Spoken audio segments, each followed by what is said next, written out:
Mic check, mic check. All praise, glory, and honor to the Most High, the Creator of the heavens of heavens and the many worlds without end. All praise, glory, and honor to the Most High.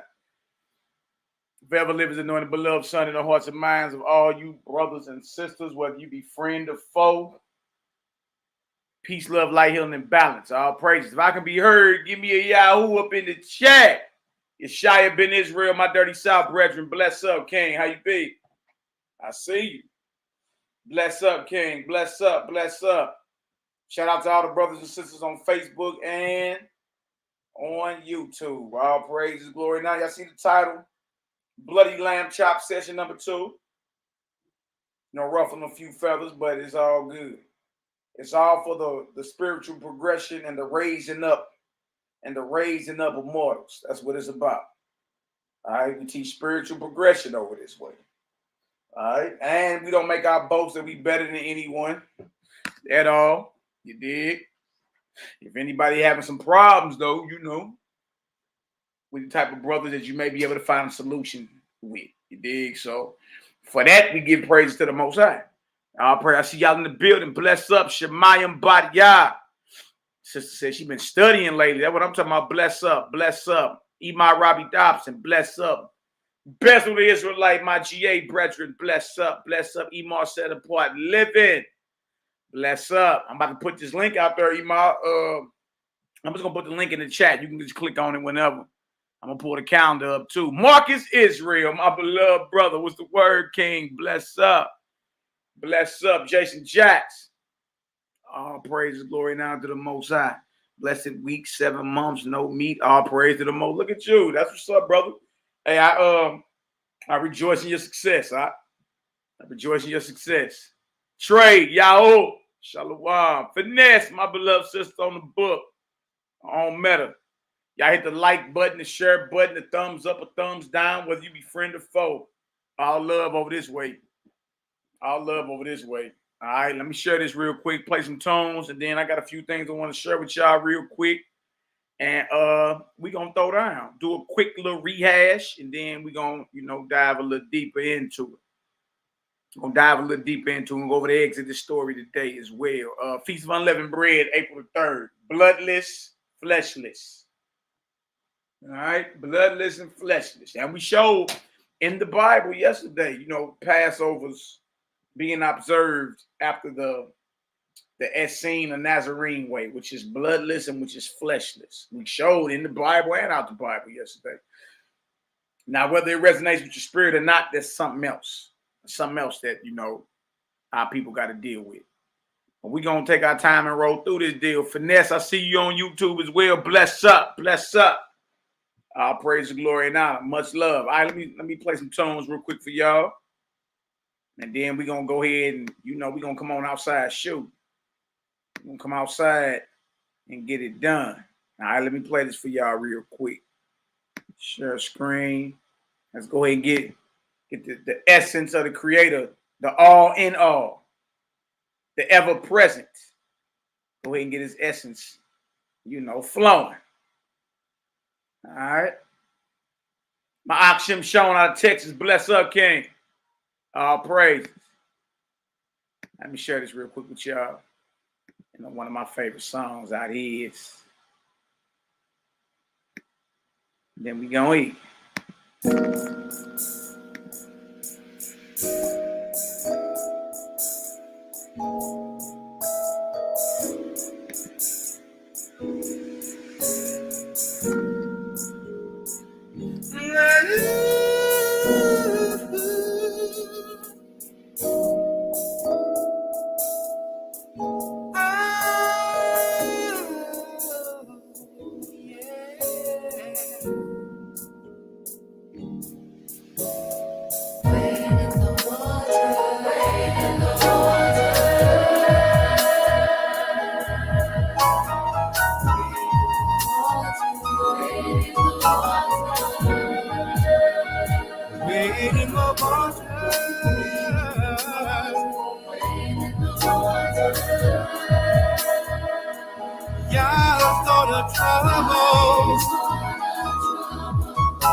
are those children all dressed in red? God is gonna trouble the water.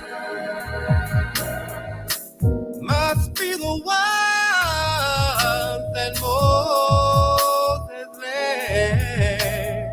God is gonna trouble the water. Wade in the water, wade in the water. Oh, wait.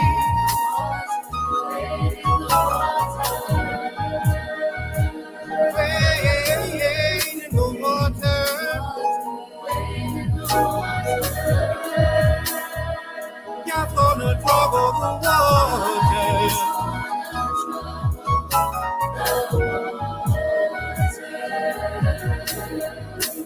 Who are those children all dressed in white? God is gonna trouble the water. Look like it might be those Israelites, yeah. God is gonna trouble the water. Wade in the water. Wade in the water. Wade in the water. Wade in the water.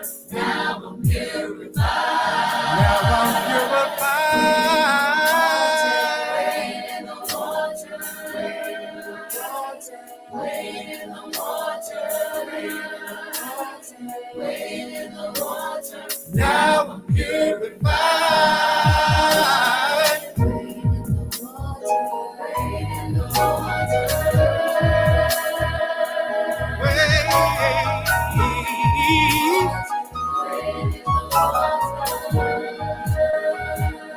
Hold your boots and don't you faint. Yeah.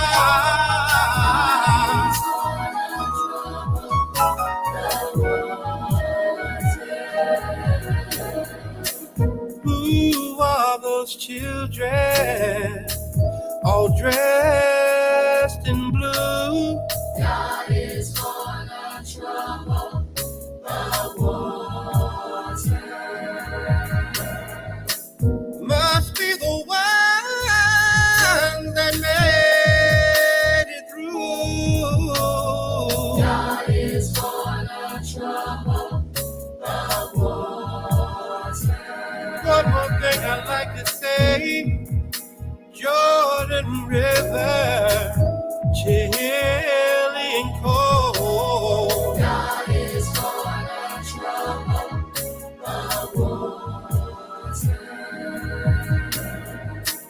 Chill my body, but not my soul. God is gonna trouble the water.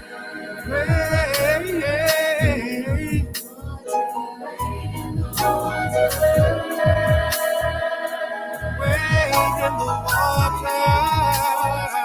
Wade in the water. Wade in the water. Wade. Oh, yeah, gonna trouble. He's gonna trouble the water.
Blessings come from on high.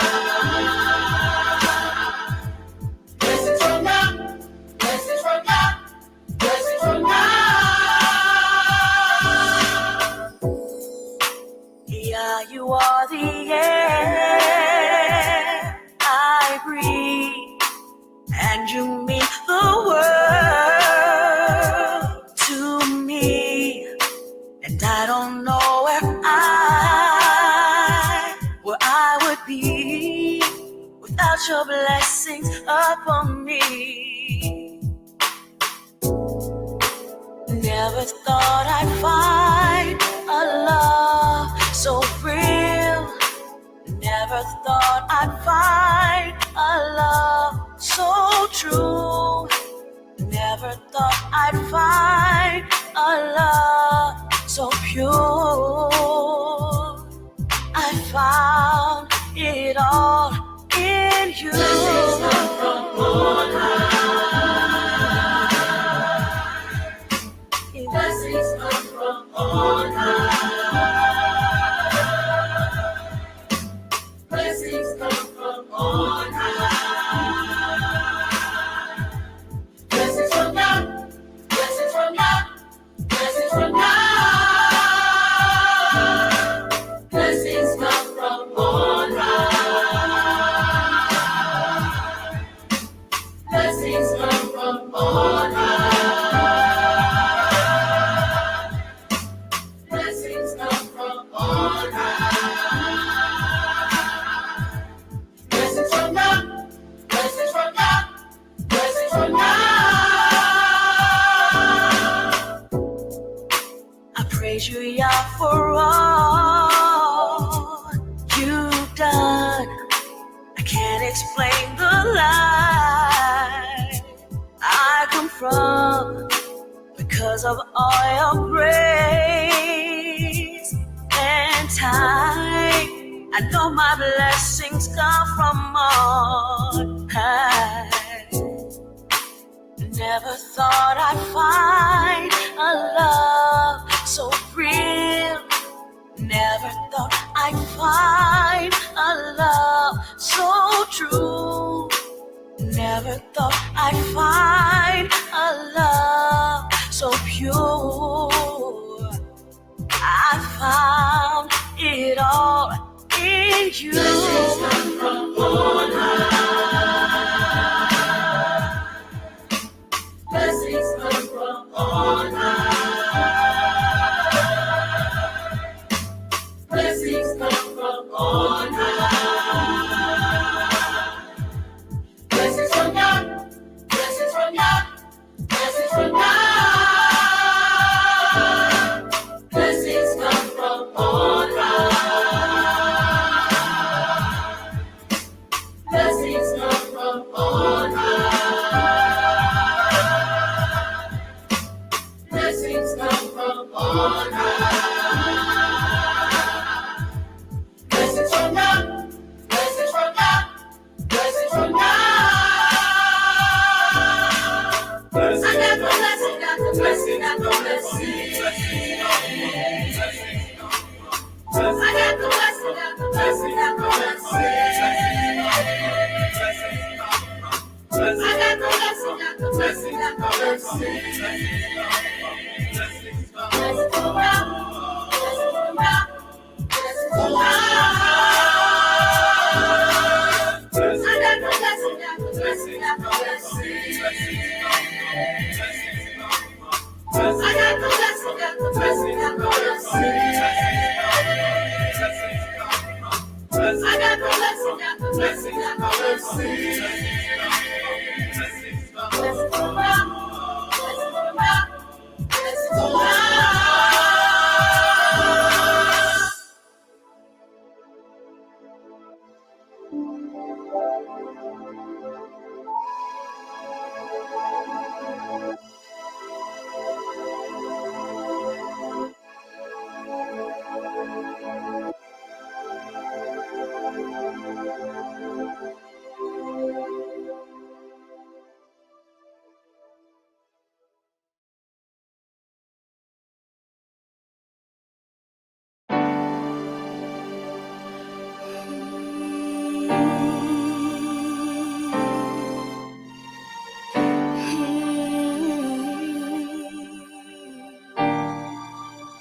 We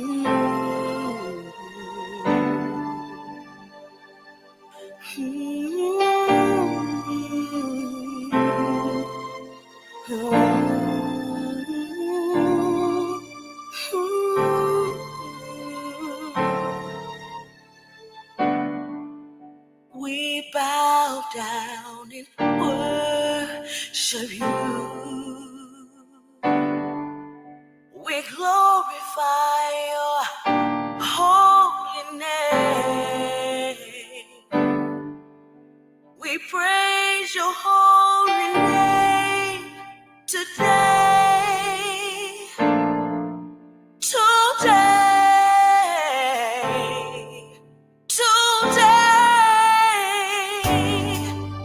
We bow down and worship you.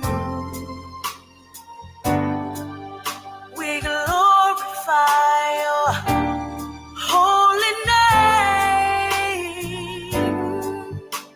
We praise your holy name today.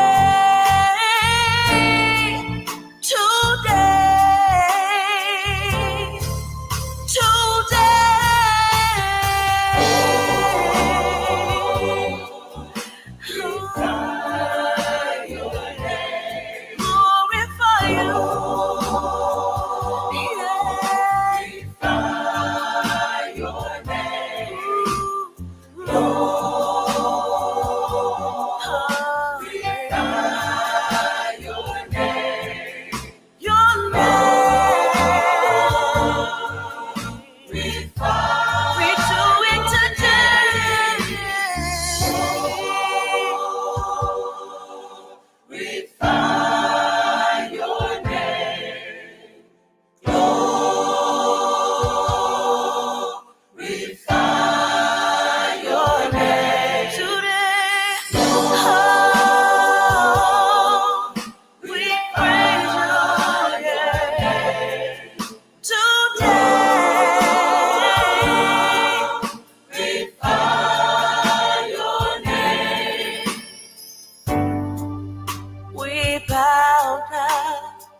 Bow down and worship you.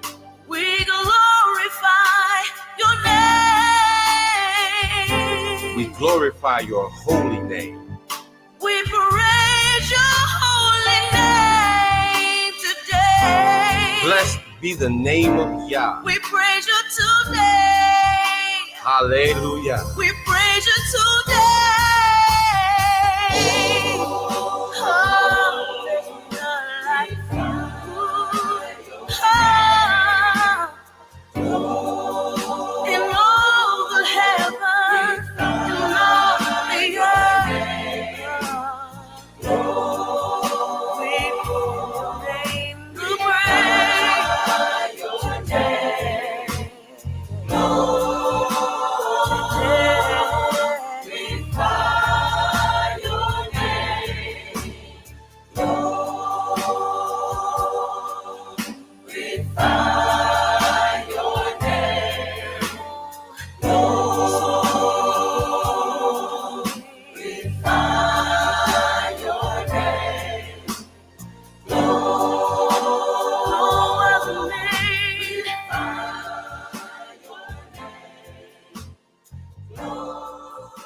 God wants you to know that he loves you just the way you are.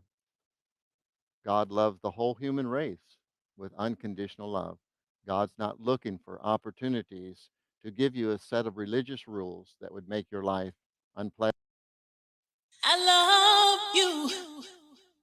Ooh.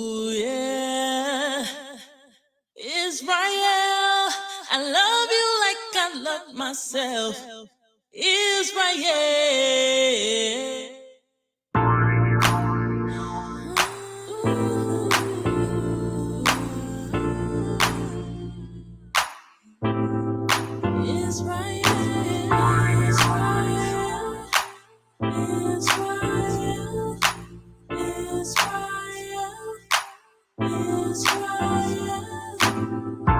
What one nation in the earth is like thy people, Israel? And who is more excellent than his neighbor, Israel? To whom then will ye liken God or compare the God of Israel? He showed his word unto Jacob, statutes and judgments of Israel.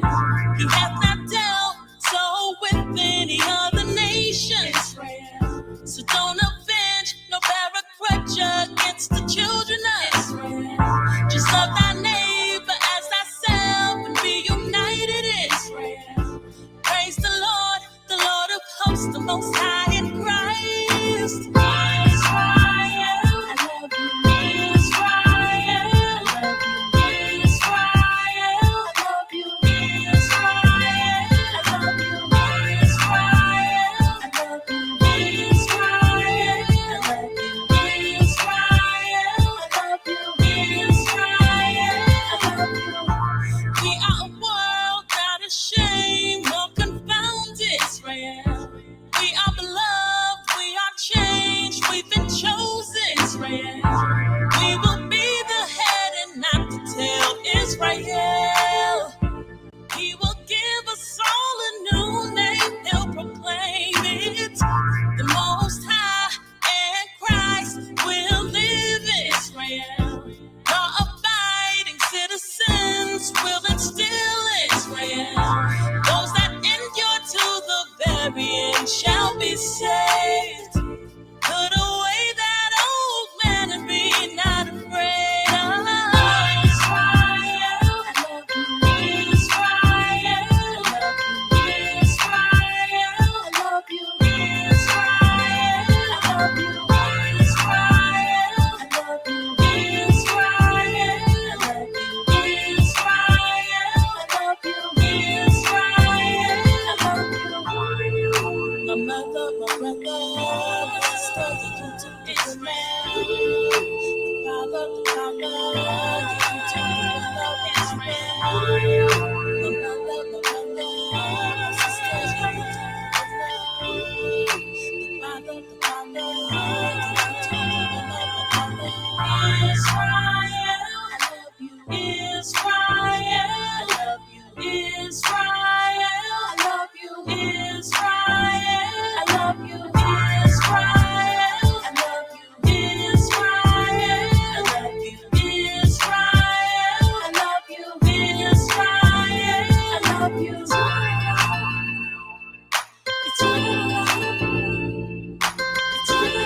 Go. Go. Yo, Yo. Yo. Yo. yo, I like that. Yeah, boy. Yo. That's the sister Samira. Legendary people. Off the chain. Off the chain. All praise and glory now to the Most High. Bless up. Nehemiah, big homie, talk to me, brother. Good to see you in the bit. Well, you know, we can't never see your face, man. I think you be hiding a little taste, man. You're not that bad. yeah, you know, the camera in the front room, I'm in the bedroom, you know. You got a camera back there, man. I ain't trying to hear all that, man. You know? Yeah, man.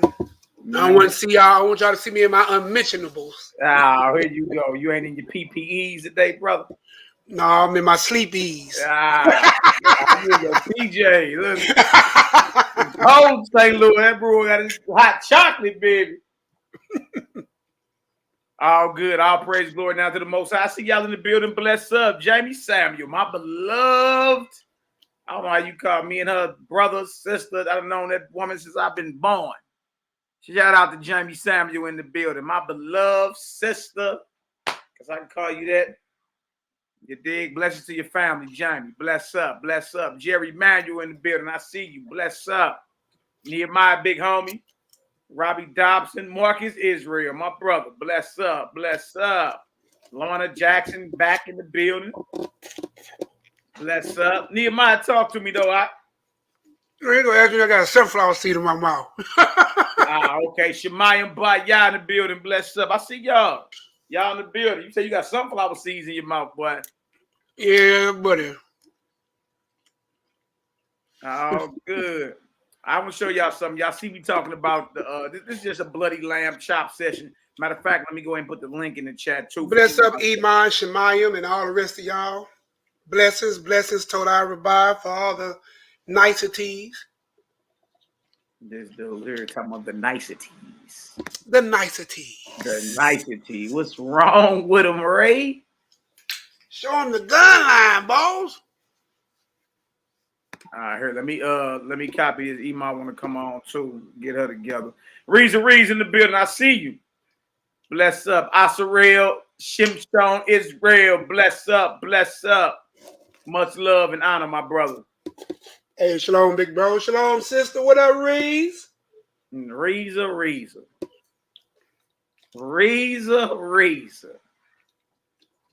Oh, okay, that's the same one. Okay, all I got to do is copy. I got you. I got it. All right. Well, y'all see what it is. I want to show y'all something.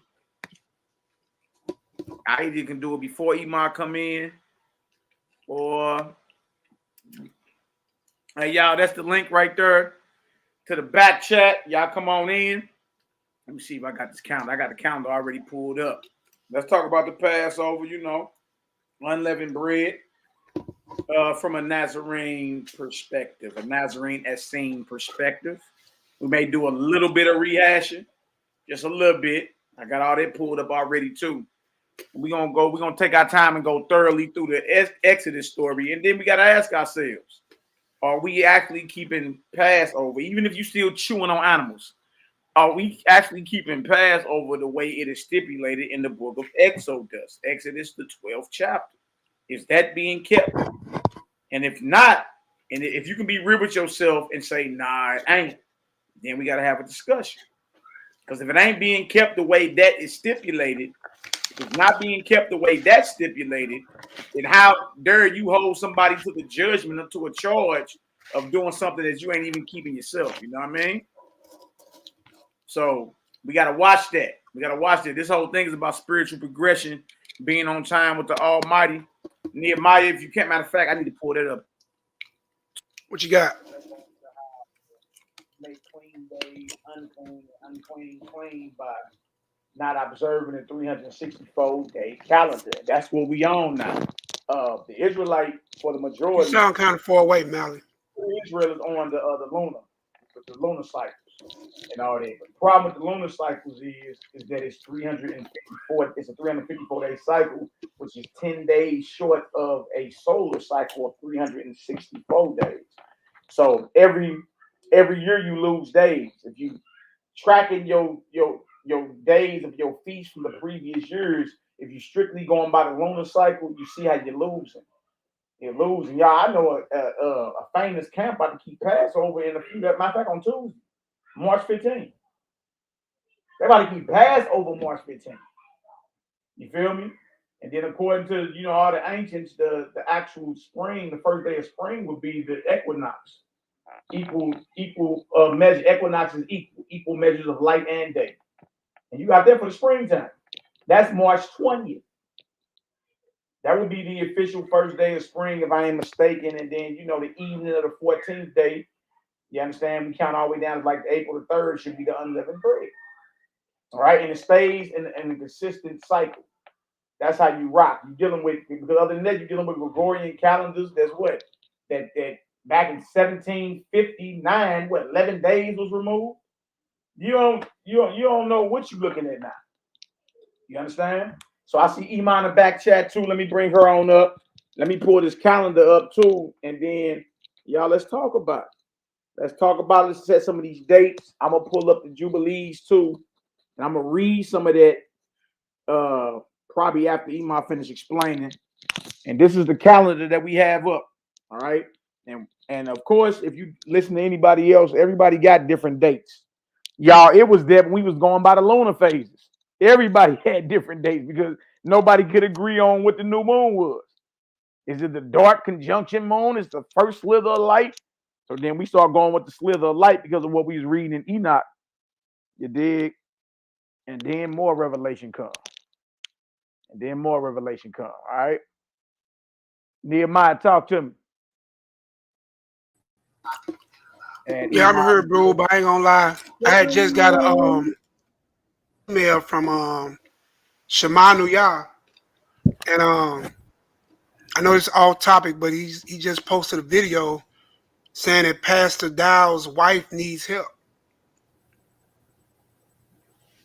Pastor Dowell's ex-wife needs help. So I was just looking at that. It's like, I can't hear you, Mally. You on mute. That's all good. Can you hear me now?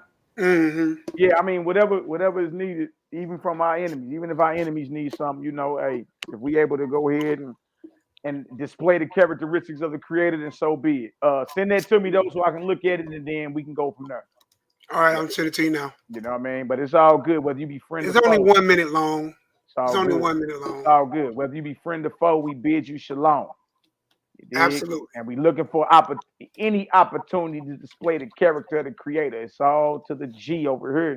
Let them curse. We gonna bless up.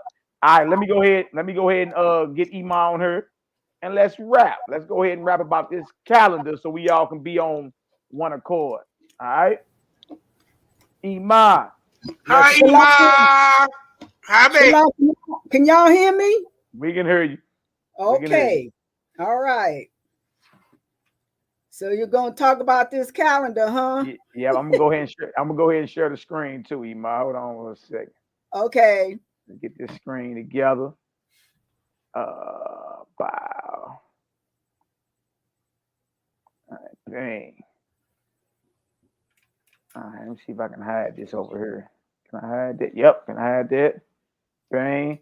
All right, y'all. Let me know if y'all can see this. All right, give me a 7 up in the chat if y'all can see that. I might go ahead and make this all the way a full screen so our faces will be up there. Okay. All right, give me a 7 up in the chat if y'all can see that, and I'm gonna let Iman set apart living, because she been rocking with this calendar for a few years, if I ain't mistaken. I'm gonna go ahead and let her, flex her wisdom. Okay, it can be seen. We all good. And Iman, just let me know if you need me to scroll up, scroll down, whatever you need me to do. I'm here for you. All right. Okay, we're gonna start with Kodesh 1. That's okay. Where we going. All right. Okay. Y'all see that up here? It's a 2022 priestly calendar based on the teachings of Enoch, the prophets, and the Dead Sea Scrolls. Okay, so go ahead. And just to let you know, I had to do some corrections on there, so I did, and it's in the group. I put the new one in the group. Let me pull that up then. Hold on, you done made the connect. Hold on, Iman. Hold on now. Hold on. Let me pull that one up then. Let's do that. Because I had your email address in there all wrong, and it's something that I left on there that I had to take off too. Okay, so I got you. Let me put the Facebook up real quick, and then get up in the group, and then hopefully I can just download it like that and then share it. All right, go ahead and talk to us though, Iman. Give us some of that wisdom. Okay, you guys. For a lot of you guys, there are a couple in here that already kind of know about this calendar. Ima Robbie, she knows about this too. So, and by the way, her other name is Hannah, y'all. That's what I call her. I don't call her Robbie, I call her Hannah, but that's neither here nor there. Anyway, a lot of people question how come this calendar is the way it is. It's because the new year starts on the 4th day. And the reason why the new year starts on the 4th day is because the 4th day is when the Most High set the sun, moon, and the stars into motion. Before then, there was no time. You can't have time without the sun, moon, and the stars. That is, the sun, moon, and the stars are time. It's like a time clock. Mm-hmm. It keeps, it counts your days, it counts your nights, and all that count your months. you have your days by the sun, your nights by the moons, and your months are counted by the stars. So anyway, we start on day 4. Day 4 is the end of the 364 days, and it also starts the new year. I know that sounds crazy, but that's the way it is. The reason being is because you have one shot at the equinox. You'll see the equinox because you'll see what's called a straight line. That's what the equinox is a straight line. It's called the meridian split of the earth. You have light on one side and dark on the other, and it's equal. I know a lot of us, we can't probably wrap that around our head, but that's the way it is. It's equal time, equal day on the northern hemisphere, equal night on the southern hemisphere, and a meridian split. And the word equinox actually comes from the equator, which is also another split on Earth, but that's a whole nother story. Okay, and like I said, the day starts on day 4. We count from day 4.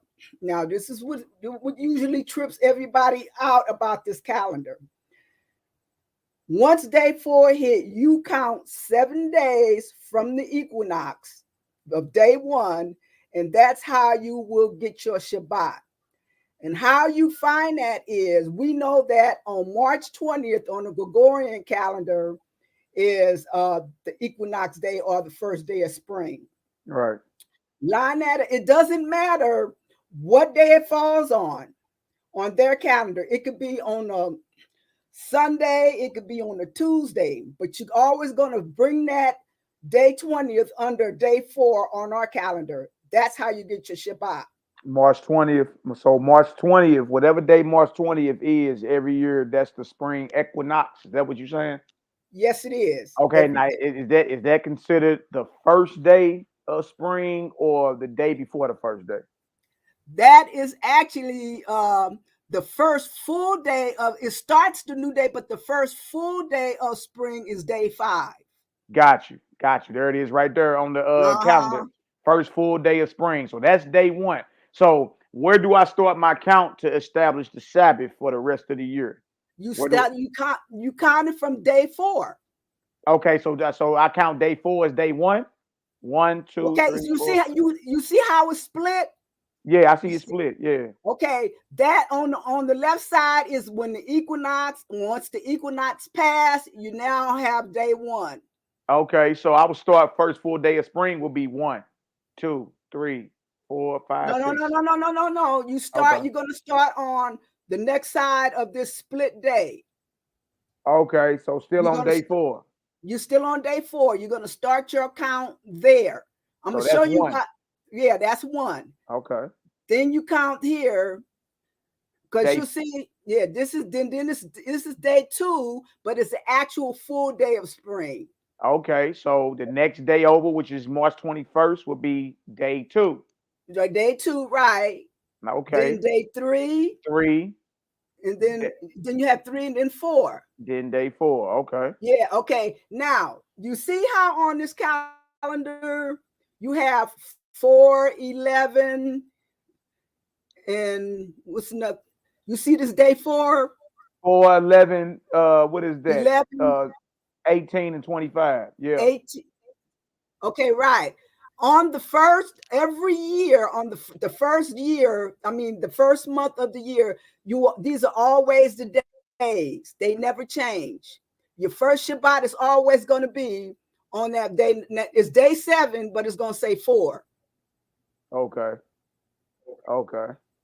4, 11, 18, and 25. So for the entire year. Wait, no, scroll down. No, that's just for the first month. Scroll up. Scroll up. Scroll up, okay. No, scroll down. My bad. Scroll down. Okay. It's all good.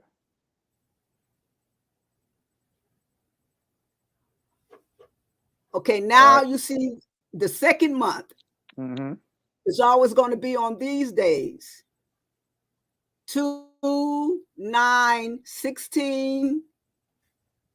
and 23 and yeah, 30. 30. Right. Okay. That's the second month. Every single year on the second month, those days stay the same. The Shabbat is always going to fall on those days every year on the second month. Now scroll down. Okay. And look at the days again. 7, 14, 21, 28. Yeah, I'm looking at the right, the last column. The last column all the way to the right is what we're looking at. Right, where it says Shabbat. Those are always your Shabbat days. Okay, go ahead, keep scrolling, because the days are gonna start over. Okay, see now it's 4/11 again. Okay, yep. Month 4. Shabbat 4/11, 18, 25. Got you. Right. Okay. Month 5. And then and it'll do that all through the year. Every year, these days stay the same. These days they never change. Your Shabbat will always fall on these days. Got you. Okay, now go ahead. Now I was going to say, for anybody new that's listening, Shabbat means Sabbath. A lot of us grew up in church and we thought Sunday was the Sabbath day or something like that. You dig? But Shabbat means Sabbath, or the 7-day rest completion. All right, go ahead, Imam. Okay, now go all the way back up to Kodesh 1. Okay. Gotcha. There's something else I want to show you guys. Okay, now Kodesh is month 1, y'all. Kodesh is month 1 is first. All right, go ahead. Okay, you see what Passover is on day 3? And it's on the 13th. The 14th, I mean. Yeah, 14th. Okay. That day, also, Passover will always be on day 3, just like the first day of the year will always be on day 4. Passover is always on day 3. Unleavened bread will always be the 15th, and Passover will always be the 14th on these days. It never changes. Right. So the numbers, let me get this straight. The numbers that's not blurry but faded out in the back or the biblical days of the month. Right, correct. Got you. Okay.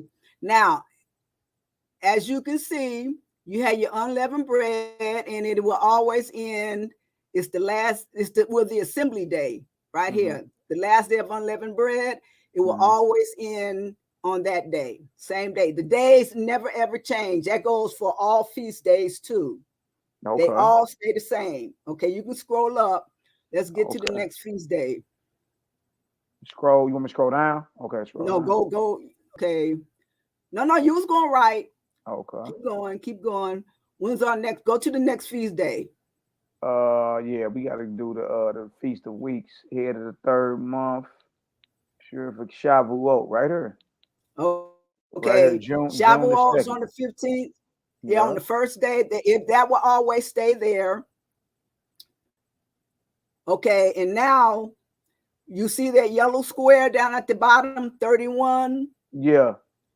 That is a seasonal marker day. Because remember when you were asking me about the calendar having 360 days? Absolutely, yep.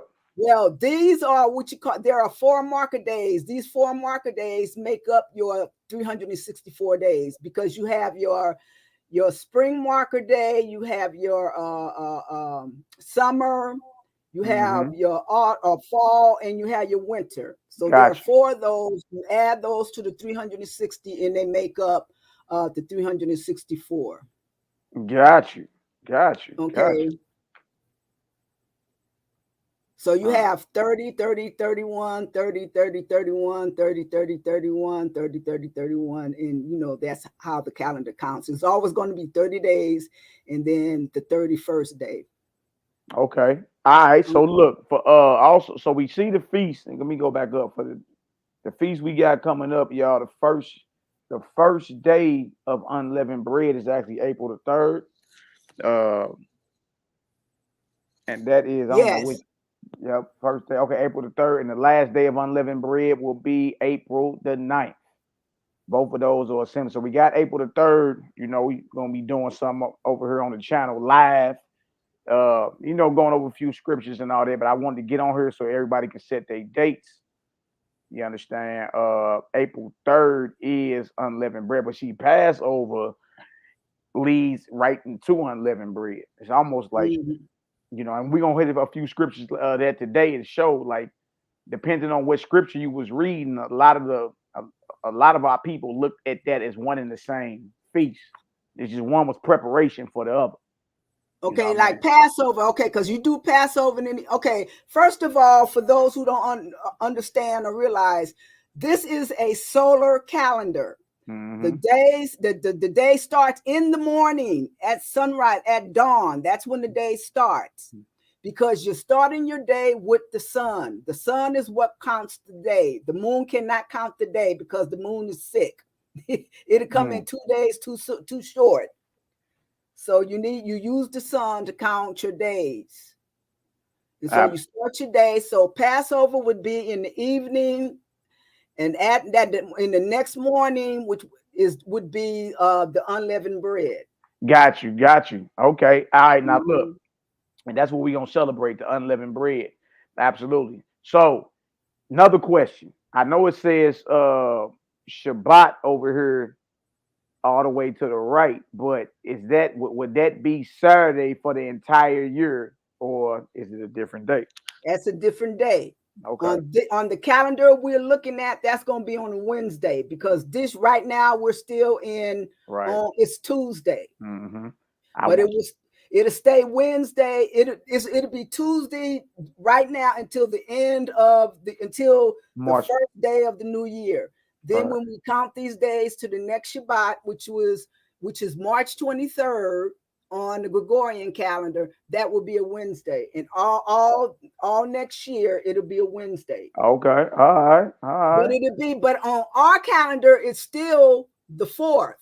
Right. It would never deviate from that. Is on that first Shabbat of the year is going to be on the 4th. The fourth day. On day 7 will be 4. Day 4, biblically speaking. Right. That's what you're saying. Right. That's what you're saying. All right. I'm getting the swing of it. I've been trying to get Nehemiah to go ahead and jump on this calendar committee. You know, he been real quiet lately. Like, he ain't really trying to get down. You know what I mean? Well, we know him. You've been busy. He been working hard. I don't know. He's supposed to be out here, you know, on top of this. But it's all good. Okay. So we got. If I had a rock, I'll bust your head. All right, so we got unleavened bread, y'all. April the 3rd through April the 9th. Well, April the 2nd is the Pesach. You dig? But the Pesach or Passover leads right into unleavened bread. It's like, I forgot to take something else off here too, but I'll fix that later. Okay. You see where that says select lamb? This calendar was already made by someone, and I got it from, and I was supposed to make all the adjustments. I forgot to take that off. So take what up? What's on there? See where it says March 29th? Yeah, select lamb. Yeah, I forgot to take that off. Hey, you know what I mean? The 10th day of the month, baby. Oh man. Yeah, we're gonna read about some of that today. Y'all will be like, good night. Yeah, I'll straighten that out today too, this evening sometime. Okay, go ahead, scroll so I can show everybody else how after we're going to the next feast day. We just did one. We did Shavuot. Yeah. Now we're gonna do we did that one. That's June 2nd, y'all. That's June 2nd. Head of the 4th month. Memorial to Noah. Business clothes. Man, this deal got all type of stuff on it. Yeah, okay. Keep going. Damn, what is that? Israelites claim their independence from the Creator. Good night. Yeah, that's when they rebelled. That's when they rebelled. Yeah, and we've been telling, like, look, stop it. We cannot act like Israel ain't been under the vibration of a false God, abandoning the Creator. You know what I mean? We can't. If it's false scribes, it's false gods. Right. You know what I mean? All right, where we at, Iman? Keep going. Keep going. Well, I think we're going to month 7. Oh, okay. Let me talk about this over here, because a lot of people don't know about this. Feast of New Wine. Yeah. Those were those are like minor feasts, minor things. But you know what? The more I think about it now, from what we are learning, I don't even think this would apply to us.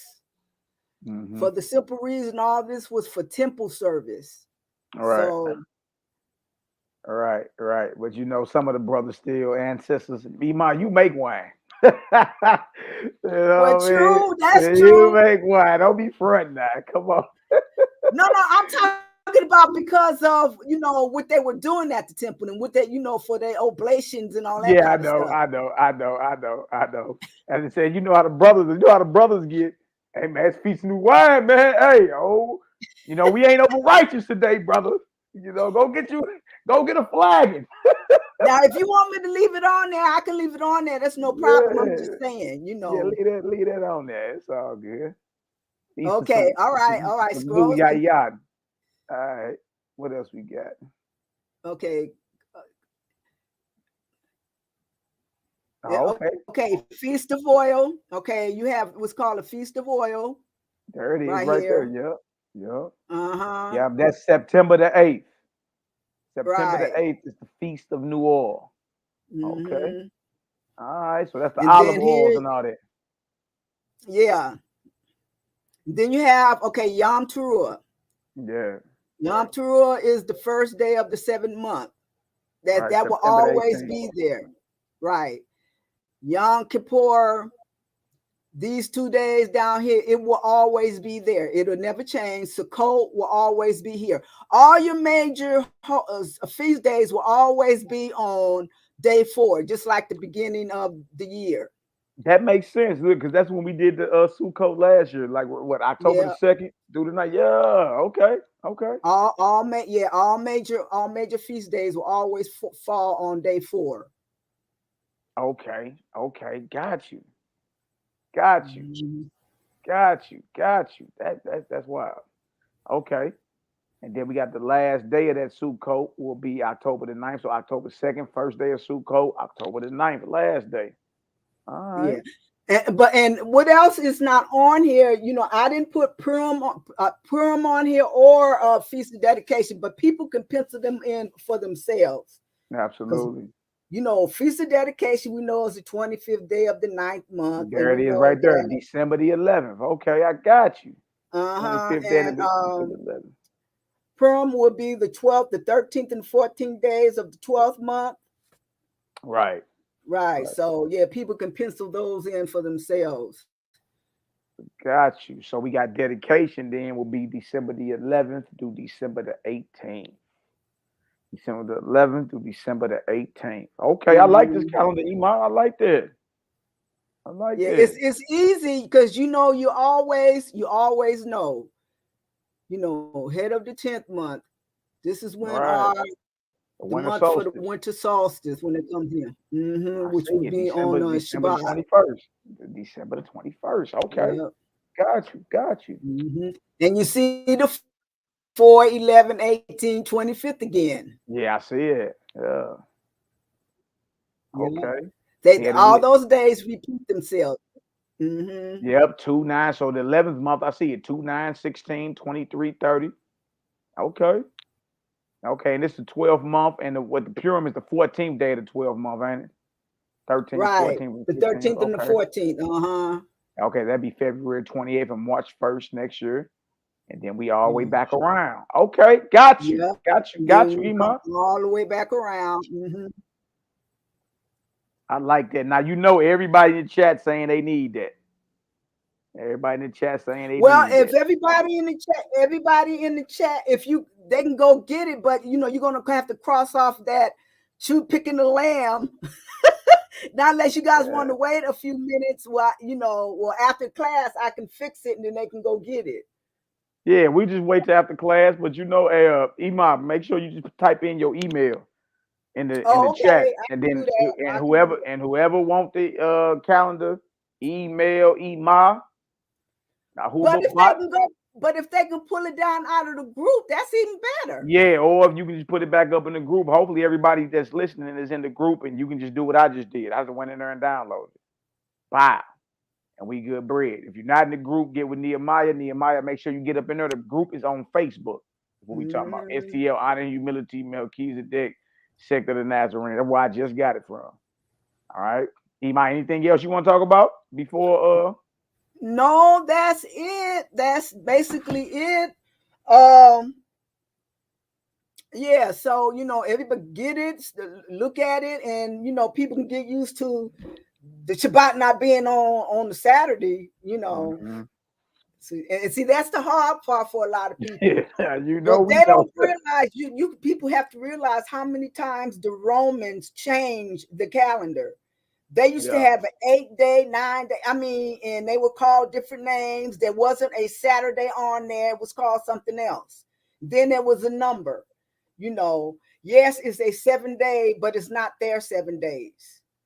Okay, got you. It's not their 7 days. We go by when the sun, moon, and the stars were created. That when the Most High put them into motion, because you can't have time until you have the sun, moon, and stars. Like I said.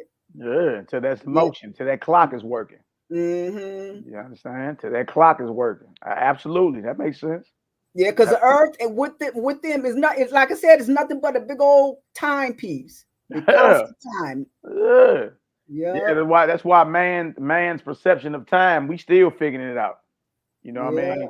Like only the Creator understands time in its totality. I personally don't believe we'll ever, not in this limited flesh, that we'll ever just be so. But what we doing right now is about as close as you're gonna get. You know what I mean? Let me pull this up real quick too. Okay, Ima, if anything else you want to say, go ahead. If not, we're gonna go ahead and get her done. No, I'm ready. I'm ready for class myself. Okay. All right. I see. Shalom, everybody. All right, shalom, Ima. Appreciate the wisdom. Once you make that update, let us know, and then we'll go ahead and direct everybody to the group, and they can download the calendar from right there. Yeah. I think that'd be easier for me trying to get everybody, because I might forget somebody. I don't check my email all the time. So yeah, if you're not in the group, go join the group, and you can get it for sure there. Absolutely. Okay, my abundant blessings. We got mad love for you. You always know that and believe that. And right on with staying faithful to your calling. You understand? A lot of us was in complete gross darkness. You understand? Before we got some real understanding. All right, so definitely appreciate you. Emar, you can't leave because you're gonna stick me with him. Ah, man. Go ahead, Nehemiah. Talk, man. You can't leave me, Emar. That means I got to deal with Malaki for the rest of the time, man. I had a little break. Also, what I want to bring out to the group real quick, I'm gonna post this link, and when we get through the back end of talking with Emar, this is the next place we're gonna go to. This ain't scripted, man. I don't know what I'm talking about right now, but I'm gonna put this link in the room because me and Maddie talked about this before. I talked about this on Facebook extensively. You freed your mind from the culture of America, so you think. You lined your Sabbath up with their Saturdays because you was told it was the 7th day of the week. This is what you think. You've taught yourself to break away from the food if you've been following the Nazarene way, because we ain't supposed to be eating meat. But before, under the unction of what we've been learning, you've been given something that you weren't supposed to be doing the whole time. So it shouldn't be a hard thing for you to understand that what you thought was the Sabbath is not the Sabbath. Right. What you thought was the feast was not the feast. And if the moon is imperfect, how are you using her for perfect time in a feast? Use the scriptures as it's reading. If the moon has imperfection, the way it moves in its light, how can it be the guide? Now, we can go back and look at everything else, and we can see that the priest that brought you this was under the unction of what? Molech and Sheum. So what else do you think they brought you? They brought you Molech and they brought you the golden calf. You're still looking at the priest. You claim you're from under the priest. You claim you're from under the banner of America. You claim you from everything else, but you still believe that every Saturday is the Sabbath because you're still holding on to this. Please click on the link that I clicked in the room. It's a short history lesson. Yeah, let's click on that real quick, Nee. I don't think I can click on it though for some reason. If you can just email it to me, I'll pull it up. All right, let me do that to you real quick. I'll pull it up right now. Hold on, Bing.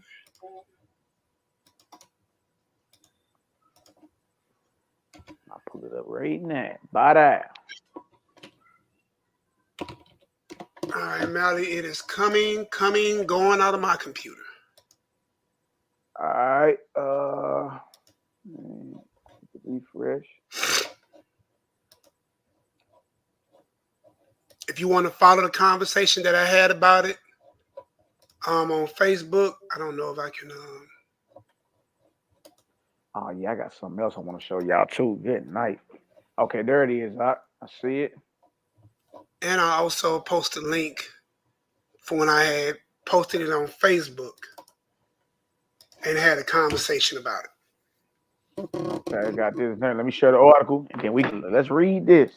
A lot of our people don't understand. Days have been removed.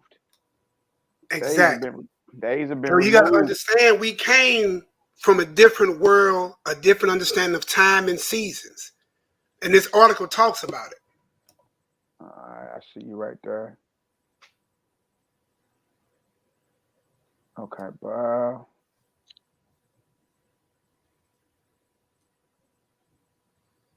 Bang, bang, bang. Okay. Anna Nails. Okay, I hear you, Anna. I hear you. Let's talk about it. Here, let me hit a mail. Bang, bang, bang. Share the screen. Chrome tab. Give us our 11 days. The English count. Good night. Good night. Let me know if y'all can see that. Right. Only thing anybody got to do.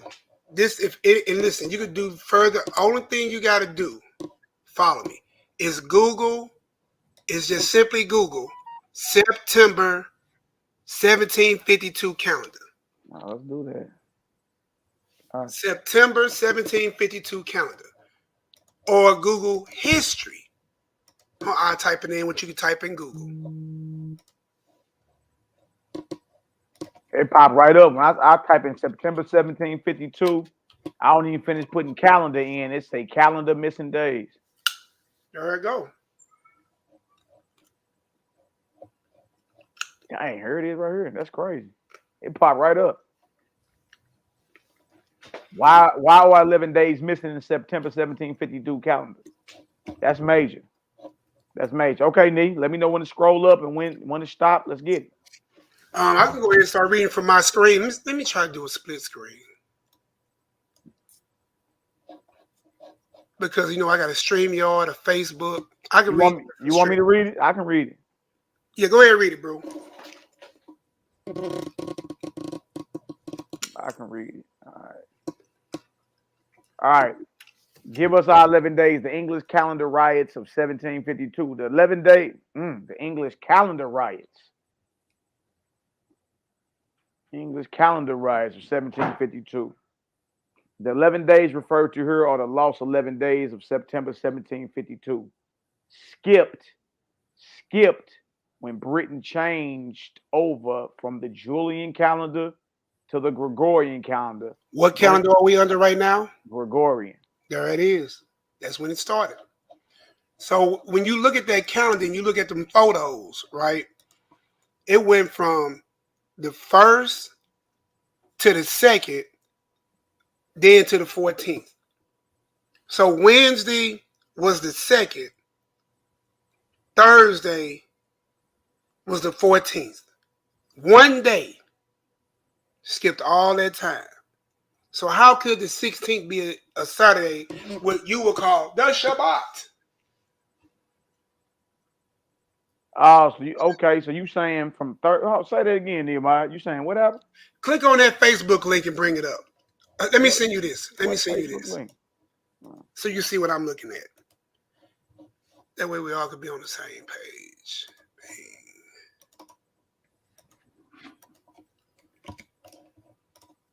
Well, you clicking away over there, ain't you, boy? It's a lot. I got a lot of screens open. I just sent it to your email. I got it.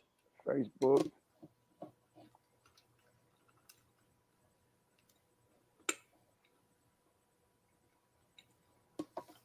All right, let me stop sharing and share again. Got you. Let's get it done. Share screen.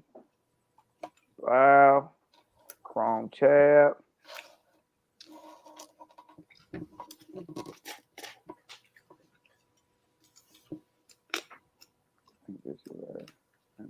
Yep, that's it.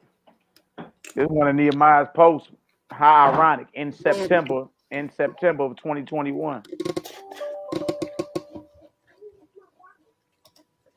In September of 2021. All right. All right, right here. I'm pretty sure y'all can see that.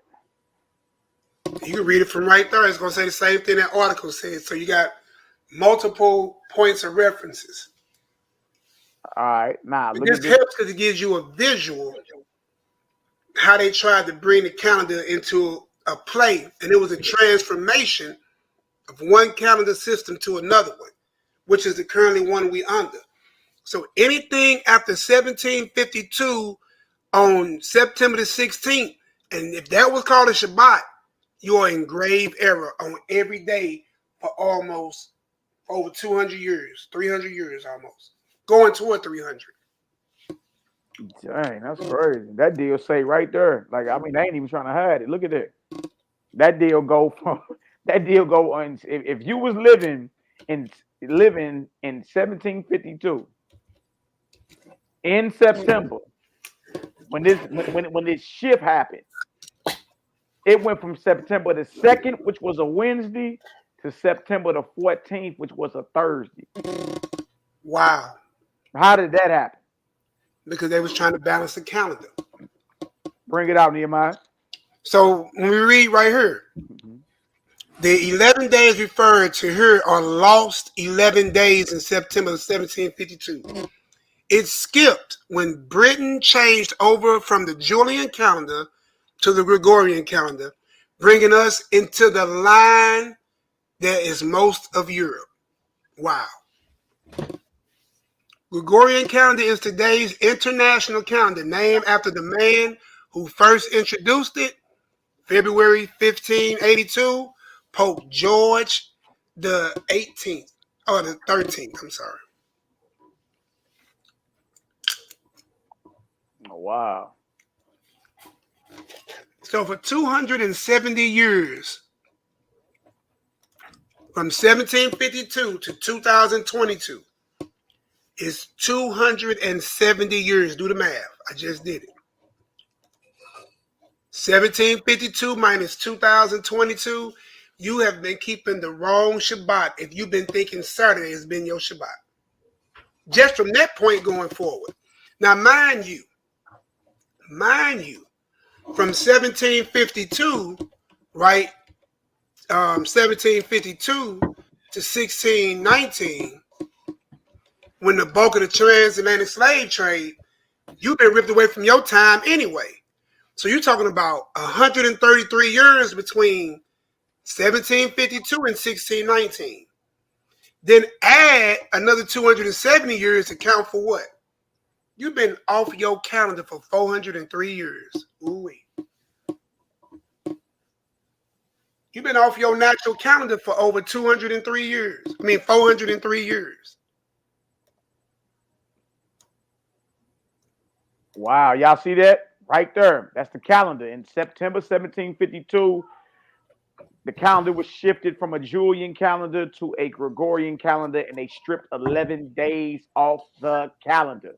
So 11 days since 1752, every year, we've been missing days.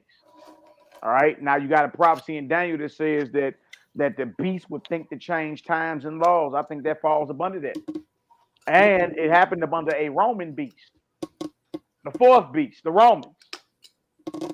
They shall think to change times and laws. Not only the AD BC debacle, that's another one that went down. The whole the world numbered behind AC, I mean AD and BC, but in 1752 they also removed 11 days off the calendar. If y'all see that, we ain't making none of this up. If y'all see that, please give us a Yahoo up in the chat. All right. All right. That's right, Osireo. He say longer than that because our Hebrew count is 364 days, and we are currently under 365 day. Absolutely. Y'all, would you say your husband you got kicked out of a yeah, you know.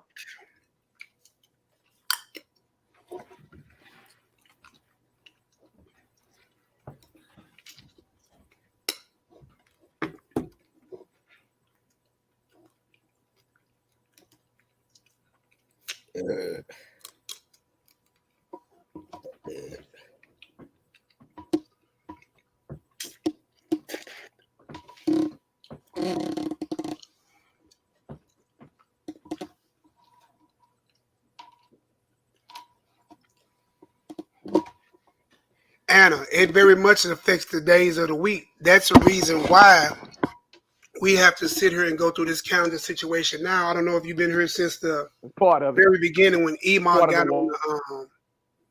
on the camera and explained the calendar that I sent out to you all.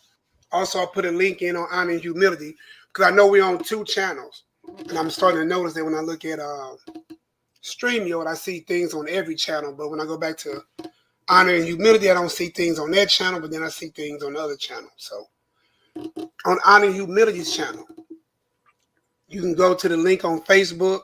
You can download the calendar, or you can go to my email. I can resend you the calendar. Boy, this boy Mally is in 15 places. Okay, let me explain to Anna how this works, because she was saying about the 7th day, you know. Yes, that is correct. The Most High, he started, he worked, but time did not start until the 4th, day 4. Time did not start until day 4. Then you continue counting to your 7th day. It is a 7-day count, but the time did not start until day 4. That's what we're talking about. And Imam, may I step in? Yes, you can. And the reason why, because you did not have a light yet. You read about light and darkness up to day 1, 2, and 3, but you not get what you call the solar sun you see when you look out your window, and you not get the moon you see at night until the 4th day. That's right. So that is what Imam's explaining. That is when time starts. Let me explain something else about that darkness in the beginning. You know, in the beginning, Yah created the heavens and the earth, and it was darkness. That darkness does not mean dark like at night. That means something wicked and evil was going on. Go look up that word darkness. Go look it up. Kashak, yeah. Yeah, it does not mean dark like at night. Something was happening that was wicked. And when you read, and it says that the spirit was hovering over the water. Waters of the deep, yeah. Yeah, actually, it's saying that the spirit was subduing something that was coming up out of the waters. That's what it's saying. Because that darkness does not mean day and night, like darkness at night. No, it doesn't. Go look it up. Yeah, it's like gross wickedness. I think the Hebrew word is kashak, actually. I looked it up before and was like, oh, okay. Yeah, so, because I remember when I first, because that was one of the things that I learned during my studies, how you have to study and figure out, well, what does this word mean and what does that word mean? And you have to look it up to see for yourself. But no, those 7 days that the Creator created, the heavens and the earth, are the 7 days, but the time for that did not start until day 4. Because like Nehemiah said, the sun and the moon had to go into motion. Yeah, the motion. You had to put the vortex on it. And that's time that man, that's a physical marker that man, you understand, can mark the Most High's progression. You dig? That's something physical man is given, because you can't physically see that light it was even talking about in the beginning. God said that would be light. But everything else has a physical representation. You still see the vegetation, the waters, the land, man, woe man. You understand? So yeah, So I mean, good. so it makes sense that day 4 is something physical that man can look to And start count. look to and start tracking the progression of the creative Right. calendar. You know what I mean? Exactly. Because there And are that's some that say they believe that the sun, they were already there, but they didn't go into motion until he said, "Let there be light," and they went and then they began their motion. Right, absolutely. Let me pull this Jubilees up real quick for y'all too. All Can right? I read this script real quick, Mally, while you pulling that Jubilees up? Yeah, absolutely. And I posted it in both rooms, and I want us to see, because I want y'all just to hear the words. Mally's gonna pull this, and it's just gonna be precepts. So we read Genesis 1, and this makes sense what Iman's talking about that 4th day. Genesis 1:16 says, "And God made 2 great lights, a great light to rule the day, and a lesser light to rule the night. And he made the stars also." So now you're seeing time, astrology, and everything being formed. "And God set them in the firmament of the heavens to give light unto the earth, and to rule over the day and over the night. And he divided the light from the darkness, and God saw that it was good." And then he called that, when you read the next verse in 19, it says, "And the evening and the morning were the 4th day." So hopefully that kind of gives some clarity what Iman is saying and validation of what he's saying. Because now you see what you just said, physical markers. Physical markers. So now we can count time. Now man has something physical that he can gauge time with. Right. I mean? And mind you, man is not even made yet. But we'll see creation of life all after that, after the physical markers. Absolutely. All right. Now watch this. Bang, bang, bang. Let me pull this up, the Jubilees, real quick.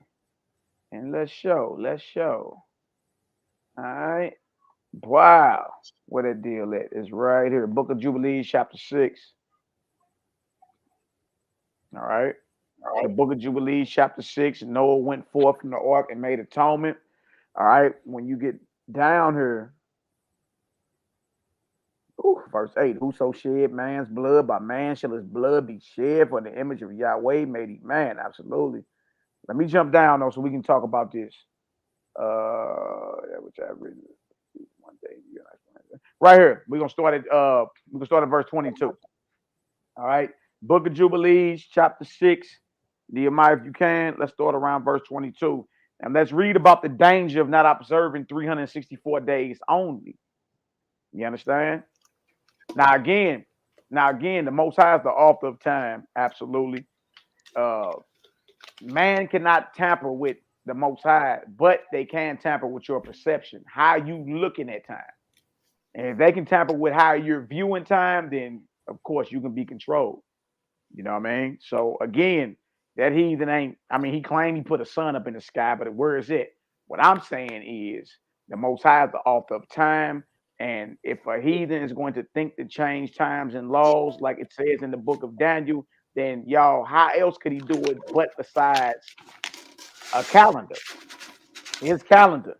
You feel me? And then get the whole entire world or all his subjects underneath that vibration right there. As we see, it worked. The entire world is up under the vibration of the Gregorian calendar. The entire earth. Everything you do is based off the next Wednesday, 5 o'clock. Tomorrow at 3 p.m. You know what I mean? What's the day's date? How many times a day do you ask, what's the day's date? That's how deeply ingrained this is within us. Right? You add, instead of looking to the Most High's clock, the timepiece, like Ima just said, you know what we do? We check our phones or we ask somebody, what's today's date? What's today's date? Where our knowledge was, we used to be able to go outside and look at the heavens and tell you what time it was, what season it was, what month it is, based off the heavens and based off what we was planning. But that's another story. Nehemiah, if you can, Jubilee 6 is up on the screen. 22 on down, if you can. Hallelujah. "For I have written in the book of the first Torah, in that which I have written for you, that you should celebrate it in its season. One day in the year.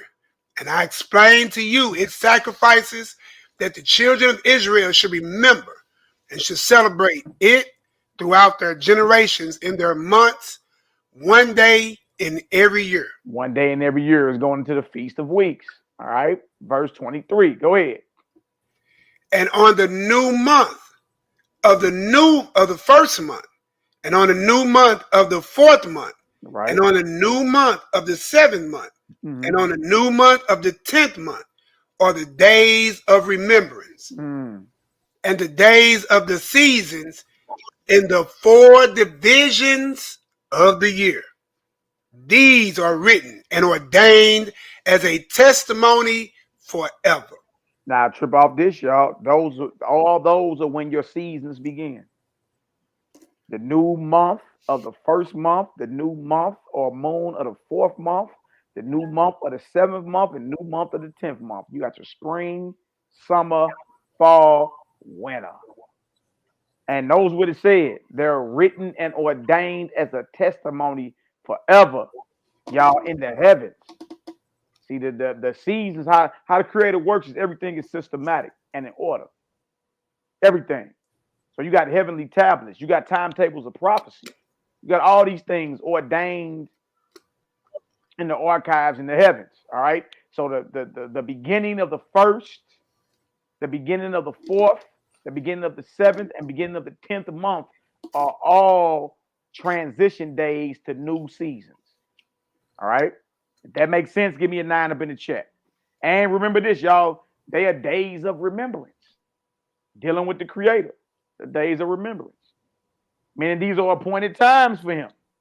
So we should be getting together at the beginning of the first, 4th, 7th, and 10th months.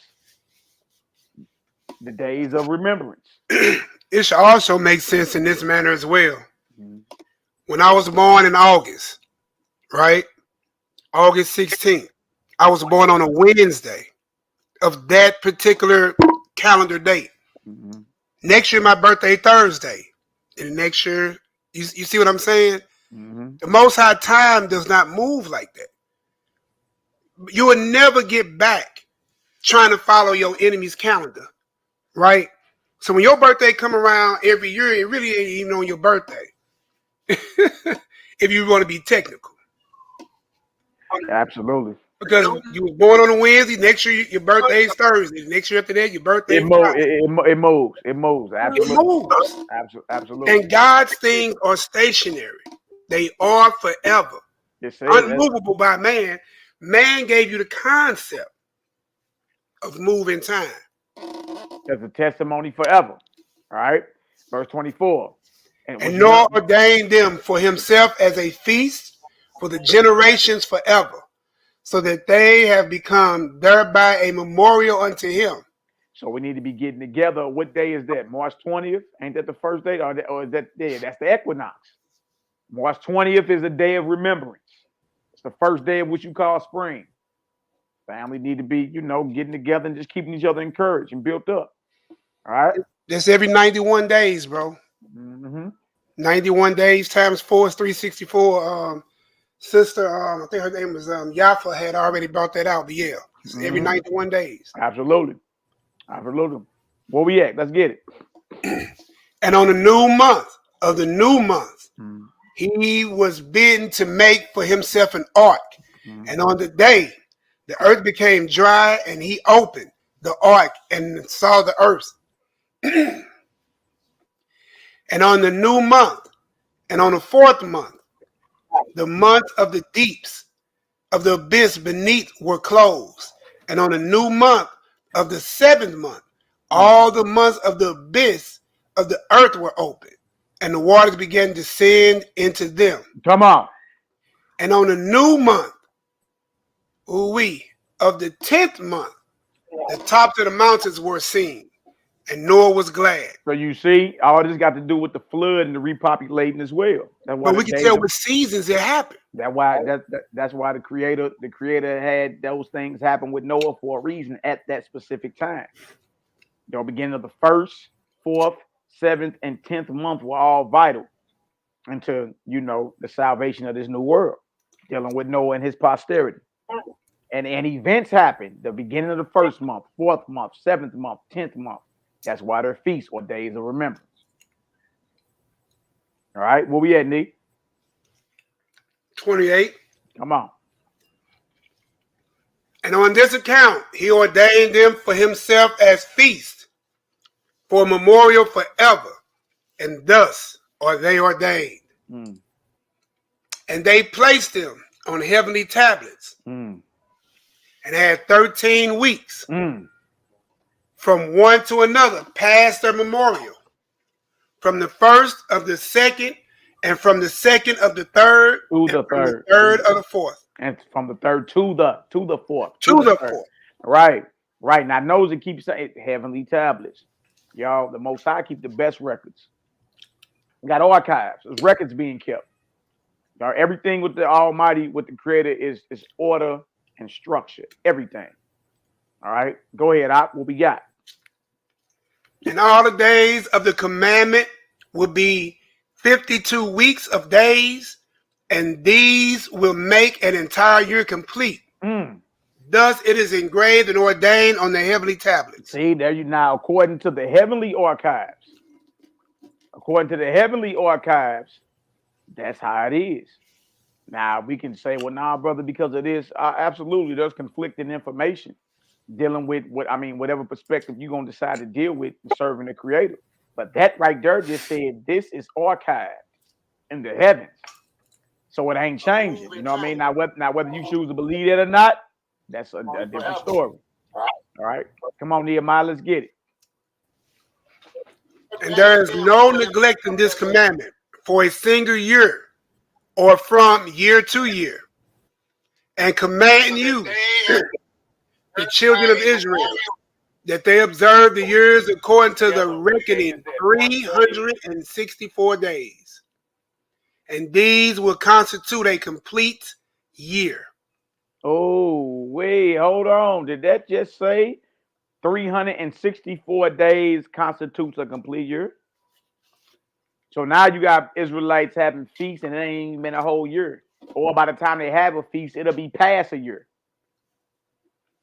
So look, let's make it look good so you can visually get an understanding. Take your age, whatever it is now. 40 for some, 50 for some, 60 for some, right? Ever since you've been born, not including 1752, 1619, or the day of creation, just since you've been born, 40 years, 50 years, 60 years, your calendar officially by your birthday is officially off a day every year. Catch what I'm saying? If it's been 365 since the day you've been born, and you're 40 years old, you're 40 days off on the current calendar right now. So when your birthday comes by again, you're 40 days away from it. And you're further and further and further away from it. I don't know if that makes sense. Do it make sense? That's all good, bro. All good. You're expressing yourself. Let's do that 32 again. What it say? And command you, the children of Israel, that they observe the years according to the reckoning 364 days. And these will constitute a complete year. And they will not disturb its time from its days and from its feasts. For everything will fall out in them according to their testimonies. And they will not leave out any day nor disturb any feast. See, so what he has stipulated is for us not to get the days wrong. That's why he got it set up like that. That's why it's archived in the heavens on the tablets like that. And if you're doing it like this, you will not disturb the days, seasons, or the feasts. All right. When you get to add an extra day, 365, or you're only going by the moon, 354. Now you're disturbing things. You dig? And a lot of us been around long enough to see this is around the time of the year where Israelites start adjusting calendars. You know what I mean? Passover for one camp is next Tuesday. For the next camp, it's the entire next month away. And even though for the one camp, it ain't even been a whole year since they kept Passover. You see, this is the conversation Israel don't want to have. Why do we got to keep adjusting the years? Y'all, sometimes we got to add a 13th month on the Hebrew calendar. A 13th month. And we ain't never realized, y'all, we doing something wrong. That's why. Because the creation lines up with the creator. What are we doing to where we keep pushing our dates back? It ain't even been a whole year since Passover. We must be observing or looking at this thing wrong, right? 33, need what it say? Hey, bro, you just nailed it on the head. When you add a 13th month, that lets you know you're trying to correct an error. Exactly. And that's if you're going by the Yiddish calendar. And you know, our people don't want to hear us, so then they go by, well, you know, everybody going to be doing just tomorrow, Sunday. Spring what? Forward. All right. In time. And then you let the heathen tell you, well, it's going to be the spring equinox coming up next week. He sure tell you, won't he? He'll tell you. Yeah. But then he had you celebrating New Year's back on January the 1st. Right. Which is in all homage to his God, Janus. Absolutely. We got to pay attention, man, who we yielding our members to. But we at 33? Yep. Let's eat. But if they do neglect, and do not observe them according to his commandment, then they will disturb all their seasons, and the years will be dislodged from this order. Come on, Nee. What else? And they will disturb the seasons, and years will be dislodged. And they will neglect their ordinance. Y'all, that right there hit like steel to me. When I've been read that, but under a different understanding. And when I finally read that last year again, after I understood the way we was observing was off, it hit me like a ton of bricks. Why? Because look what's happening. I've witnessed this. See, I done been on feast day committees. We all got to plan feast days, and you understand which day is it? New moon calendars and apps, and that app is different from that app, and is it the dark conjunction moon or the first slither? I done been on that. I done been with a spring coming back around, and we realize, well, dang, okay, well, we know Purim is a month before Passover, but based off how we counting from the last Passover, y'all, Purim gonna be in February. Well, that means Passover is in Purim in early February. That means Passover in early March. It's just one problem. The official first day of spring ain't even came yet. Ooh-wee. I've witnessed it. I've witnessed men come up with a 13th month concept, because that's what the ish do. The Jewish folk, they come with a 13th month concept and claim because the barley is not ripe in Israel, we got to add an extra month, and they call that extra month Adar Bet. Adar is the last month or the 12th month. Bet means 2, so it's saying a second last month. Then they come on in and you know, add the next month and put the feast off for one more month, and then usually April come around, they ready to rock, like the end of April. You see what I'm saying? So I've witnessed this dislodging of order. I've witnessed the disturbing of the seasons, and the years will be dislodged from this order, and they will disturb the seasons, and the years will be dislodged, and they will neglect their order. I've witnessed that happen on so many times. Every other year, we got to bring a 13th month into the equation. Every other year. Don't let none of these men fool you.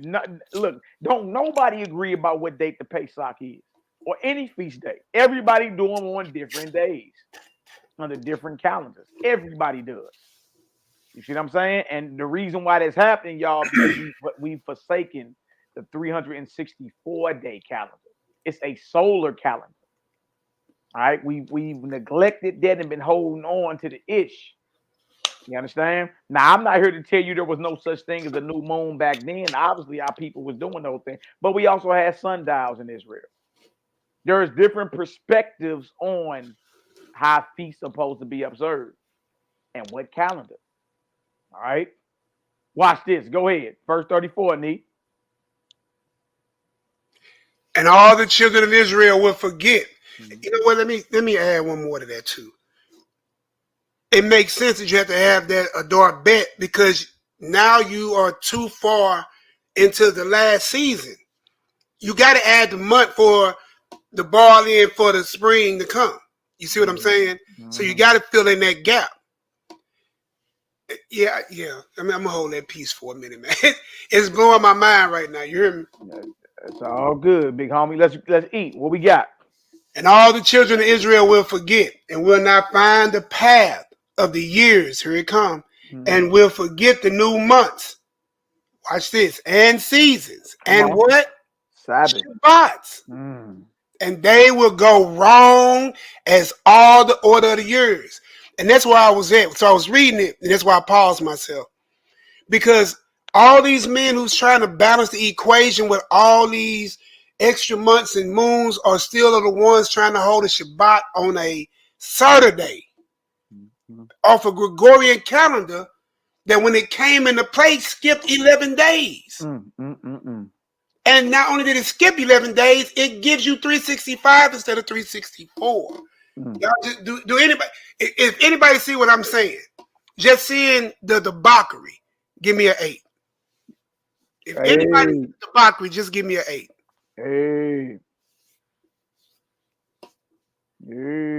All while trying to hold the Saturday Sabbath, adding extra months, and adding an extra day to every year, and then giving you 366 if you're doing leap year. Well, Anna, if you go to Genesis 1, it ain't just the moon, it's the sun, moon, and all the heavenly bodies.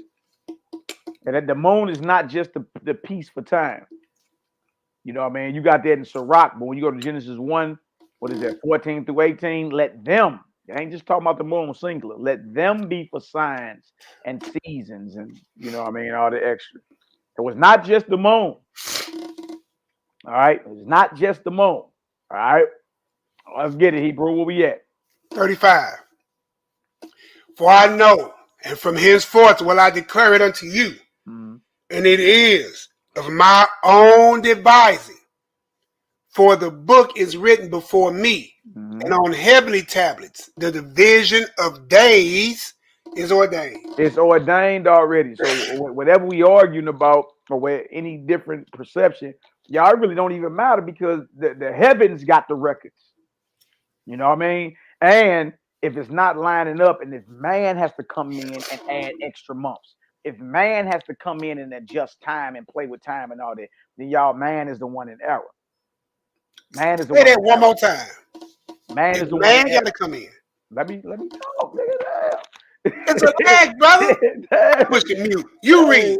All right, so look, all I'm saying is if man got to keep adjusting time and coming up with new months and removing days and adding days, then man is the one in error. Not the heavens, not the sun, not the moon, not the stars. It's man. It's man.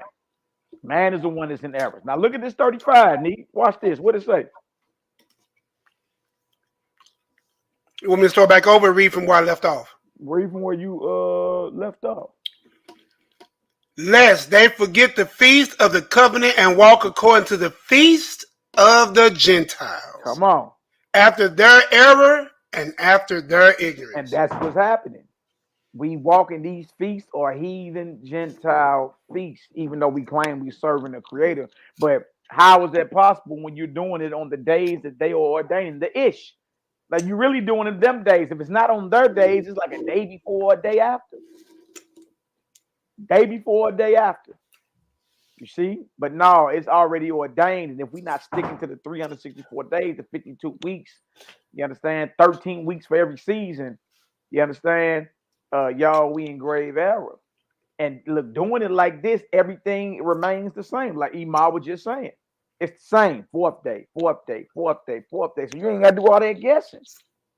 All right? Verse 36. What it say? For there will be those who will assuredly make observations of the moon. Where Anna at? Anna there. My beloved sister. Look at that. Now, again, that hit me like a ton of bricks when I first read that. Because you do got scriptures in the Apocrypha about from the moon is the sign of feast. You see that? The moon is the sign of feast, right? Now, but you got this in the Jubilee saying, what is that, D? It says, for there will be those who will surely make observation of the moon, how it disturbs the feast, and comes in from year to year, 10 days too soon. See, now we got a problem. See, now we can read this. We can read this for the brothers and sisters. You can read this and see this in real time. See, if you can look at it and see it in real time, now we got a question because you think it's pseudo. Oh man, that's pseudo. Wasn't nobody reading it out. We can look at that in real time. We know about the adjustment bureau, how you got to adjust your months, and because you mess around and came in too early, and if you don't project Passover out 2 more months, you're gonna be keeping a winter Passover. The Passover or the unleavened bread is a springtime festival. You see what I'm saying? So this is real time because the moon disturbs seasons and comes in from year to year 10 days too soon. If you ever been on a calendar committee in Israel, you know that's the truth. So that make what we read in Jubilees right now frighteningly accurate. Frighteningly accurate. Because I've been on the council. I've been on, you got to jump, bro. Dang, the barley, contacts in Israel say the barley ain't growing yet. Well, bro, the next month start tomorrow. It's the first month start tomorrow. That means unleavened bread is 2 weeks out from tomorrow. What you mean we got to wait a whole nother month from, you understand, tomorrow? That ain't making sense. Why? Because it's the moon. Our people observe that moon for the feast and all our days be off. All right? And that's real time. Verse 37, Nick. For the reasons the years will come unto them, when they will disturb the order and make an abominable day, the day of testimony. Dang. And an unclean day, a feast day. And they will confound all the days, the Kodesh, the holy, with the unclean. Right. And the unclean with the Kodesh. Right. For they will go wrong as to the months and Shabbats and feast and jubilees. Good. Well, we should be frightened, scared right now. Good night. Because we seen it happen. That's all I'm saying. That's why it hit me hard, because I've witnessed that. For well over a decade, witnessed that. Like, dang. And I always thought something was off. Why do we keep adjusting? Like every other year, we got to add an extra month. What is going on? We must be observing something wrong. Well, nah, brother, the Sirach 43 talk about the, yeah, okay, got you. Isaiah 38 talk about the sundial too. So we obviously was measuring the sun. Isaiah 38, 1-7. Obviously, we was measuring the sun and keeping track of how that moves as well. You know what I mean? But people really don't want to talk about that, right? Now look at verse 38. Because it's saying we going wrong for months, Sabbaths, feast days, and jubilees, which is every 50 years, right? Go ahead, For this reason, I command and testify to you that you may testify to them. For after your death, your children will disturb them. They speaking to Noah. Like, Noah, holler at your short leggers. Once you die, they're going to be reckless with it out here. Go ahead, So that they will not make the year 364 only. 364 days only. Y'all, that means it's not 354 based off a moon cycle, and it's not 365 and a half. It's not 366 in leap year. It's not. It's only 364. It's only 13 weeks in a season. It's only 52 weeks in a year. 364 days only. Go ahead, Nick. 91 days per season. That's right. 364 days only. And for this reason, come on, they will go wrong as to the new months. Go ahead. And seasons. Come on. And Shabbats. Come on. And festivals. Come on. and they, will eat all kinds of blood with all kinds of flesh. Good night. Good night. That's what's happening. It's been there the whole time. That's what's happening, y'all. From disturbing of the times to the chewing on animals. That's what we've been doing. We've been keeping the feast days wrong, and we've been chewing on animals. And look, y'all, this was testified to happen, and we see it in real time. So if you've seen it in real time, you got to put respect on that. You got to put just like you put respect on the sun, don't you? You see the sun in real time. We read this the day the Most High created the sun. And then you look outside and that deal beaming down on the back of that neck. You got to respect it. I see it written and I see it in real time. All right. We've seen the disturbing of the years. We've seen the adjustment of months and days. And we've seen how we eat at these feasts. Blood and flesh. All right.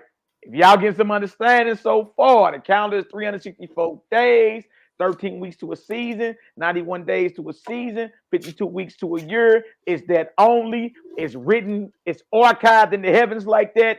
And if we're not observing it like that, according to what we just read, we making holy days unclean, holy.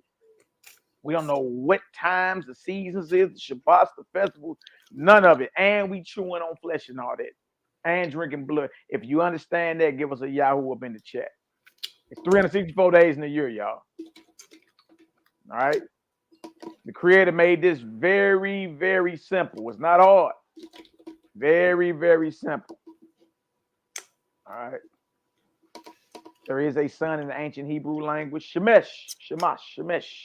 You get Samson from Shimshon. Root word of Samson's name is son, S-U-N, Shemesh. All praise and glory now to the Most High. You dig? Nehemiah, talk to me. You cracking them sunflower seeds over there. I know you got something to say. I ain't got nothing to say, boy, but we're having a good time. Yeah. Nehemiah, you got anything else to say? I don't.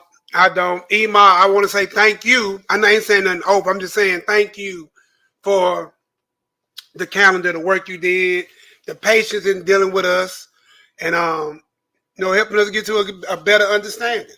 Many talks. And I think she frozen. I think she frozen too. Dang. Oh, there she go. Unmute yourself, Ema. Unmute yourself.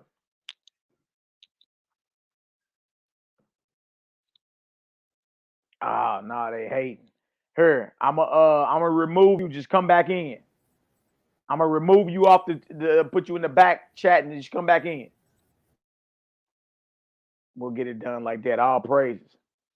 Let me see if I can add her back in without Ima Ahuba. Nah, you froze. Eggs out. Eggs out. Once I remove you, eggs out, and then click on the link and come back in. Let's see if it works like that.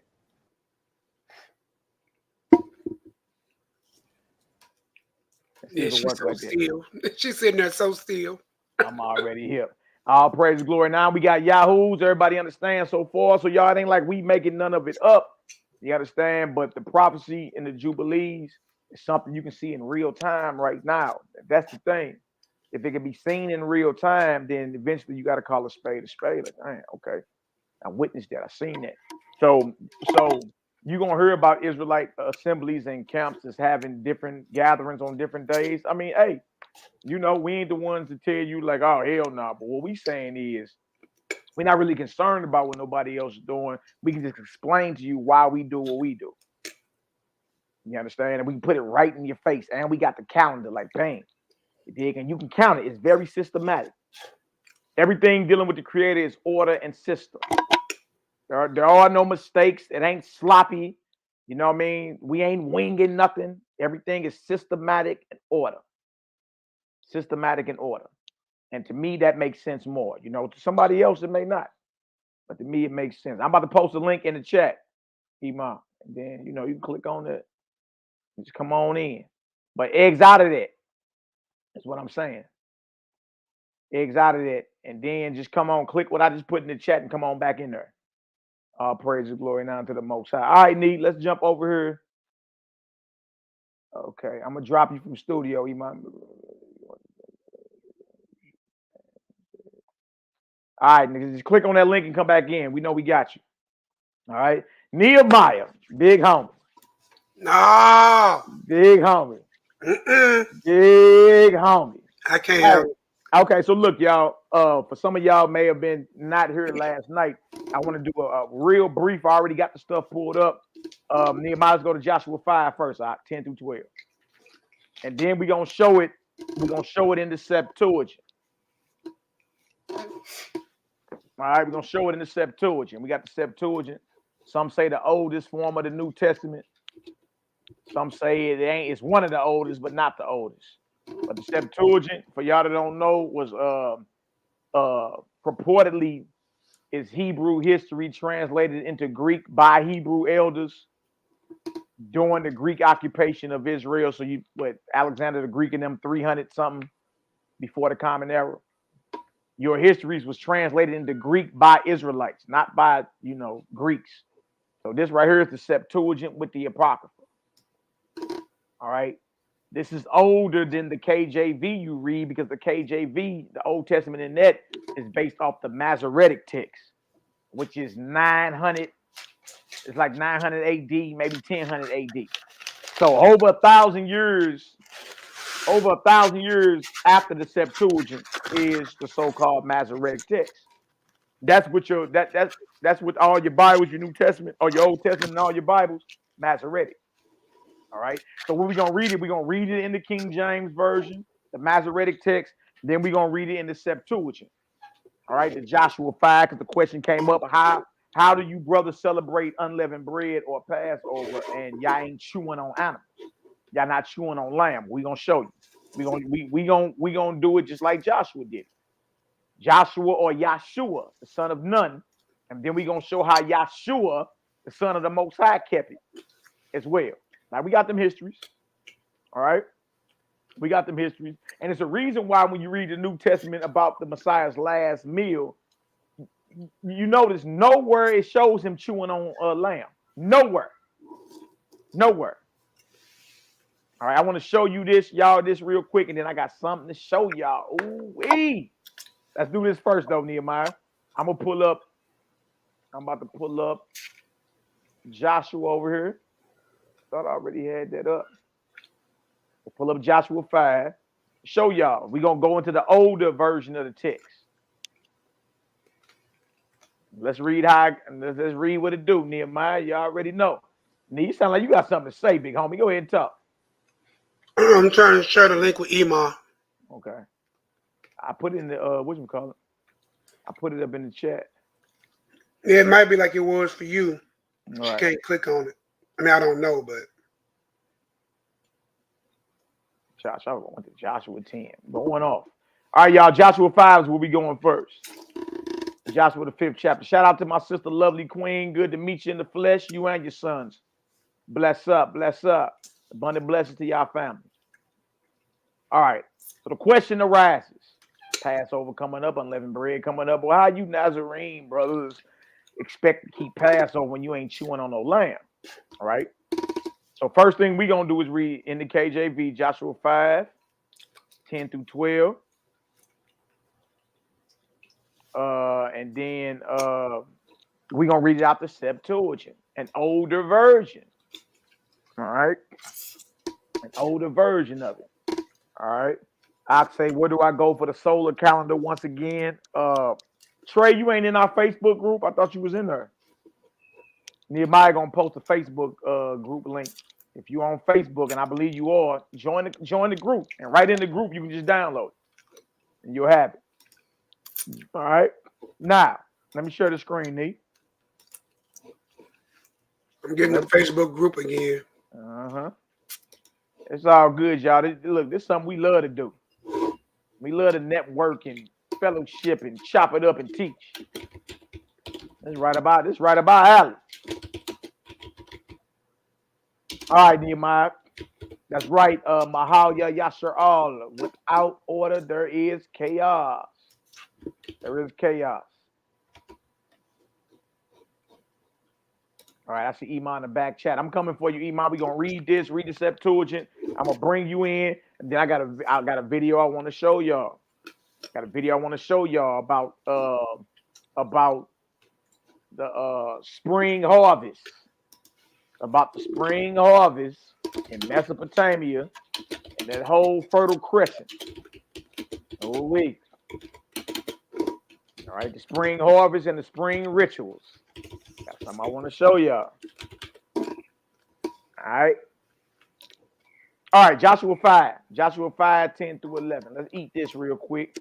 Let's go ahead and get it done. Hallelujah.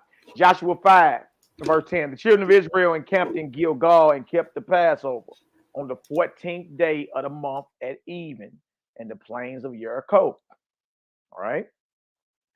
And they did eat of the old corn of the land on the morrow after the Passover, unleavened cakes and parched corn in the self same day. And the manna ceased on the morrow after they had eaten of the old corn of the land. Neither had the children of Israel manna anymore, but they did eat of the fruit of the land of Canaan that year. So this is where just on surface value, we see right here that this is a bloodless or fleshless Passover. They don't mention nothing about slitting lamb's throats. They don't mention nothing about eating the purtenance of the lamb. They don't mention nothing about roasted full, but it does say they kept the Passover. All right, it does say that. So those that is in opposition to what we're saying gonna say, bruh, it just said they kept the Passover. So the Passover has to do with killing the lamb. And then it says the next day, which is verse 11, the next day they ate unleavened cakes and parched land and parched corn. The next day. So they do say they kept the Passover, verse 10. The Passover represents killing the lamb. And the next day they did the unleavened bread. That's what it's saying. It's not saying that they had a fleshless, bloodless Passover. That's what somebody will say that's in opposition to what we're saying. Because of how it's worded, right? And then when you get down to verse 12, after we had eaten of the old corn of the land, don't just say old corn in this version, right? Then the manna stopped. So once we start, eating of the fruit of the land that Canaan was producing, the Most High stopped raining down manna or angel food for us. But notice, again, on surface value or surface level, we have nothing about flesh eating. Y'all, we got manna. We got unleavened cakes, and we got old corn, and we got the fruit of the land of Canaan being eaten. We have nothing here that would even suggest that we were chewing on lambs. All right. Now, again, somebody on the other side gonna say, brother, it said he kept the Passover. So, we're gonna be fair. It does say that, right? But what I want to go do now is show y'all in an older version of that. The older version of that in the Septuagint. Same Joshua 5, 10 through 11. And let's see how that's read. Let's see how this reads, should I say. All right. So let me share this real quick, Nehemiah. Let me share this real quick. People be thinking that we be tripping, like, you brothers losing y'all mind. It say that y'all missing words and all this extra stuff. Nah, that ain't the case, brother. What I want to do is show y'all this though. Hold on. Now, let me go down here. All right.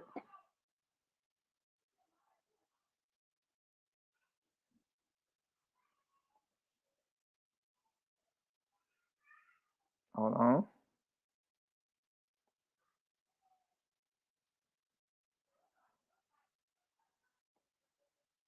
All right. Now, let me go over and show y'all this. All right. This right here is that same book I just showed y'all. Let me go ahead and blow it up. Blow it up for y'all real quick. All right. This is Septuagint. That's the book I just showed y'all right there. All right. Now, all y'all got to do is do a brief history of it, and you'll see. You'll see exactly what I'm saying. It's older than your Masoretic text. All right. Let me go back here. Click on that one. There go the binder for it. Or the spine, should I say. All right. Septuagint with Apocryphal Britain. All right. Now, let me show y'all this. All right. This is Joshua. This is the top right here. Prove it's Joshua 5. Look at this. Page 285 in the Septuagint I got. Joshua 5, that V is a Roman numeral for 5. So Joshua chapter 5, this page goes from Joshua 5, verse 2, through Joshua chapter 6, VI, verse 6. All right. Now watch this. Ooh-wee. Here it is. Same verses. Same verses. 10 through 12. All right. Now remember, it was saying on the morrow after the Passover and the old corn, and right. And so the brothers we bring that to, well, how y'all keep Passover without chewing on lamb, like the same way Joshua did outside of Jericho. Wasn't no lambs mentioned. Or brother say he kept the Passover. To keep the Passover, you got to kill the lamb. All right, well, let's go into the older version of Joshua. One of the oldest, if not the oldest, form of the Old Testament in the earth, or at least one of the oldest, is the Septuagint. All right. It's Greek on one side and English on the other. All right. Now look at this. Verse 10 through 12, Joshua 5. And the children of Israel kept the Passover on the 14th day of the month at evening to the westward of Jericho on the opposite side of Jordan in the plain. And they ate of the grain of the earth unleavened and new corn. See, you don't make the separation like it on the morrow after that. It's telling you for the Passover, Israel ate what? Unleavened bread and new corn. And this day the manna failed after they had eaten of the corn of the land, and the children of Israel no longer had angel food or manna. And they took the fruits of the land of the Phoenicians in that year. Right there shows the successor to Moses, Joshua, Hebrew name Yahshua, and how he kept the Passover before they invaded Jericho. And as we can see, Nehemiah, as we can see, Emah, it's fleshless. It's unleavened bread and corn. And fruit for the rest of the year. And fruits for the rest of the year. Ooh, we go ahead, Nehemiah, talk to us. No, it's very clear. There's no separation of days. Mm-hmm. Then they don't say old corn is new corn. Right. And it says grains from the earth. Right? At this point, when it says, and they ate, if we're going to be saying that they ate it, this is where it would have been. They ate lamb and grain. Right. Or they sacrificed, they made a sacrifice unto the Lord, ate lamb, and ate. You don't see none of that. And even for the rest of the year, where it says they ate lamb or they ate meat any other feast days, it clearly says they ate fruit of the land for their year. In that year. Oh, we. If y'all see that, this is a Passover or unleavened bread being observed without chewing on animals, give me a 9 up in the chat. So you got to ask yourself, why do different versions of the scriptures say something different? That right there proved it. For any brother saying Joshua 5, man, no, that don't mean that. Bro, when we go into the oldest version, one of the oldest, if not the oldest version of the New Testament, and show you in the Septuagint. Now, what they ate for Passover was not about chewing on lamb muscles, lamb gristle, lamb loin. It wasn't about that. And this is our proof. This is where we will go. Our research don't stop at just surface level. Sometimes you got to dig to find them jewels, you know what I mean?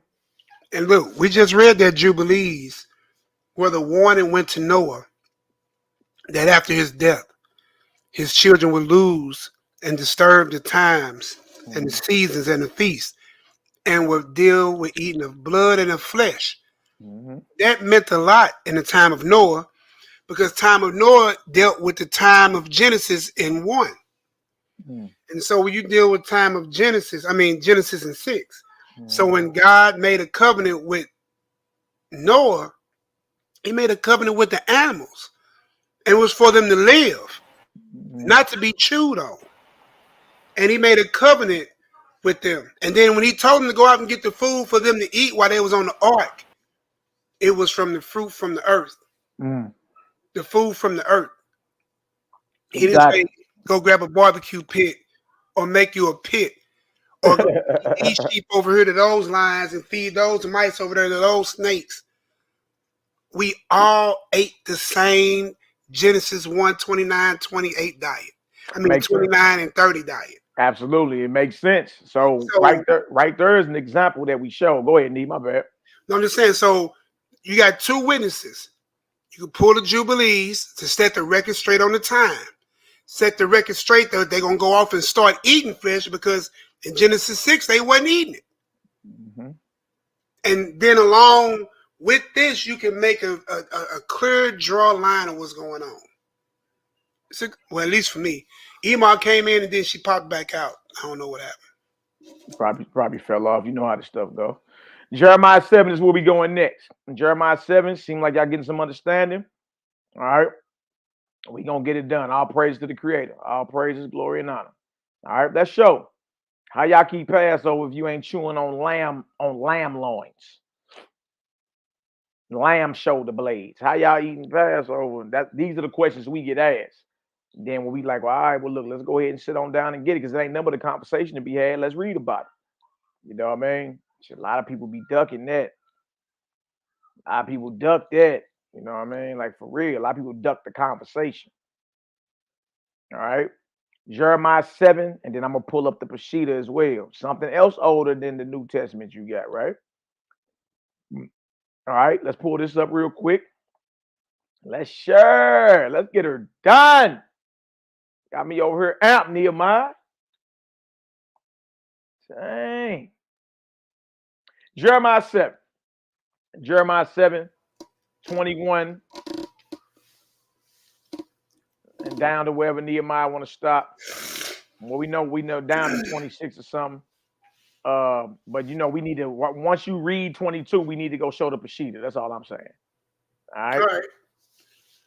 Well, yeah, I mean, we could just back forth there because I mean, we definitely want to get into that Exodus 12. Yeah, we going. We getting there. Absolutely. We can just do 21 and 22 on this Jeremiah and then show, you know what I mean? Let's show real quick an older version which says something totally different.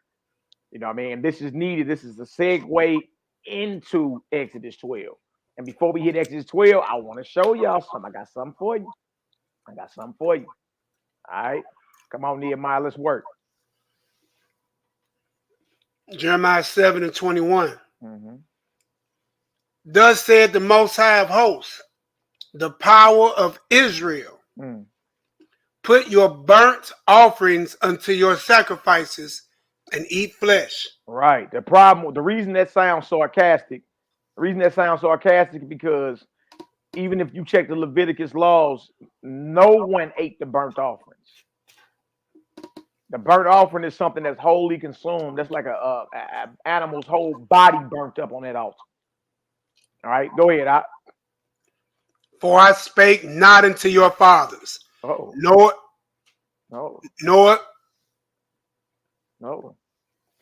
commanded them in the day that I brought them out of the land of Egypt concerning burnt offerings or sacrifices. You see, so now we got a major league problem here because the Most High, the Creator, is speaking through the mouth of a Levitical prophet, a prophet whose father is an active Levitical priest, Jeremiah. He's speaking through Jeremiah and saying, I never commanded the slaughtering of the lamb. I never commanded sacrifices and burnt offerings in the day that I brought you out of the land of Egypt. The day that we were brought out of the land of Egypt is known as the Passover or the unleavened bread. All right. So if the Most High is speaking to Jeremiah saying, I never commanded it, and then we flip over to the Exodus account and we see that it sounds as if this is commanded. Y'all, we got a problem. We got a conflict in the scriptures. How you want to explain this away and just say, oh, that's just because we wasn't acting right? When Israel ever act right? You know, they act right in the wilderness. We've always been off for doing something weird. The Most High is saying through the mouth of his prophet that I never commanded that. And how we know this about the Passover? It says in the day that I brought them out of the land of Egypt. What day was that? So we're going to address what the naysayer try to run as well. The naysayer say, well, Passover is when we sacrifice, but the day we left is unleavened bread. So that don't mean we didn't sacrifice or kill nothing, because we killed on Passover, but unleavened bread we left. Like, what? Like, hold on. All right. Is that, and look, y'all, this is this cayenne pepper. When I talked to cayenne pepper, he told me that. He said, oh, okay, because he couldn't answer it first. He said, oh, okay, well, Passover is we sacrifice, but the day we left was unleavened bread. So, you know, bro, you're going to have a major league problem with Exodus. You're going to have a major league problem with Ezekiel. You're going to have a major league problem with Matthew. You're going to have a major league problem with Mark and Luke. Because every last one of them spots I just named say that's all the same day. You have a major league problem. The Most High is saying here, I never commanded the sacrifices and burnt offerings. Is the slaughtering of the Passover lamb a sacrifice? If it is a sacrifice, then the Most High is saying, I never commanded that. Now we got a problem. All right. Now, Nehemiah, let's read this in the Peshitta. Let's read it in the Peshitta. All right. Ema said her Wi-Fi is messing up. Okay, all good, Ema. All right, let's share this. Show y'all this Peshitta. We did this a little bit yesterday. Just wanted to recap real quick. Anybody that's new listening, it may be like, man, what is y'all talking about? You brothers sound deranged. Wouldn't be the first time somebody thought we was crazy, big dog. You know what I mean? You know what they're saying, bro.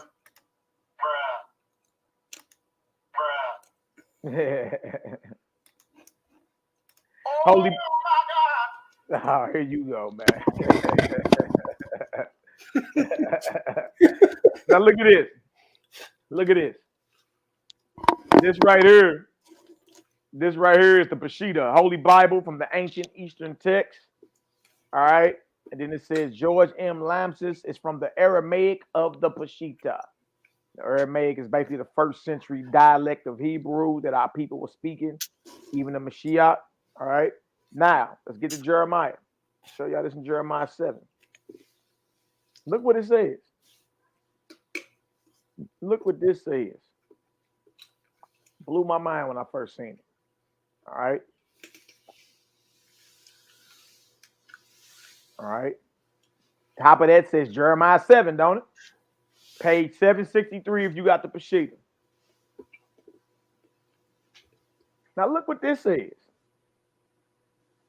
Look what this says. Thus saith the Creator, add your burnt offerings to your sacrifices, and eat meat which I did not command your fathers to eat. Oh, wait. You see, older versions didn't say it, because in the KJV it says and eat flesh. All right, it chopped the verse down in the KJV. What the rest of it is? The rest of it says and eat meat which I did not command your fathers to eat. The Creator never commanded us to be chewing on the backs and on the loins of animals. And this, y'all, this ain't, oh man, let's just talk about pig and catfish. Wasn't no pigs or no catfish being offered on the altar for a burnt offering. This is talking about your clean meats that men claim they supposed to be eating on. These are quote unquote clean animals. And eat meat which I did not command your fathers to eat. Why is the Peshitta saying this?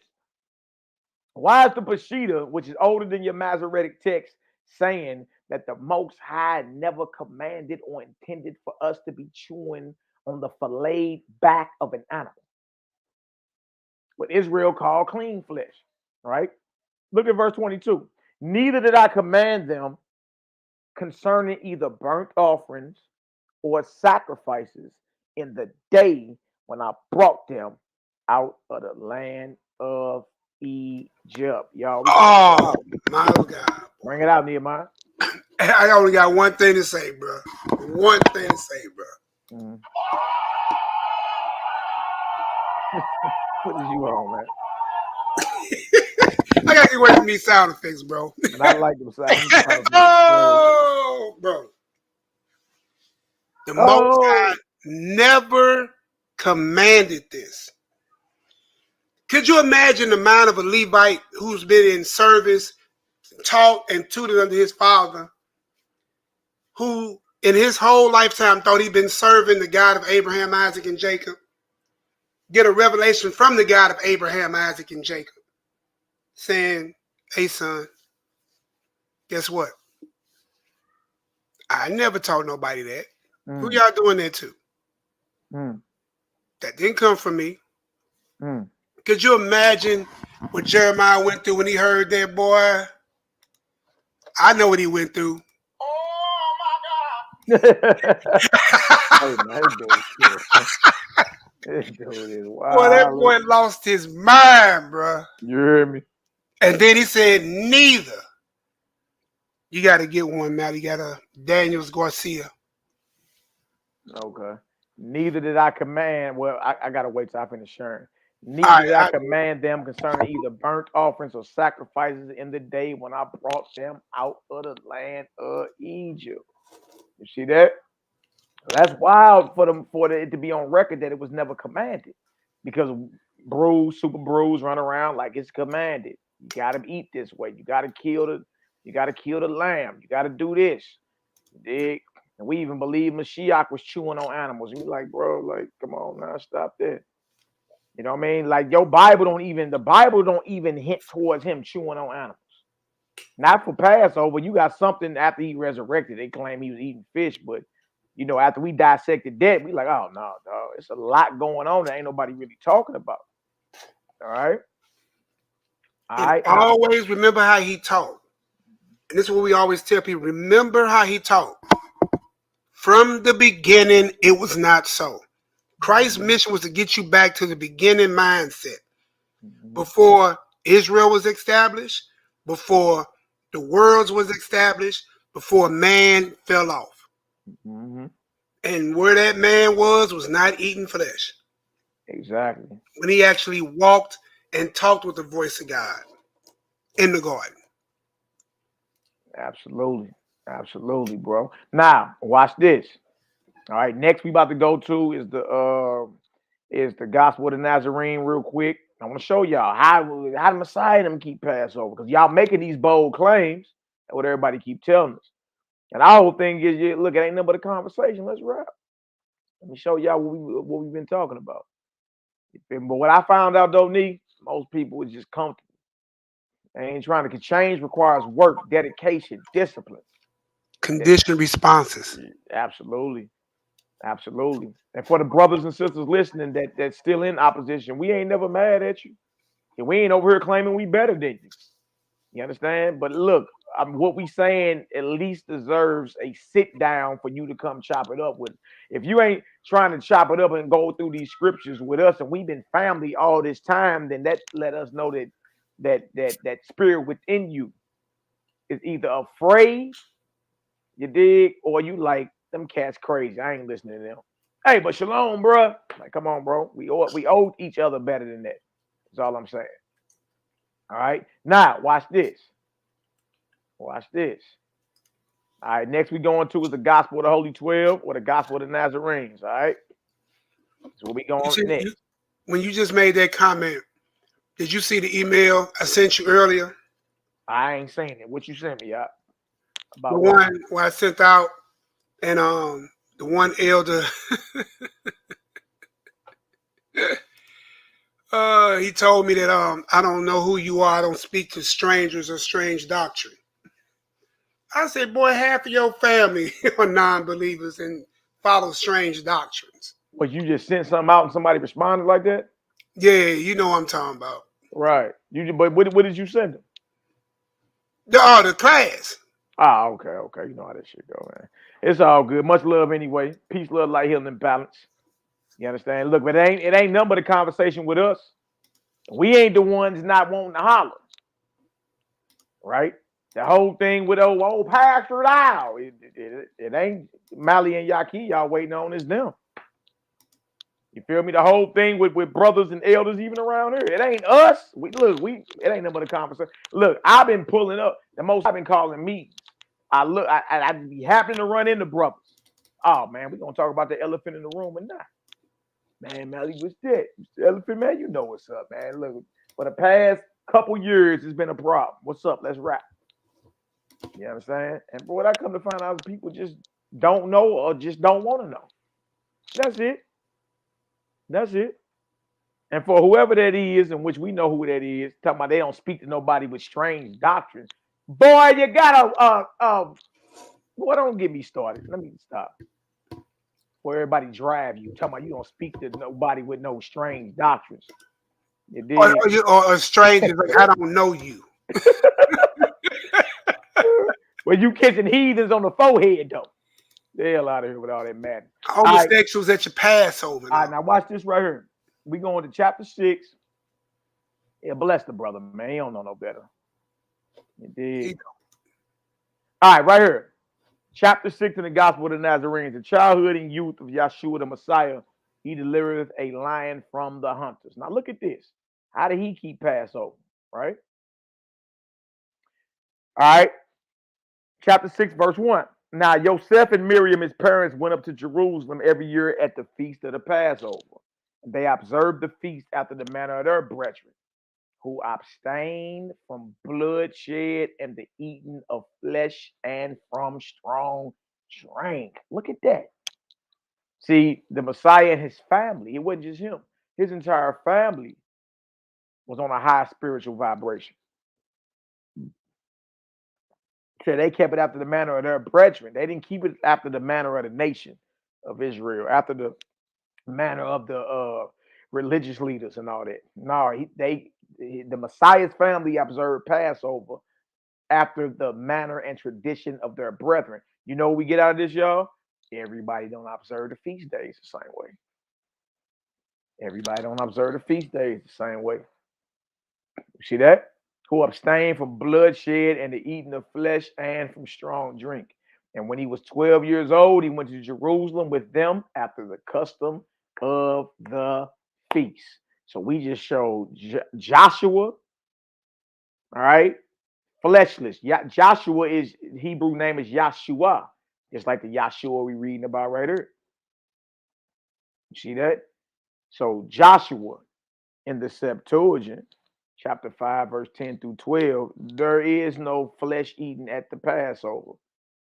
They ate unleavened cakes, new or old corn, depending on what you read, and the fruit of the land. That's what they ate for Passover, according to the Septuagint, which is at least 1,000 years older than your Masoretic text you have in your KJV. The Masoretic text is also a part of all your Tanakhs, where you're dealing with the JPS Tanakh or the Stone Edition Tanakh. All right, we went to the Peshitta, which is 1st century Aramaic, which is older than your so-called Masoretic text or Masorah. And we read in Jeremiah 7 the same thing. Y'all eating meat that the Most High never commanded us to eat, nor did he command us concerning sacrifices when we left Egypt. So Egypt was not about the chewing on lamb quarters.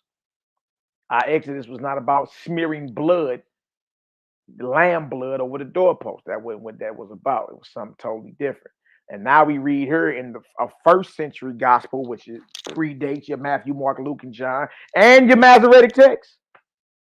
And your Masoretic text. 1st century again, and we see, based off the history, or even the literature, that Mashiach, not just him, his family, observed the feast days, specifically the Passover, after the manner of their brethren who abstain from bloodshed and eating the flesh and from strong drink. Now, see that? 3 witnesses. 3 witnesses on how to observe and keep a Passover without the shedding of blood. All right. We're going to come back to chapter 75 at the end of class, and we're going to read what the Messiah had at his last Pesach or Passover. And there was not flesh. All right. All praise and glory now to the Most High. Nehemiah, talk to me, big homie. All right. Well, stop sharing right there. I was just putting that thing together for you to see. Okay. What you need me to see? It's in the text message. It's in my text. Mm-hmm. Okay.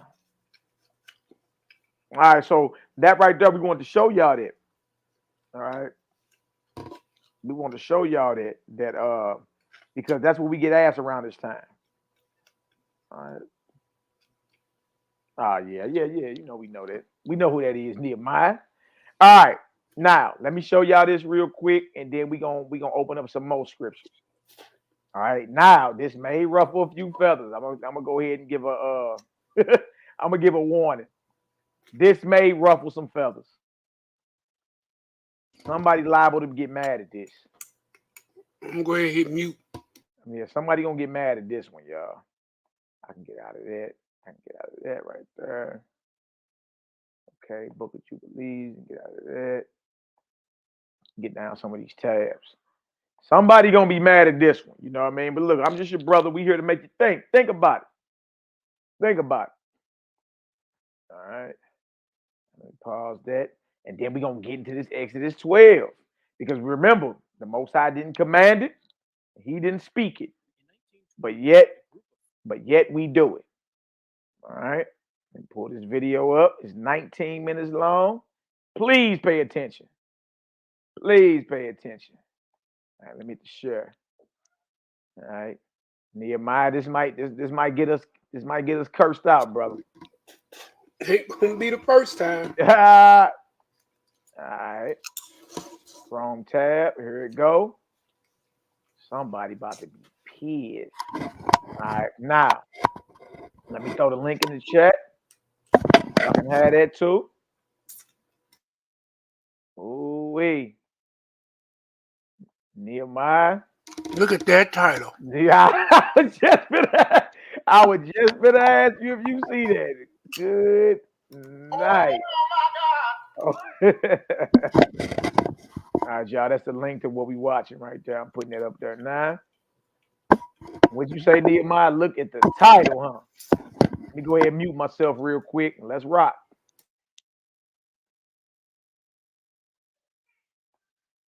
In 1928, a group of French archaeologists led by Claude Schaeffer began investigating a tomb recently unearthed by a farmer. What they uncovered at the site was not only a tomb, but an entire city which had been lost to time for 3,200 years.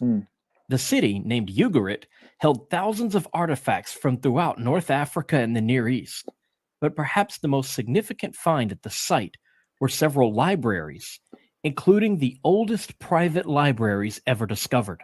Now, this says Ugarit, right? If y'all don't know, look up the Ugaritic text. All right? Look up the Ugaritic text. Let me see, I type it in. Ugaritic. It's the text. Blow your mind what's really going on out here now. All right? Ugaritic text. He just brought up a Ugarit. Ooh-wee. Ooh-wee. Hundreds of clay tablets were recovered and deciphered, written in a combination of cuneiform and alphabetic script, were literary and religious texts. From these tablets, we find the oldest known version of the Passover story, which was spelled out in a tale of divine cannibalism. I'm your host, Jason, and this is Dragons in Genesis. The 10th and final plague kicks off in Exodus chapter 11, after the failure of the 9th plague, which saw Egypt plunged into darkness for 3 days. Pharaoh releases the Israelites to go and worship, only to have Yahweh intervene yet again and harden his heart, causing Pharaoh to rescind his latest order and keep the Israelites captive. So now Yahweh tells Moses that he will bring one final plague, and this time he'll allow Pharaoh to make up his own mind without divine interference, and the Israelites will finally go free. It seems that going 400 years without receiving an animal sacrifice has made the Shasu storm god bloodthirsty, because he tells Moses that around midnight he will personally go into the land of Egypt and start killing children and livestock. In ancient cultures in North Africa and the Near East, sacrifice of the firstborn, whether human or beast, was actually quite common. This practice serves to appease brutal desert gods so they will not strip the land bare, kill the flocks, and starve the children to death. It might be an echo of that brutal time about 7,000 years ago when the pastoral lands dried up, killing off half the people in North Africa. We found a great deal of evidence of child sacrifice after that time, but none before it. This practice of sacrificing the firstborn and a portion of the harvest is meant to appease the bloodthirsty God so that he won't take the rest of the food and children by force, sort of like paying protection money to the mafia. While modern Christians might call human sacrifice barbaric and pagan, it's obvious that Yahweh is no different than the other desert gods. We see it as early as the Cain and Abel story when he demands burnt offerings, and it continues on throughout the Old Testament. It's even the main focus of the New Testament, where the ultimate blood sacrifice is made. Here in Exodus, we have yet another example. Yahweh thirsts for the blood sacrifice he's been forced to do without for centuries, and in order to quench that thirst, he threatens the lives of the Israelites and eventually begins claiming the lives of the Egyptian children and livestock. In order to tell the difference between the Egyptian children and livestock and the Israelite children and livestock, Yahweh gives a series of instructions to Moses. He tells Moses to slaughter a yearling male goat at twilight and paint its blood on the doorpost. They must then chop up the animal and eat it all before dawn. Any leftovers must be burned. They also cannot make leavened bread for a week. Before this plague, Yahweh had no trouble differentiating between Israelite and Egyptian people and livestock. Hell, the Pharaoh's daughter was able to identify an Israelite baby when she plucked Moses from the river, and he wasn't even circumcised. So this sacrifice of a goat, painting of the blood, chopping up and eating of it before dawn, doesn't really make sense as a means of identification, especially since Yahweh can look at a group of animals and know exactly which one was born first. Sorry, but a 2-year-old goat and a 3-year-old goat look exactly the same. So Yahweh somehow knows their birth order, but not their nationality? That just doesn't make any sense. In Exodus 11, Yahweh gives Moses his master plan for the coming plague, as he has done 9 times before, and makes no mention of any special preparations the Israelites must make. In fact, he states in Exodus 11:7 that he would not harm the Israelites because he wanted them to know that he saw them as different. The mention of the sacrifice and Passover festival come later as an interruption to the narrative in chapter 12. So in chapter 11, Yahweh tells Moses that he sees the Israelites as being different, but in chapter 12, he needs them to make a blood sacrifice and splash some red around on the doorpost in order to differentiate them. Doesn't add up. Add it to the fact that Yahweh then commands Moses to make this an annual practice, a festival to be celebrated for all time, and you have the evidence to show that this is not a historical event, but an ideological story to explain where their modern practice of Passover came from. In fact, if you read chapter 11, where he outlines the plot of the 10th plague, you can see that the 10th plague has nothing to do with the Passover at all, because the Passover isn't mentioned. So why would the Israelites change the origin of their spring festival? Also, why is it that as soon as the murder commences and the Israelites are freed, they rush out and must wrap their kneading bowls in their cloaks because the bread has not yet leavened? It's as if the tale of the springtime goat sacrifice festival was moved to take place at the same time as the 10th plague. In fact, that's what most biblical scholars believe. The complications and contradictions in the story seem to indicate that the connections are fabricated. So they have this plague story, and they have this springtime festival story, and they merge the two. Again, we must ask why they are changing the origins of their spring festival. Now, at this point, you might be thinking that I'm engaging in an unhealthy amount of speculation, and rightly so. It might sound far fetched that there's no connection between the 10th plague, the murder of the firstborn, and the Passover. Because it sounds so far fetched, I'm going to leave out my own opinions and speculation from this section. Instead, I'm going to present information from Jewish scholars on what they believe is the basis for the Passover festival. That's right. I'm taking all of my information for the rest of this episode on the Passover from books, articles, and papers published by Jewish theology professors and experts on the Torah. This information, as damning as it is to the Passover festival and the Exodus story as a whole, isn't even difficult to find. When it comes to Hebrew Bible studies, it's pretty much mainstream. In fact, the vast majority of the information I present in this podcast comes from Jewish sources, not secular scholars. Prior to the writing of Exodus, Semitic peoples in the Near East had these stories. They had these rituals, but they were separate. Exodus merely combines them to cover the pagan origins. There was a springtime agricultural festival where sacrifice was made to coax the gods into granting favorable weather, a successful growing season, and a bountiful spring harvest of barley. The second ritual wasn't set in time like the spring festival, but would be performed whenever the need arose, and that was a blood magic protection spell against malevolent forces that sought to harm infants. So let's break down the Passover. We'll begin with the timing. Yahweh gives a formula for calculating Passover. He tells Moses that on the 10th day of the first month, they shall separate a lamb or goat from the rest of the flock and shall slaughter it on the 14th day and celebrate Passover that night.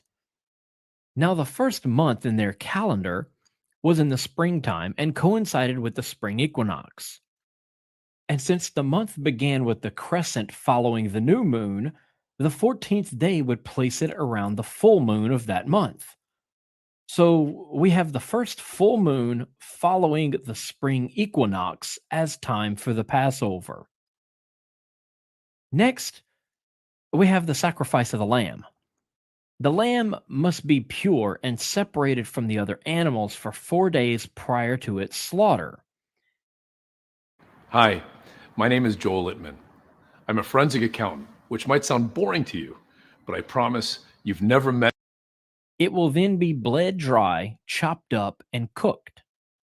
The blood will be used to anoint the doorpost to protect the residents of the house from a vengeful deity who comes at night to kill the firstborn children. There will be a feast in which the lamb or goat is eaten. All of it must be consumed before dawn. Any remnants must be burned. And while all this is going on, the sinful Egyptians will be murdered in their beds. We can recognize in this story a few parallels to other stories. First, there's the substitution of the Israelite child with a sacrificial animal. Just as Isaac is spared by God and a ram is taken in his place, so are the Israelite children spared and a lamb taken in their place. This substitution is a way for later Israelites to deny their history of child sacrifice.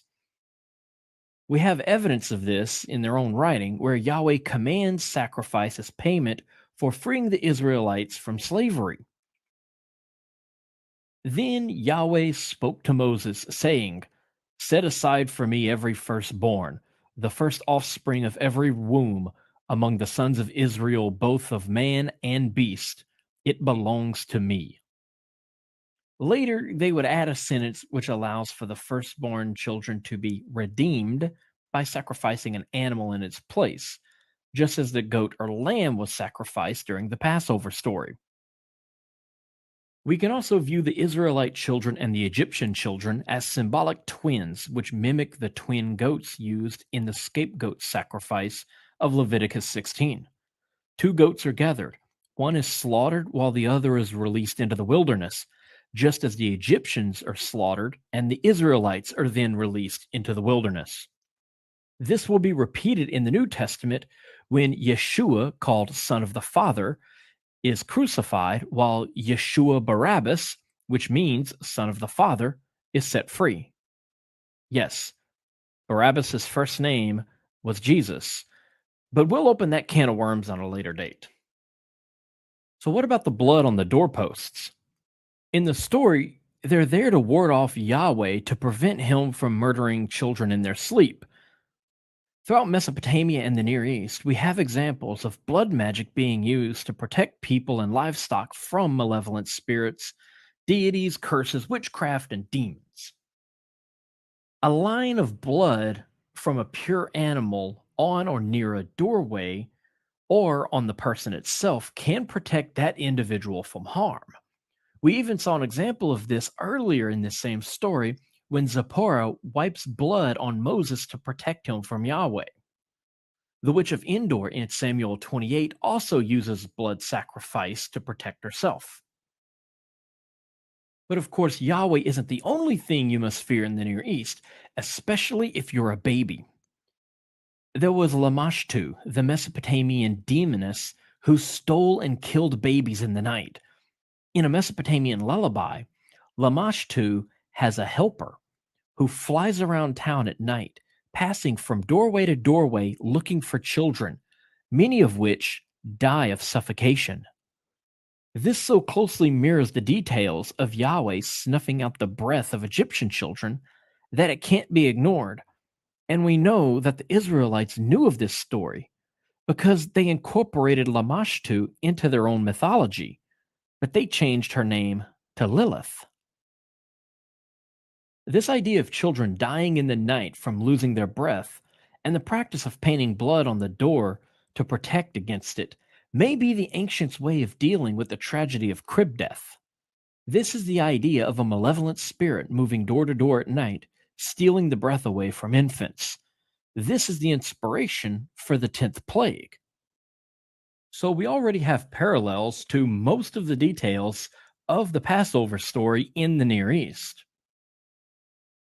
We can also compare the Passover festival with the Zukru festival from Imar.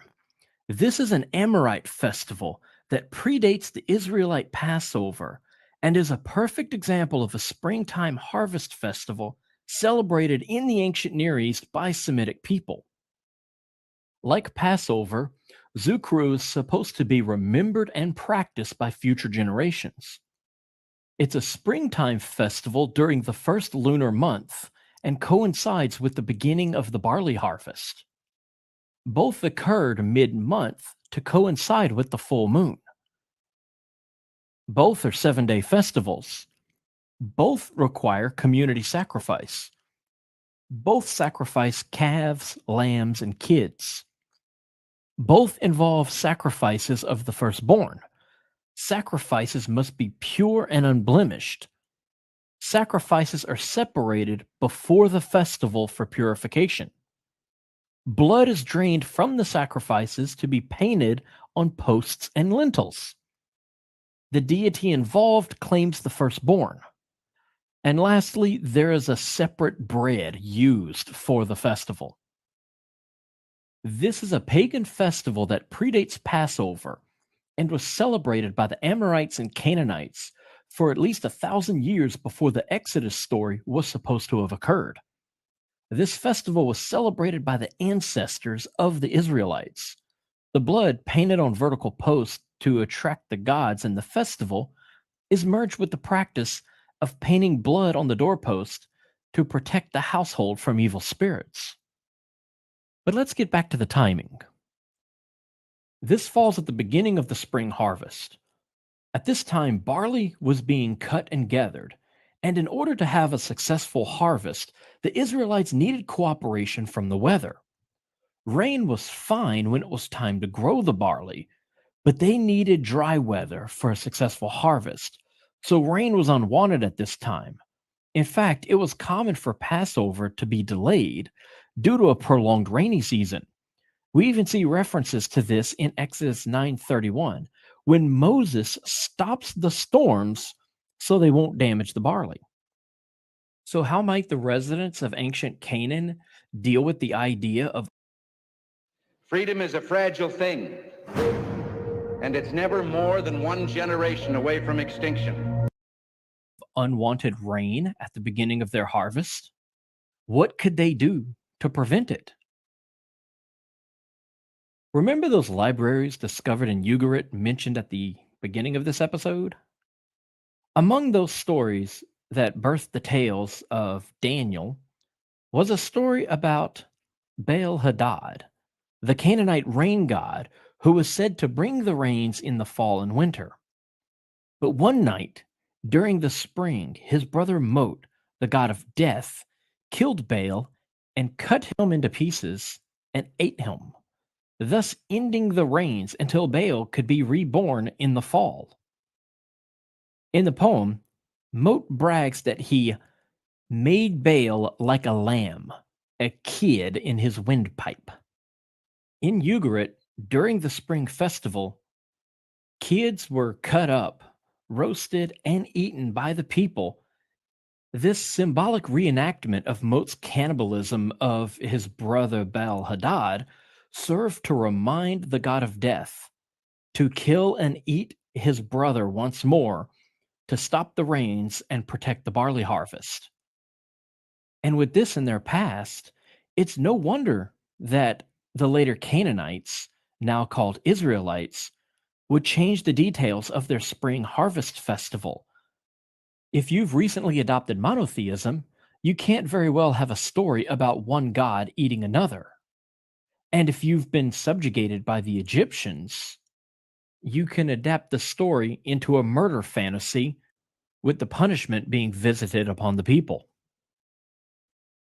That about wraps it up for this episode. I want to ask you to like us on Facebook at facebook.com/dragonsandgenesis. Subscribe to us on iTunes, and if you want, leave us a review. And as always, thank you for listening.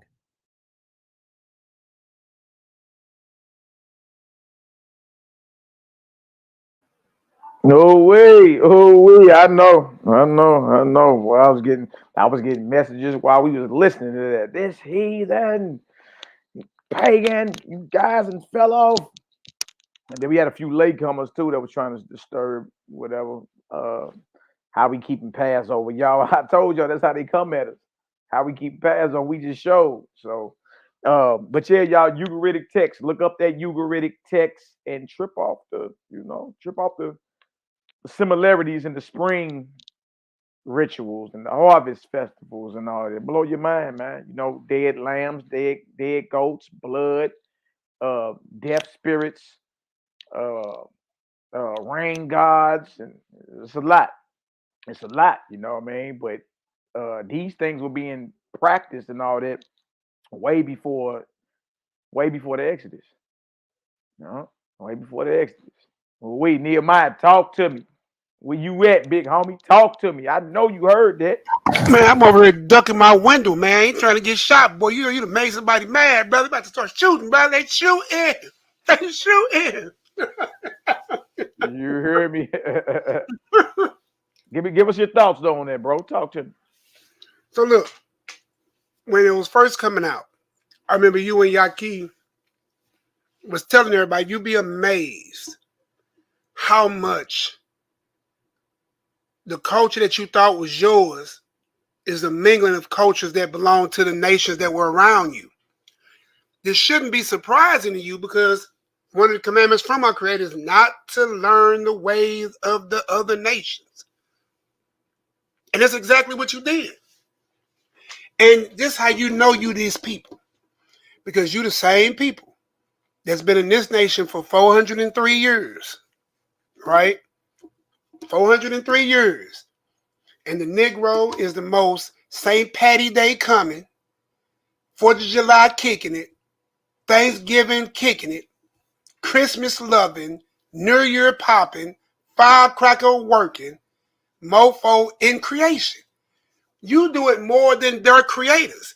We as the people who are not of this place do the things that our oppressors do, and we try to outdo them in it. It would make sense. And then this is how you know you're this people. Because you got taught Christmas. But then you learned it from the heathen, but you try to outdo the heathen. So you make it your Christmas. So you try to have the best decorations, the best dinners, the best soul food, the best turkey to damn to alligator mix. They doing all kind of stuff with their food now, bro. What I'm saying is, this should not be far-fetched for any of us to hear, because we those same people. You done came here and learned from your oppressor during your oppression, and you done picked up every way. Now look at every black, so-called black, that we know would be Hebrew culture that grew up in this in the diaspora during this captivity, right? Look at the writings that they write. They write like the heathen. They act like the heathen. The storytelling is in the format of the heathen. The love story are heathen based. Do you see it? I'm just saying, do y'all see it? Everything that we do and sell right now is heathen based. We have been totally assimilated. And it's no different than what our fathers and forefathers did. And that's why the one who came after Moses knew it. He couldn't take all that evil out of Israel. He couldn't do it. That's why he had to tell you the one who's coming after. Oh,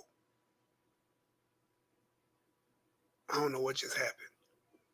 Go ahead. You can still be heard, bro. Go ahead. Okay. The one that's coming after, him you must hearken unto. Because Hamashiach is the one who's going to bring us back to the original understanding. If your God is supposed to be holy and set apart and unlike any other deity, how are we mimicking other deities in our Israelite culture?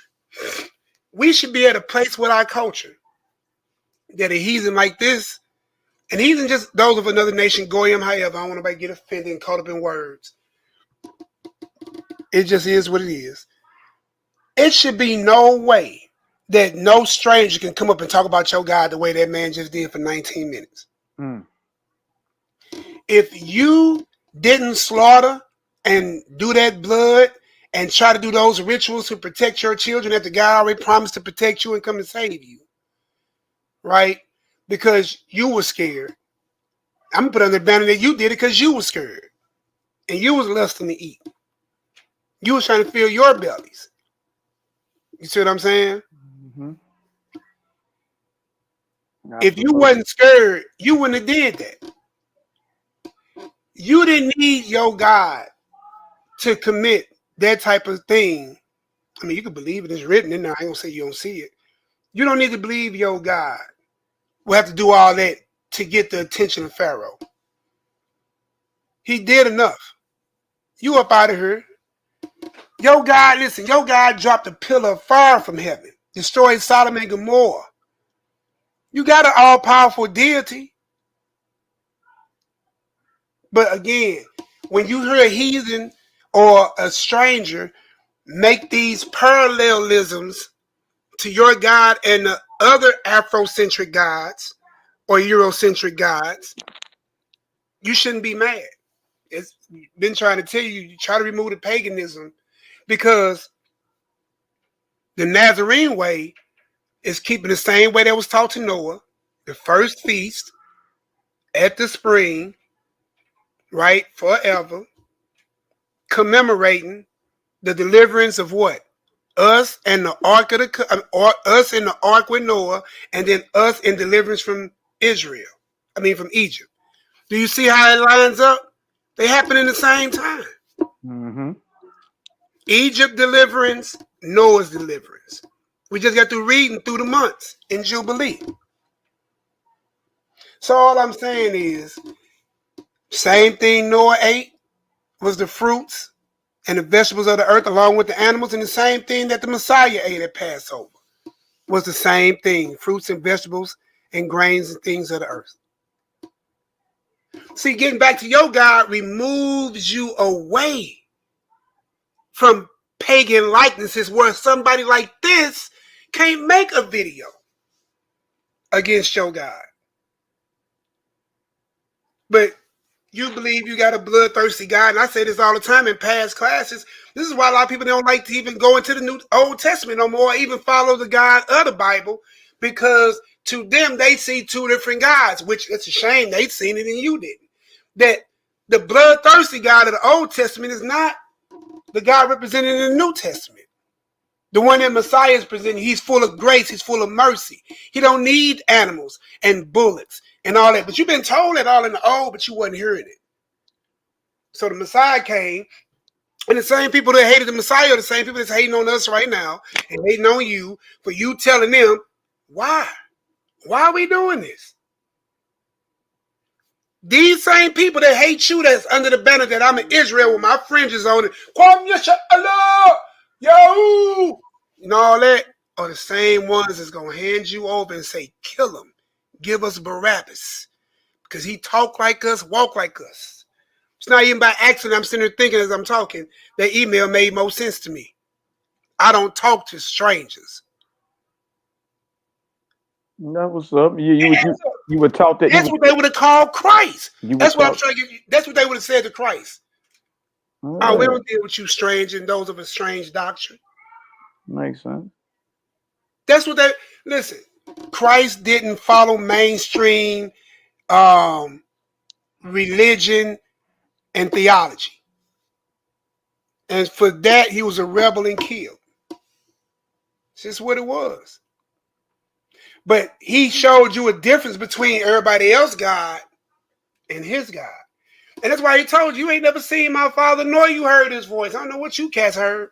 A false God. That's what they heard. Israel been under the vibration of the false gods, Baal, Ashtaroth, Molech, and many others. Baal, Peor, all of them. All of them. They've been under the vibration of the false gods.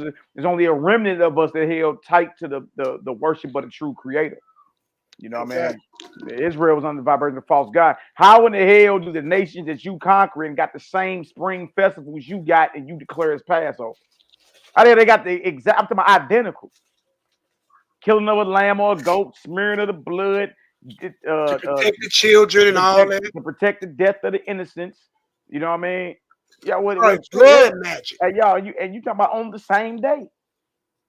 You talking about that? How the hell do I'm talking about and been in practice before you even left Mitzrayim or Kemet. So that means by the time you actually got into what's called the Promised Land, the native tribes were already celebrating and putting into practice their rituals to their gods, specifically this spring ritual of spreading the blood of a lamb or a goat to protect the so-called body and spirits of the innocent. Doing this, like, in other words, what you was doing was not foreign to them. You representing your mighty one. Your mighty one is holy and separate and can't be compared to the pagan gods or the heathen gods, right? Then why your rituals look the same? Killing, blood smearing, you understanding? Rain, look, they even brought up the barley in there. The barley. Come on, man, we got to stop that. Somebody like that. That's something that you need to ask about. Hold on. Are we the only ones that have in that area? Are we the only ones that have that so-called spring ritual? And if the answer is no, then you got to question that. You got to question that because remember, the Creator is holy, set apart. You can't compare him to anyone or anything. Here you go to the tribes, and then he told you don't learn the way of the heathen. Don't worship me how these tribes worship their deities, but your Passover is the same as their spring ritual. Nah. Something going on here. All right, something going on here. So all praise and glory now to the Most High. Let's get to Exodus 12, Nehemiah. Yep, I fear I've integrated my people into a burning house. That's right. Shout out to my native brothers and sisters. Bless up. Abriyah, bless up, Queen. Praise the glory. Now, let's get this Exodus 12, Nee. Now, What up, PP? Fat Peasy. Hey, now, let me ask y'all this. Is the Passover a sacrifice? We read in Jeremiah, the Most High didn't command the sacrifice. He didn't speak it, and he didn't command the burnt offerings on the sacrifices in the day we left Egypt. It's the cutting of a lamb's throat and smearing the blood and doing whatever you're doing to it. Is that considered a sacrifice? One for sacrifice. Hey, one for yes, two for no. Is the Passover, the killing of the lamb, considered a sacrifice? One for yes, two for no. One for yes, two for no. Because remember, we read in Jeremiah that the Most High did not command in the day that we left Egypt concerning burnt offerings and sacrifices. So, well, we need to talk about the Passover. Is the Passover or the killing of a lamb a sacrifice? One for yes, two for no. Because if it is, then that means the Most High never commanded the slaying of the lamb. According to Jeremiah, that is. And according to Isaiah. All right, I got one. Exactly. It is a sacrifice. It is a sacrifice. Now, let's read about the sacrifice, all right? Nehemiah. Before this Exodus 12, let's do Deuteronomy 16. Deuteronomy 16. I'm going to show you how to get surgical with this real quick. I'm going to show you how to get surgical. Nehemiah, you all in my ear chewing, cuz. Like, what you eating on, man? Oh, that was weak things. I didn't think you heard me. My bad. Boy, I've been hearing it. Smacking like a mug. Yeah, I went from sunflower seeds. I done killed that whole bag. I'm on wheat thins now. All right, so Deuteronomy 16 is about the feast of the Passover, the weeks in the boo, but we're going to read 1 through 8 real quick. Hallelujah. All right. All right, sounds good, bro. My apologies, everybody in the chat. You all good. And we about to get surgical. All right. Let's get it. All right. If Jeremiah 7 and 21 and 22 don't mean that the Passover is a sacrifice, we got a problem. Because it says that he didn't command nor speak to our fathers in the day that we left Egypt concerning burnt offerings and sacrifices. He didn't command it, correct? And then what we read? All right, so if the Passover falls up under the category of a sacrifice, meaning the killing of a lamb, if that falls up under the category of a sacrifice, and guess what, y'all? By the process of elimination, the Creator never commanded it. That's something that was added in there by scribes. It's called deductive reasoning.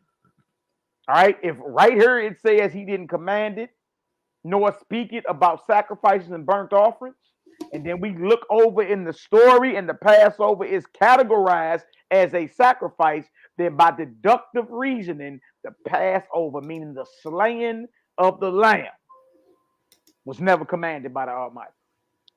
That's how you do that. All right. Deuteronomy 16, 1 through 8. I know we're going to make somebody mad, but it is what it is. Deuteronomy 16, 1 through 8. All right. Deuteronomy 16, verse 1. Observe the month of Abib and keep the Passover until YHWH'S thy Elohim. For in the month of Abib, the Most High your power brought thee forth out of Egypt by night. You see that? So in the day, remember he said, for I didn't command nor speak to your fathers concerning burnt offerings or sacrifices in the day that when he brought us out of Egypt. So the Passover is that day. The Passover, the beginning of the Passover is the day where the Most High decided to move Israel or bring Israel up out of Egypt. Jeremiah 7 and 21 and 22 says, the Creator says, I didn't command, I didn't speak to your fathers concerning burnt offerings and sacrifices in the day that I brought you up out of Egypt. Well, now we identifying when we came out, right, Nee? That's what we're doing. Or in the month of Abib, the Most High, the Creator, brought you, Israel, forth out of Egypt by night. So observe the Passover, right? Now watch this, verse 2. Thou shalt therefore, sacrifice the Passover unto YHWH'S thy power of the flock and the herd in the place which YHWH shall choose to place his name there. Y'all hear this? So yeah, the Passover is a sacrifice because you got to kill an innocent creature. You got to kill an innocent creature, so that's a sacrifice. Then it had to be murdered, right? I mean, after all, an innocent lamb ain't do nothing to you. He ain't even sinned against his maker. It is a sacrifice.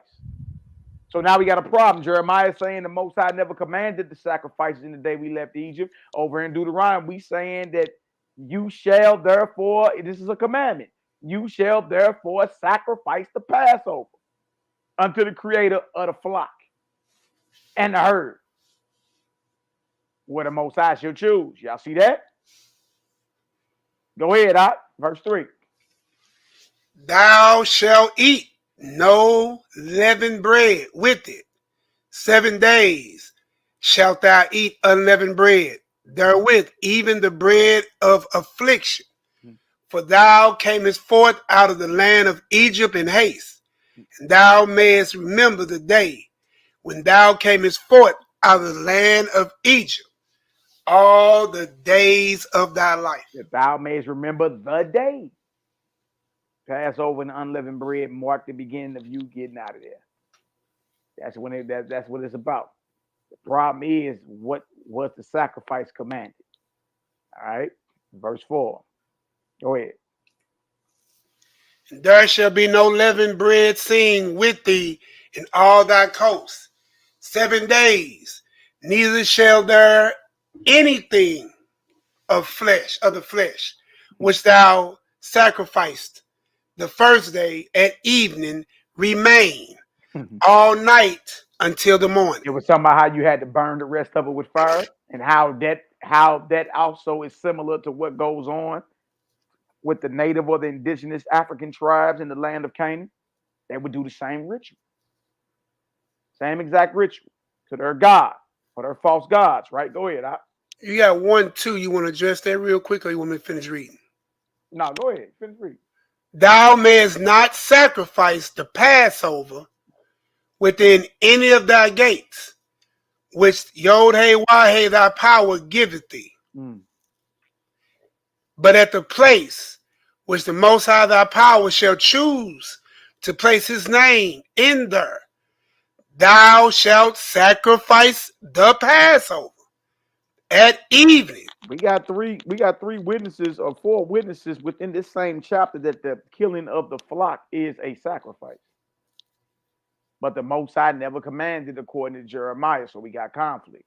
All right, go ahead, At the going down of the sun, at the season that thou camest forth out of Egypt. There go that season again. And so we know when we came forth out of Egypt. So now we know what time period Jeremiah is talking about when the Most High said to him, in the day that I brought you out of Egypt. All right, in the day you was released from bondage. All right, go ahead, And thou shalt roast and eat it in the place which Yahweh thy power shall choose.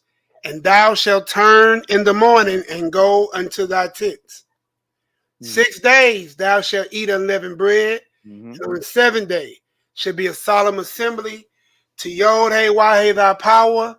Thou shalt do no work therein. All right, that's it for that. So we shouldn't be under any illusions, because Cayenne Pepper said to me that the Passover and unleavened bread is not considered the same day, because he was trying to make Jeremiah 7 fit.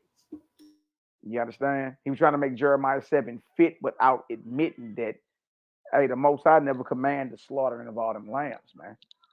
The dig is say it right here in Jeremiah. Oh, well, Passover is the slaughtering of the lambs, but unleavened bread is when we came out. So yeah, we slayed the lamb, and then the next day he didn't command us to sacrifice nothing else until we got into the wilderness. That was his understanding of it. As if you separate Passover and unleavened bread. All right. So my thing was, well, bro, you're gonna have a problem with these following scriptures. All right. No, we see the time period and we see it is a sacrifice, correct? We see that. All right. Now let's go to, before we get to Exodus 12, that's what we're gonna end it at. Let's go to Ezekiel, let's crush cayenne pepper's understanding real quick. All right, let's crush him real quick. Bag him down. Let's go to the book of Ezekiel 45. All right, go to Ezekiel 45. And this supposed to be. Also remember, y'all. Go ahead. This supposed to be in the kingdom when Zadok and them ruling, supposedly. But even in there, let's see if they separate Passover from unleavened bread.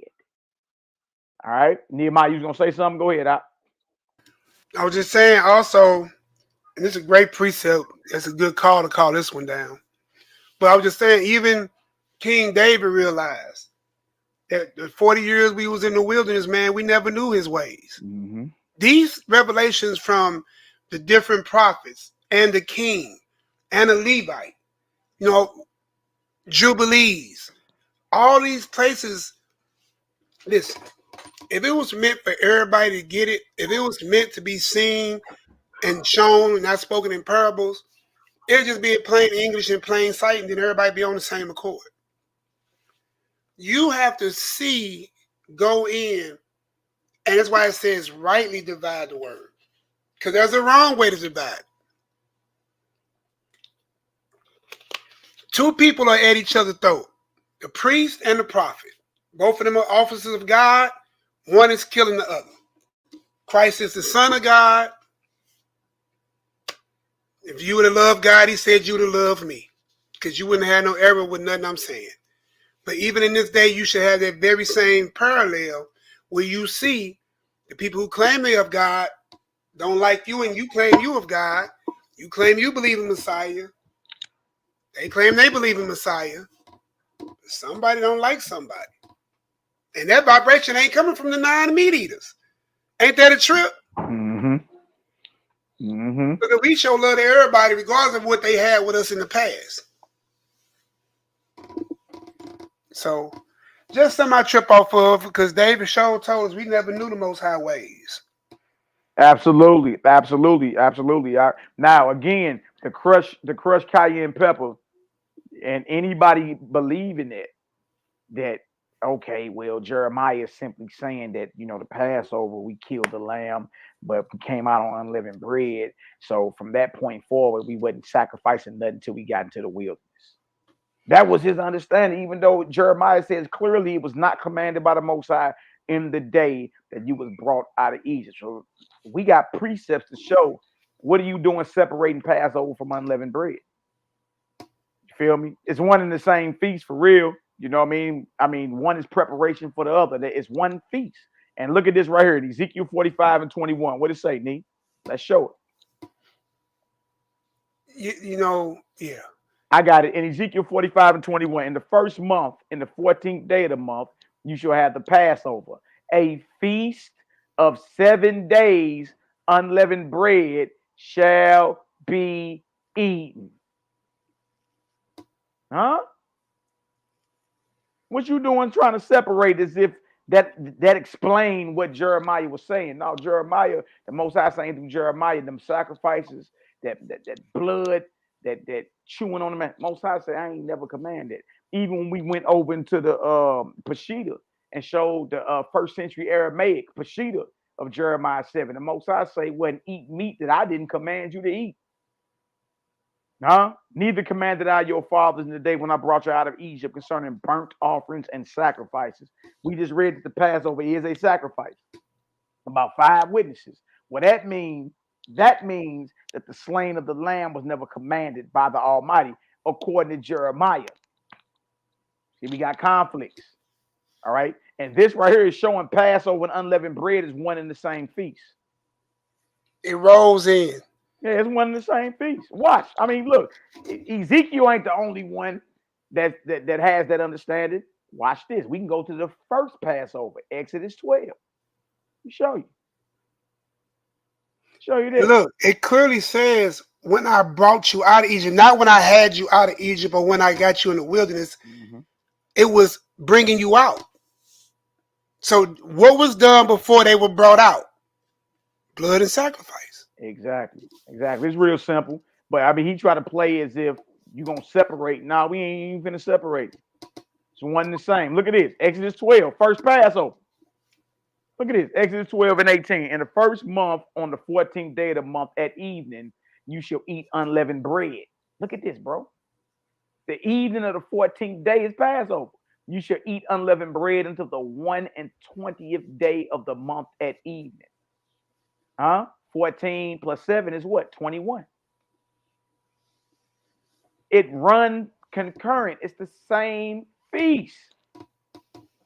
But he want to try to make it, Cayenne Pepper want to try to make it seem as if, you understand, it's separate. And by separating it, then there's still room to slay a lamb. The Most High commanded it. And then once the lambs were slain, then he didn't command nothing else like that until, we got into the wilderness. But we see, if you've been paying attention since earlier, we see that logic is off. Because we even see in Joshua, the 5th chapter, there was a bloodless and a fleshless sacrifice. You see that? You see that? Let's drop that. Let's drop that. Let's go to Matthew 26. Let's go into the New Testament. You want to try to separate it as if that leaves room to slay a lamb. Nah, Jeremiah 7 saying the Most High didn't command it at all. What you doing is not his commandment. Even though you reading that it is. Ooh-wee. Now look at Matthew 26 and 17. What that say, Nehemiah? Now the first day of the Feast of Unleavened Bread, the disciples came to Yeshua, saying unto him, where wilt thou we prepare thee to eat the Pesach? You hear this? And it was already called unleavened bread already. That's what I'm saying. That's exactly what I'm saying. You see? See, it's biblical narratives that destroy the logic in what he's talking about. All because you don't want to admit that Jeremiah is saying, or the Most High speaking through Jeremiah saying, I never commanded what y'all reading about Exodus 12, about killing lambs. You feel me? Like the Most High know how to differentiate between an Israelite and an Egyptian. Did he tell us that in Exodus 11? But against the children of Israel, won't a dog move his tongue?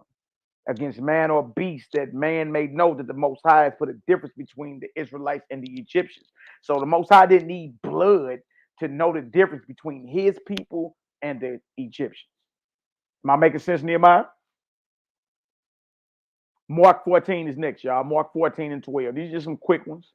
And then we about to read through this Exodus, the 12th chapter. We about to read through it. And remember, you know what we asking? Does any congregation or camp keep Passover? How we read about it in Egypt. All right. That's the challenge we're going to put out.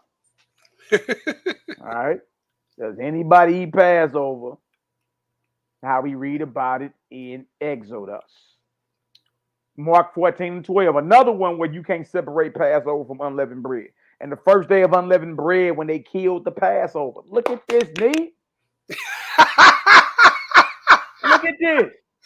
Hey, bro, I ain't sitting next to you, bro. You like I was sitting right next to you. Like, look at this, Nee. Look at this. Look at this.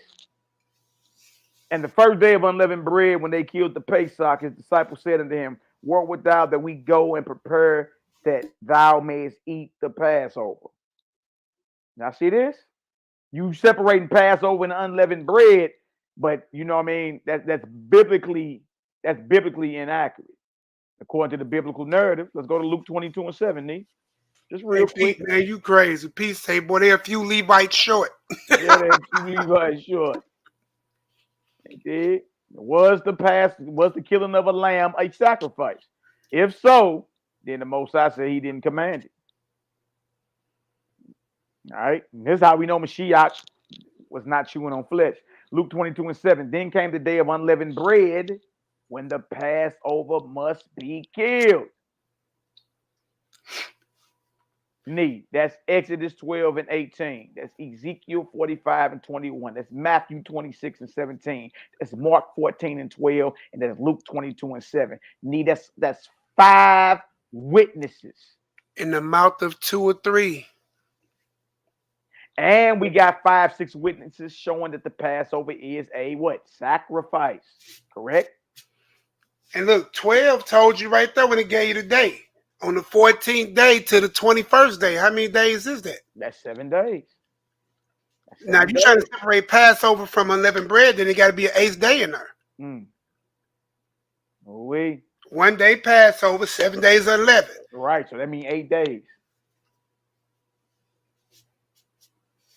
You did? Just like they Sabbath is off, just like they feast are off, everything is off. Absolutely. Absolutely. When we get into the Nazarene Acts, you're going to see about the Exodus.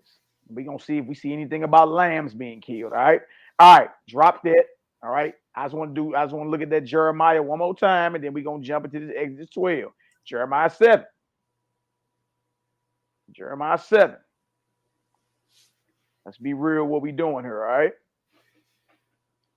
Now, we can get surgical with it real quick. Real quick. So, Cayenne Pepper, your understanding about what Jeremiah is saying, Jeremiah, the 7th chapter is saying, it's completely flawed. He tried to separate Passover and unleavened bread, big homie.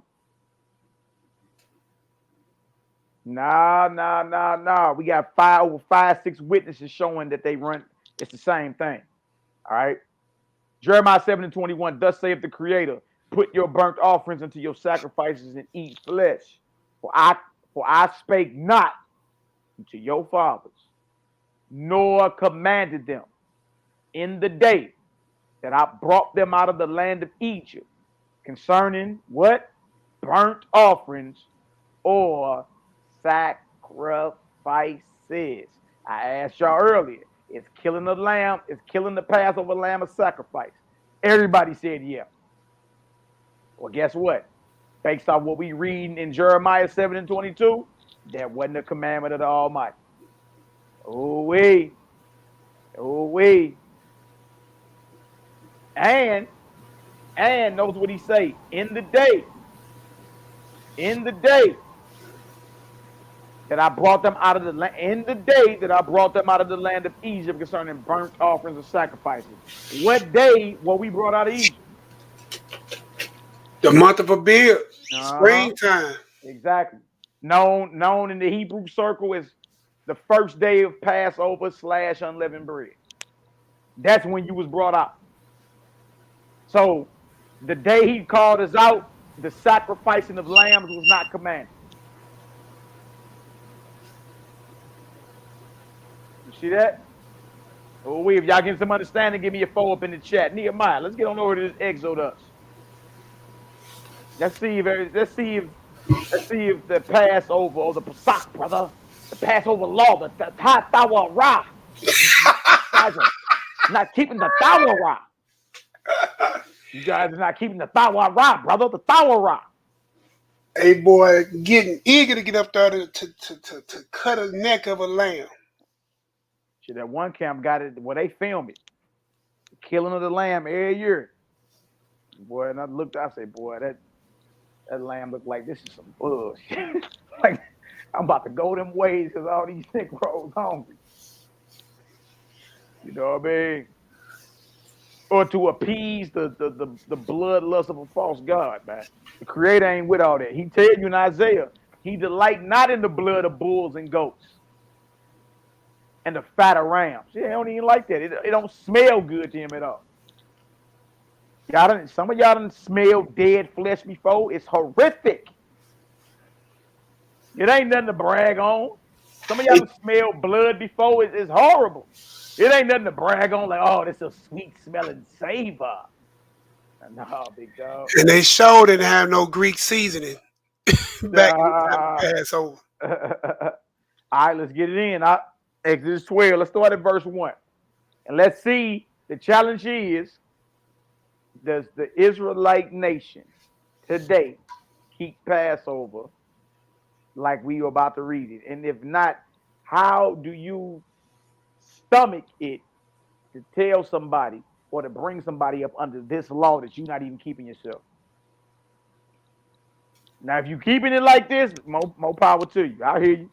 That's what's up. But I know ain't none of y'all keeping it like this. I know it. Now, earlier it was a naysayer in the chat talking about something. Exodus 12 and 9, it says roasted. We're going to get down to that verse 9. We're going to get down there. And we're going to click on some definitions. And we're going to ask you, is this what you eating during Passover? If the answer is no, that means you ain't even keeping it based off the very text you want to condemn me over. It's that simple. All right. Exodus 12 needs start at verse 1 for me. All right. And the Most High spake unto Moses and to Aaron in the land of Egypt, saying, This month shall be unto you the beginning of months, and it shall be the first month of the year to you. Right. So that's the new year for us. You dig? The new year of Abib start March 20th. So that's the new year for us. It's springtime. Makes sense. Go ahead, Nee. Speak ye unto all the congregation of Israel, saying, In the 10th day of the month, they shall take to them every man a lamb according to the house of their fathers, a lamb for an house. Stop right there, Nehemiah. I already know where you're going with The that 10th day of the first month, a lamb is supposed to be selected. All right. I'm going to ask all y'all, the lamb that's being eaten at the Passover, was it selected on the 10th day of the first month? And it wasn't inspected by no Levite. No way. And nobody's getting a lamb per house. Right. Let me show you. A lamb for a congregation. Mm-hmm. Now look at this. Look at this. Let me show y'all this. Jump over to verse 37. Let me show you how many houses. Let me show you how many houses that had to take an account for this lamb. All right. Now look at this. It said they shall take to them every man a lamb according to the house of their fathers. A lamb for an house. Verse 4 says, and if the household be too little for the lamb, let him and his neighbor next unto his house take it according to the number of the soul. So meaning if your 3 family members ain't gonna be enough to get this lamb gone, then you need to share it or keep this Passover with your next door neighbors. You see that? So trip off this. According next unto his house, take it according to the number of the souls. Every man according to his eating shall make your count for the lamb. Now remember, this lamb had to be selected on the 10th day of the month, right? A lamb for a house, correct, Nehemiah? That's what it says. All right, let's go over to verse 37. Watch this. Look how many houses, look how many people left Egypt. And let's go and let's start asking ourselves, does it make sense that it was that many lambs on a continual basis for the next 40 years without blemish in the wilderness? You dig? And all the way up until the last Passover that the Messiah was part of. All right? Now watch this. And the children of Israel journeyed from Ramses to Sukkot, about 600,000 on foot that were men. Men beside children. So men are the head of the houses, correct? That law say a lamb for a house. It's 600,000 of these men. Correct? Bro, if it's 600,000 men, right, and it's a lamb for each house, y'all, that's 600,000 lambs whose throats had to been slit and cut and blood had to been put over the doorpost just for you to get up out of Egypt. Now, let's go back to Exodus 12 and 4 because that lamb had to have special conditions. All right? If y'all understand it so far, if it's each lamb for a house, then y'all, that's 600,000 lambs. That's 600,000 lambs. That's 600,000 lambs that had to be accounted for, whose throats had to be slit, whose blood had to be smeared over the doorpost in order for Israel to even get out of Egypt, according to what we read. All right? If y'all understand that, give me a 3 up in the chat. Y'all know I ain't trying to lose nobody. All right? So for one, the lamb had to be selected and had to be a lamb for each house. Y'all, it wasn't just 50 Israelites. You talking about at least 600,000 men, which means 600,000 houses, which means 600,000 lambs. And even if it wasn't 600,000 lambs, let's be conservative. You know what? Let's go ahead and give it some leeway. Let's just say every other house had a lamb. Then Hebrew, that's still 300,000 lambs. All right, every 4 houses had a lamb. Hebrew, that's still 150,000 lambs. Had to be slain. You see that? Now watch this. Look what the lamb had to be about. Exodus 12:4. Go ahead, Op. And the household be too little for the lamb. Let him and his neighbor next into his house take it according to the number of the souls, every man according to his eating shall make your account for the lamb. Exactly. Verse 5. Your lamb shall be without blemish, a male of the first year.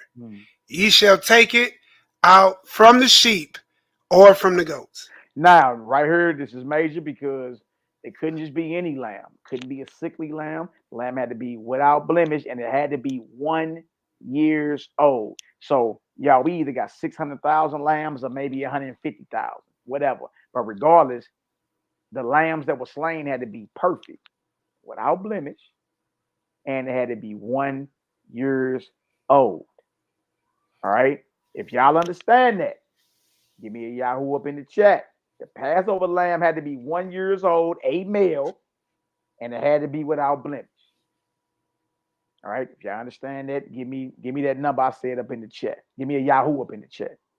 All right, now let's look at this in a different version, Nehemiah. Let me pull this up. All right? Because I know for sure ain't nobody chewing on no lamb that's a year old. No, because I know for a fact we the ones who went to go buy it. And them lamb shoulders were grown lambs. Bruh, listen to me. Exactly, Nee. Especially all the stores we went to and bought the whole lamb. Oh, man. It was grown lambs. So I'm packing right over there by you. Yeah, grown lambs, bro. Grown lambs. You hear them deals out in the back. Or even Sioux Law Market down there. Bro. Lamb shoulders, 1/4-inch steaks. And listen, if you would have tried to buy a 1 year old lamb to feed a congregation of Israelites, you talk about in the hundreds, but there ain't enough money in your pocket, bro.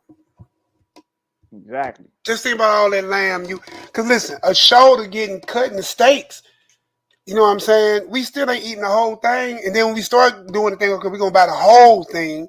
You know what I'm saying? Bro, them was grown lambs, bro. Now look at this. Right here, different version of what we just read. It says the animal you select must be a 1 year old male, either a sheep or a goat with no defects. How you know the lamb you're going to get for one is a 1 year old male without a blemish? You don't know. You don't know. Because it's already been skinned and gutted. Mm-hmm. So you don't know what imperfections it had. Exactly. Or even if it was a male or female, because the genitalia has been cut out too. I'm for real. I mean, I'm being honest, bro. I mean, I hope I want to be honest with my people. When we went to go get this meat, wasn't no genitalia on some of them animals, and if you even saw the whole animal. Exactly. If you go to Sioux Law Market, what is it? Shoulders? Shoulders and shanks. Yeah, shoulders and shanks. You see that? So already Israel is not keeping the Passover how it is stipulated in the book of Exodus. And if that's not the case in the book of Exodus and Leviticus, and if that's the case, how are you condemning brothers or sisters who decide not to chew on animals or chew on lamb loins for Passover? Who are actually being You ain't even keeping it. You ain't eating no lamb that's a year old that's been inspected for having blemishes or not. You ain't doing that. Nobody's doing it. Go ahead, Nehemiah. You was gonna say something, brother. And you don't see that same stipulation for fruits and grains and unleavened bread. Absolutely. You see what I'm saying? So those who even choose not to eat meat are probably keeping it more proper without the meat than those who try to keep it with the meat. The meat can't be the saving factor because without the meat, we don't have stipulations of it has to be a fruit or orange or a grape of the first year, a male grape. You know what I'm saying? Them things don't happen like that. So all I'm saying is you put yourself in a real bad place trying to kick down somebody, and then look, Joshua and the new, well, I ain't gonna say the new, the children of Israel who made it out of the wilderness. There's no judgment, condemnation, perceived sentencing, or nothing that took a hold of them because they didn't eat meat. What you thinking about? Who? Oh, okay. All right. Oh, you in the background. I'm Yeah, like, I who was you thinking about? talking to my daughter. I'm gonna hit mute, bro. I kind of want to get ready. I did want to go catch mom for dinner, but I'll go ahead and do your thing, bro. Go ahead and do your thing. Yeah, I'm just gonna get dressed. Okay, all good. Now, brother asked about what is no blemish. Okay, complete, whole, entire sound, complete, whole, entire, whole sound, healthful, complete, entire of time, sound, wholesome, unimpaired, innocent, having integrity, what is complete or entirely in accord with truth and fact. All right, tamim. Also, truth without blemish, complete, full, perfect, sincerely sound, without spot, undefiled, uprightly. All right. So even when you get into some of their traditions, you'll see that they'll comb on that 10th day, they'll straight comb every hair on that sucker to make sure it ain't no type of defect or something. All right. Now look at this. All right. So we see that the lamb has to be a male, exactly 1 year old. All right. Taken out of the flocks. It can't have a blemish. All right, y'all, and these are these are between 150,000 lambs and 600,000 lambs for Israel to even get out of Egypt. Sacrificed. Verse 6. And you shall keep it up until the 14th day of the same month, and the whole assembly of the congregation of Israel shall kill it in the evening. There is another strike. You go into the store. Majority of Israelites go to the store. It's a few that do their own killing, but the majority of Israelites go to the meat market and get their lamb for the feast. No, Israel is supposed to kill this lamb that you about to eat. You supposed to kill it. So if nobody's keeping Passover, how it is stipulated in the Torah, nobody, messianic or non-messianic, nobody's keeping it like that, right? Then how are we being hypocritical and talking crazy about brothers or sisters who choose not to chew on the animal, who choose not to chew on the flesh, who say we ain't doing that? You know, we gonna keep a memorial and thank the Most High for setting us free. You understand? But the slaying of innocent blood, the chewing on the loin flesh or lamb loins, you feel me? It's not needed. Verse 7. And they shall take of the blood and strike it on the two side posts and on the upper door posts of the houses wherein they shall eat it. That ain't happening. Y'all see how we systematically going through this Exodus 12 and showing in no way, shape, form, or fashion is Israel keeping Passover how it is stipulated. What a lamb blood at? I mean, I know that the higher mysteries, you're going to say, the blood of Messiah. I understand where you're going to come from. My whole point is this. What people are trying to hold us to, they're not keeping themselves. They're in violation of the very law they're trying to put you under bondage to. All right? And Passover has become a lamb dinner. That's all it's about. Y'all sinning if you ain't eating lamb. Nah, Jack. Nah, you got that all the way backwards. And they shall eat the flesh in their night, roast with fire, and unleavened bread, and with bitter herbs they shall eat it. All right. So eat that flesh, roast it, right? No steak tartare, no medium rare, no bloody. With bitter herbs they shall eat it. Now watch this, verse 9. Eat not of it raw. So you can't eat it raw, right? Nor sodden, which means boiled at all with water, but roast with fire, barbecue it. His head with his legs and with the pertinence thereof. eat not of it raw. You know how you supposed to eat? You supposed to eat that lamb whole, including with the purtenance. Including with the purtenance. Eat not of it raw, nor sodden it all with water, but eat it like this. Eat it roast with fire, his head, his legs. You eat all that. Lamb head, lamb legs, and with the purtenance thereof. Now, what is the purtenance? What is lamb purtenance? What is lamb purtenance? And let's see if Israel is eating purtenance. Strong's H, 7130. Kerev. Kerev. Y'all see this? Now, watch this. What is lamb purtenance? Because we just read where the lamb is supposed to, the head, the legs, and the purtenance supposed to be eaten. Now, what is the purtenance? Watch this. All right. It says mist among inner part, middle, inward part, physical sense, as seat of thought and emotion, as faculty of thought and emotion. In the midst, among, from among of another person. Look at this, y'all. Look at this. Look at this. Physical lamb, right? Entrails of a sacrificed animal. Entrails of sacrificed animals. What are the entrails of a animal? What are the entrails? What are the entrails? Let me go ahead and look the definition up just in case anybody think it's a game.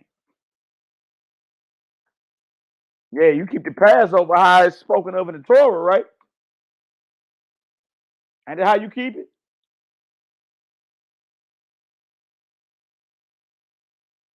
And then how you keep it? All right, entrail definition and meaning. I go to the Merriam-Webster's. Let's pull this up real quick. We read, well, you're supposed to be eating the purtenance of the lamb. All right. Good night.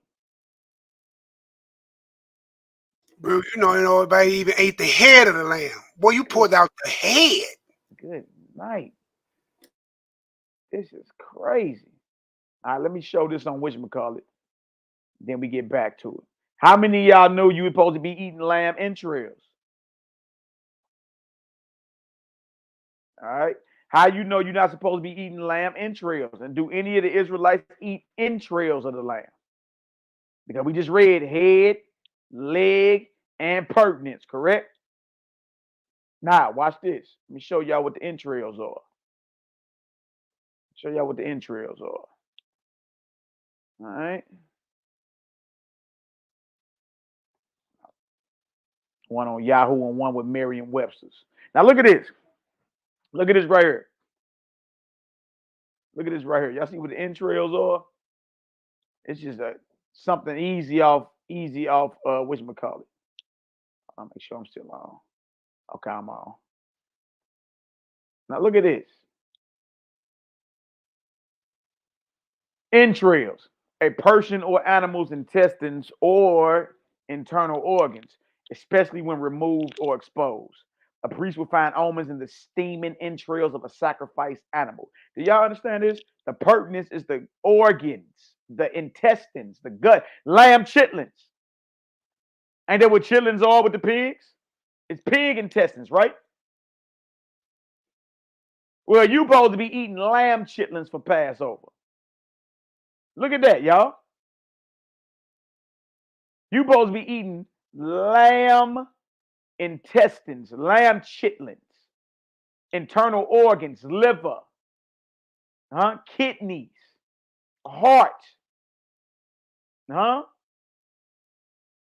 You supposed to be eating that whole lamb. That's what you supposed to be doing. Now, what Israelites you know in all of captivity, in his right mind, gonna eat him some lamb chitlins or lamb guts? Who you know? But it says it right there in the law or in Exodus about the Passover. That's law, correct? All right. Well, it says you're supposed to be eating the head, leg, and purtenance. Don't eat it raw, but roast with fire. Its head, its legs, and the purtenance thereof. Yes, in the Exodus account of the Passover, Israel is commanded to chew on lamb entrails. lamb organs, lamb chitlins. But you want to get mad at us? We ain't chewing on no flesh no more, Jack. That's barbaric. If y'all understand that so far, give me a 4 up in the chat. 4 for the tribe. Bless up, bless up. All right. Let's look at Merriam-Webster real quick. Let me show y'all. Easy money. Easy money. Easy money. Okay, I might have to stop it and go there. You commanded to eat lamb organs, lamb chitlins, lamb kidneys. That's crazy, man. And people coming at us as if we trip like, bro, nah, I'm good. I don't want to eat none of that. Bro, it's the law. Bro, you not even keeping the very law you claiming that I'm breaking. You not keeping. If so, you would be eating lamb liver. We used to eat them livers back in the day. It's some liver. Boy, that's an organ. It's a filter of blood. No, I'm not finna eat no liver. Stop it. All right. Merriam-Webster since 1828. All right. Right here, y'all, is the definition of entrails. Plural noun. Bowels. The scara. Broadly, internal parts. The inner workings of something. The entrails. You see that? It's the bowels. It's the guts. It's the organs. That's what it is. Now, I think we all know good and well, none of us, nobody that's claiming that we are violating by teaching not to eat flesh, the Passover. I bet none of them are eating lamb liver, lamb chitlins. They ain't eating lamb brains. You're supposed to eat the head too, right? They're not eating the lamb heart. You see? So everything that's stipulated for it to be according to the very law that our brothers and sisters are claiming they keeping, everything that's stipulated is not being kept. Right? The lamb, you don't know, and more than likely it was not selected on day 10. More than likely, y'all, it's been dead for weeks on top of weeks. And don't let it be coming out the deep freezer. Good night. It's been dead probably a whole year. But that's another topic. All right. Day 10 is when the lamb is supposed to be inspected. Okay, meaning it's looking for blemish. They're looking for blemishes. The Passover lamb couldn't have not one blemish. It had to be a male. It had to be of 1 year. You don't know none of this. You don't know if that's a male or a female. So 10th day, unblemished, a male, killed by the whole congregation of Israel, right? You can't eat it raw or boiled. It got to be roast with fire, the whole lamb. And you supposed to eat the head, the legs, and the guts, and the bowels, and the organs. Y'all, that long list I just ran down, none of that's being observed or kept. And if that's the case, how is anybody trying to hold you to something that they are breaking themselves?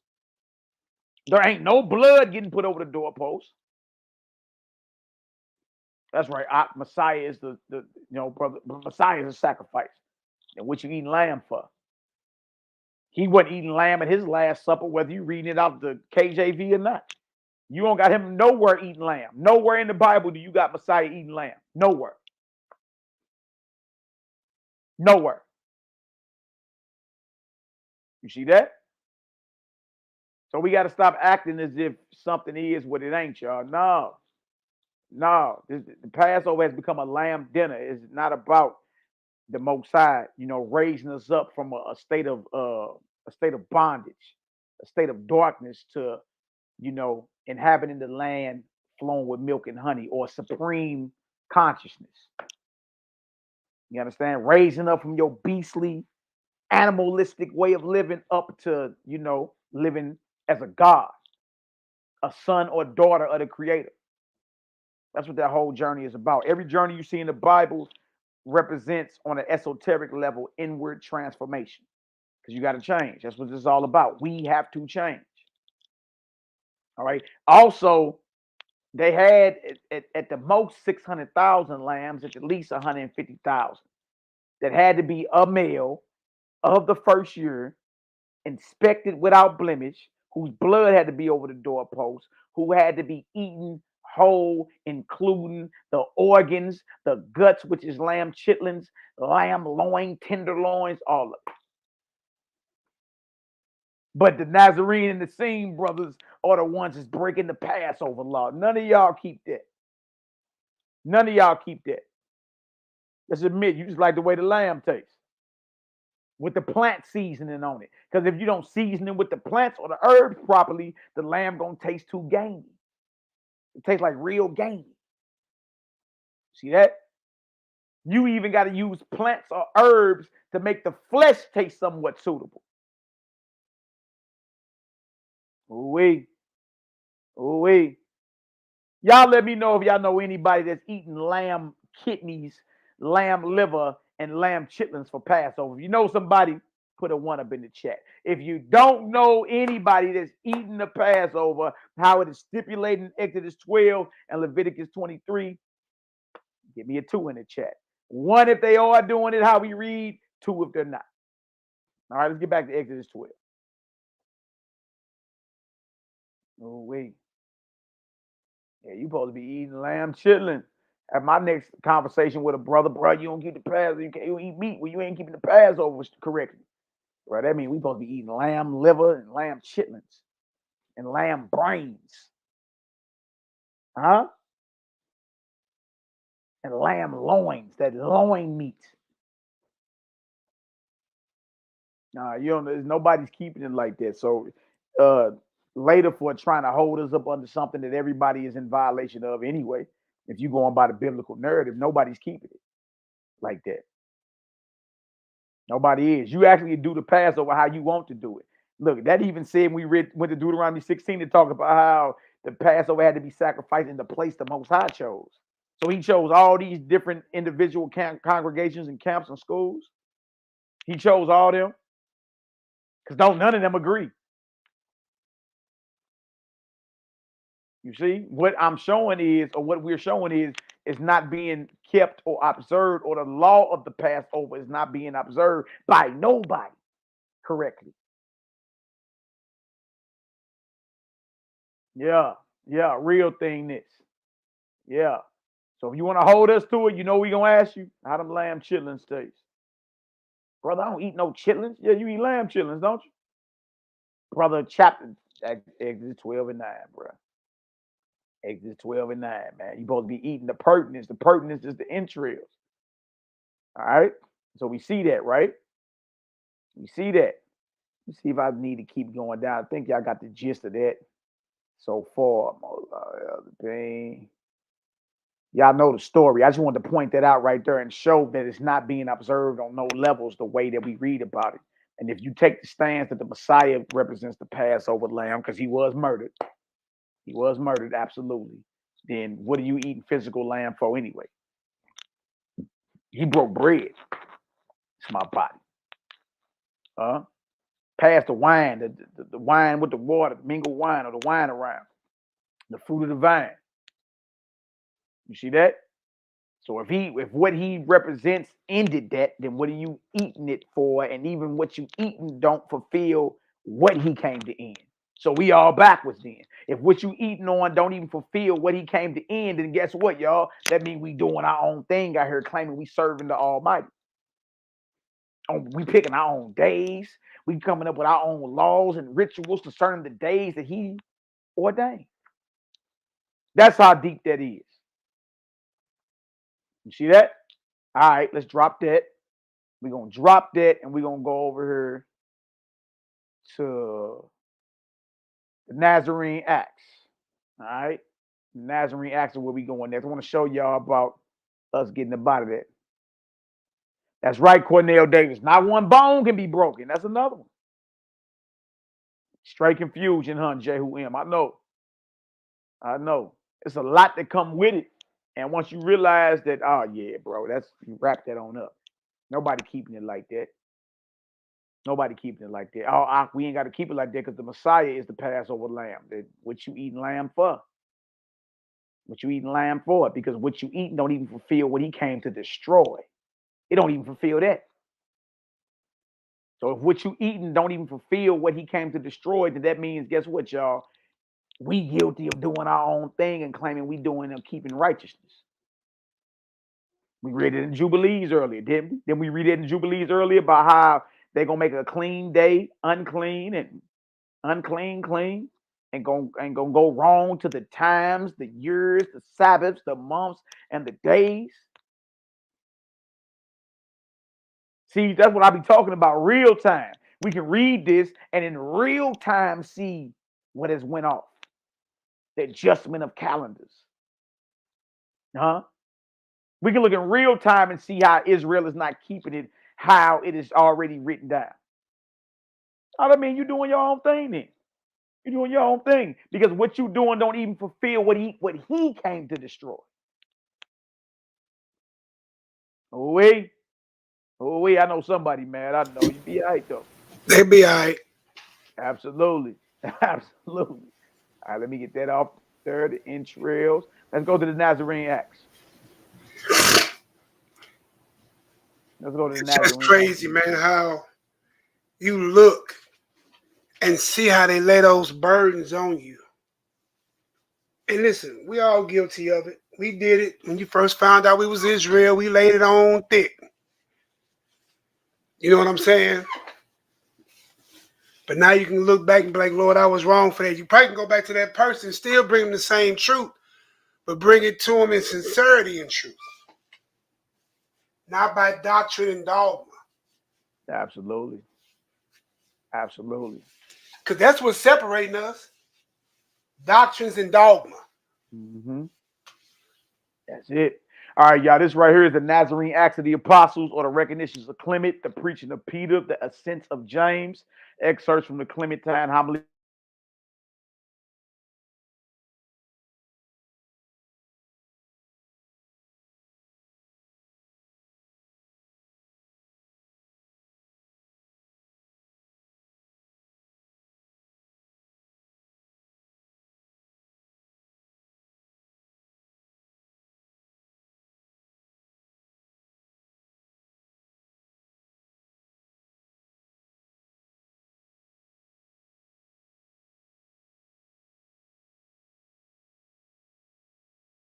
Y'all, this first century we're going into right here.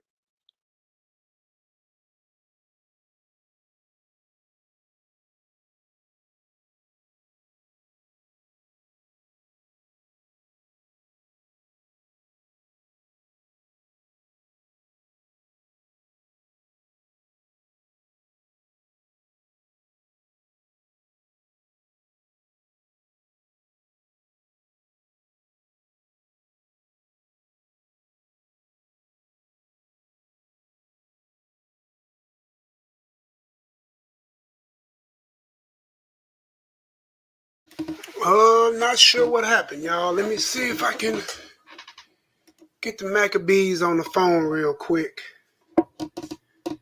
See if we can get the brother back. Just finna read those Clementine homilies. I apologize, I jumped off the mic for a minute. I was trying to go up here and visit Mom, sit with her and eat while she eat dinner until she go to sleep. Hold on for a second, put myself on mute real quick, see if I can get Ak on the phone. Hallelujah, Brother Judah, hallelujah. Hold on for a second.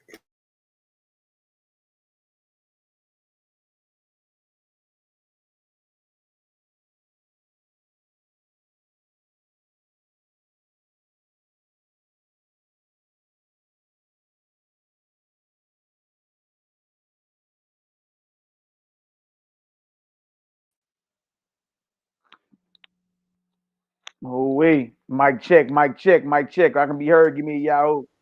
Yo, I was just calling your phone. Everything all right there, bye. You went from Clementine homilies to blue, blue, blue, blue, blue. Mm-hmm. All right, let's show that real quick. Entire screen. I already had it up.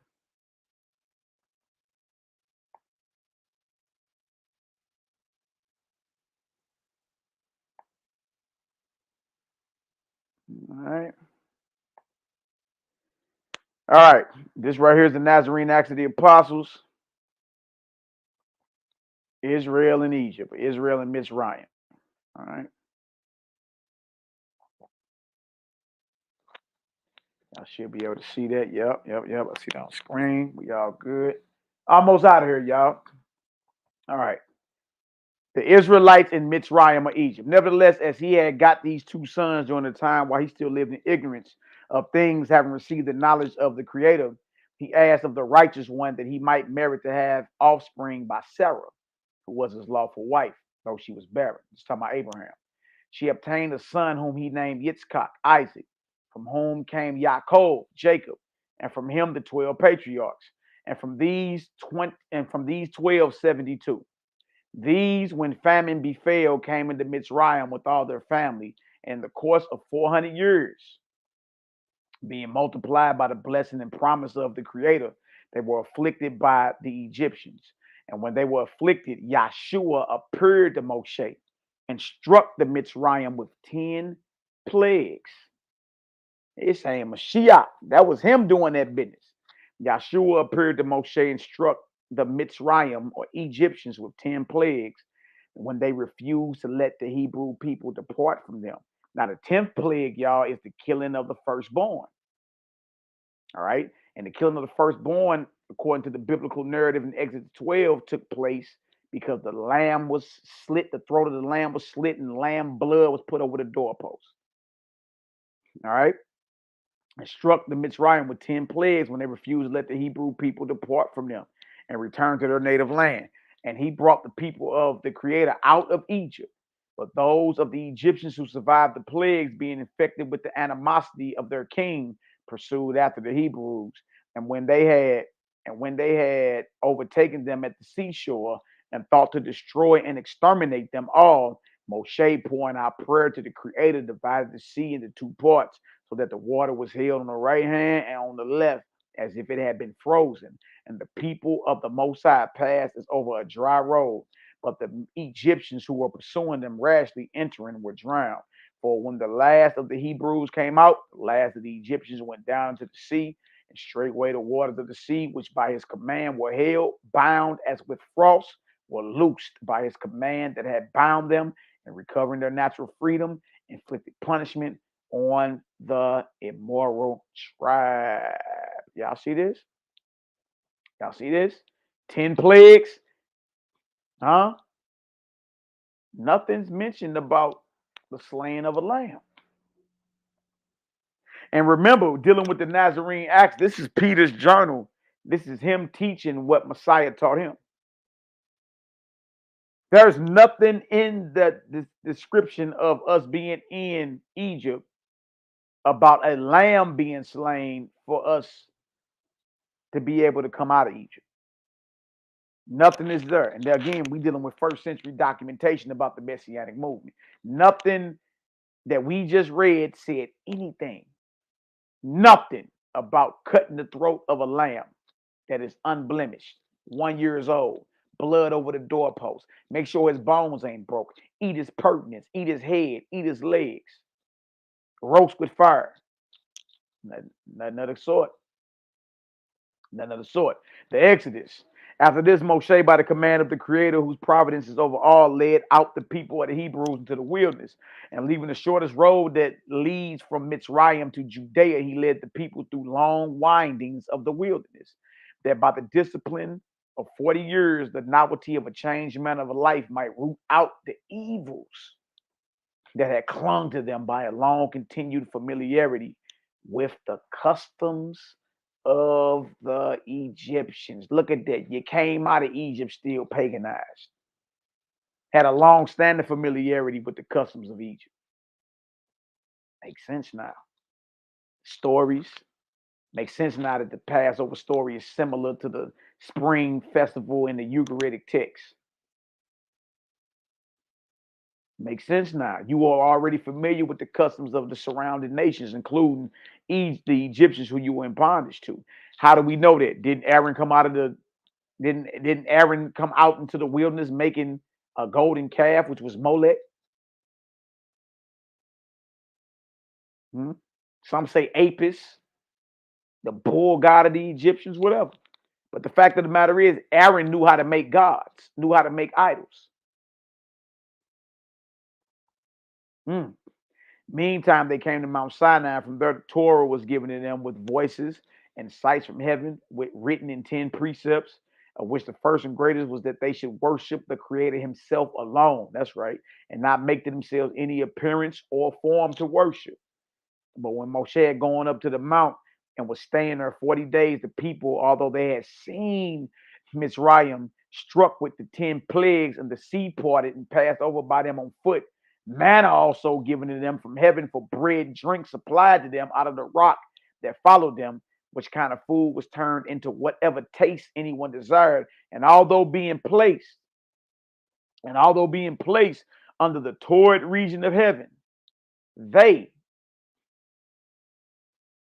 were shaded by a cloud in the daytime, that they might not be scorched by the heat, and by night were enlightened by a pillar of fire, lest the horror of darkness should be added to the vastness of the wilderness. Those very people, I say, when Moshe stayed in the mount, made and worshipped a golden calf's head after the fashion of Apis, whom they had seen worshipped in Egypt. And after so many and so great marvels that they had seen, were unable to cleanse and wash out from themselves the defilements of old habit. On this account, leaving the short road that leads from Egypt to Judea, Moses conducted them by an immense circuit. We walked in a circle for 40 years of the desert, so that if he might be able, as we mentioned before, to shake off the evils of old habit by the change of a new education. Look at that, y'all. Look at that. Couldn't let Egypt go in and still confused with Egypt. All right. Now look at this. Allowance of sacrifices for a time. Because remember, the Passover is a sacrifice, correct? Look at this.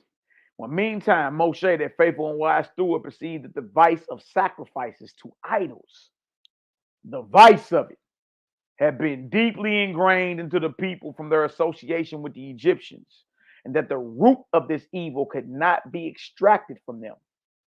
He allowed them sacrifices, but permitted it to be done only to the Creator, that by any means he might cut off one half of the deeply ingrained evil. We see and heard that Moses allowed the sacrifices because of the vice, the trap, or the vice, or the addiction that we had on Egypt. Moses allowed sacrifices. That wasn't the Creator. Creator told us through the mouth of Jeremiah, I never commanded you to be killing. I didn't command sacrifices. So who did? Right here we see Moses did. Moses is the one that commanded. Moses did a lot of things. He allowed you to divorce your wives for any reason. You understand? Now, Mashiach, he's the one you listen to. He's the one that had to come and get everything in order. Moses permitted a lot of things to be done because of the hardness of our hearts. We had a deeply ingrained evil in us from Egypt. We was in Egypt 400 years. Deeply ingrained evil. You see that? And that the root of evil could not be extracted from them. He allowed them sacrifices, but permitted it to be done only to Yahweh. Right? Moses allowed this, that by any means he might cut off one half of the deeply ingrained evil, leaving the other half to be corrected by another, and at a future time, by him, namely concerning whom he had said himself, a Navi, a prophet, will the Creator raise unto you, whom you will hear, even as myself, according to all things that he will say to you. Whosoever will not hear that prophet, his spirit will be cut off from his people. The set apart place. Set apart place. Just real quick, making sure we ain't froze. Nope, we ain't froze. We all good. All right. Looks like we all good. What is that? What is that banging? Hold on, y'all. Let me drop this real quick. Look like we all good. The law of Moses. That's right. That's right. Moses allowed the sacrifice. That's Moshe. All right. All right, let me finish this real quick. Young Yeshua in the building. Bless up, King. I got you. Hold on. Let me finish this and I'm coming to you real quick. Bang, bang, bang. Where is this still at? Okay. All right, now watch this. Watch this. Moses allowed it. All right. It was not commanded by the Almighty. Now watch this, a set apart place. In addition to these things, he also appointed a place in which alone it should be lawful to them to sacrifice to the Almighty. Moses did. And all this was arranged with this view, that when the fitting time should come, and they should learn by means of Yahshua that the Creator desires mercy and not sacrifice. And they might see him who should teach them that the place chosen of the Creator in which it was suitable, that victims, innocent animals, that victims should be offered to the Creator in his wisdom, and that on the other hand, they might hear that this place, which seemed chosen for a time, often harassed as it had been by hostile invasions and plunderings, was at last to be wholly destroyed.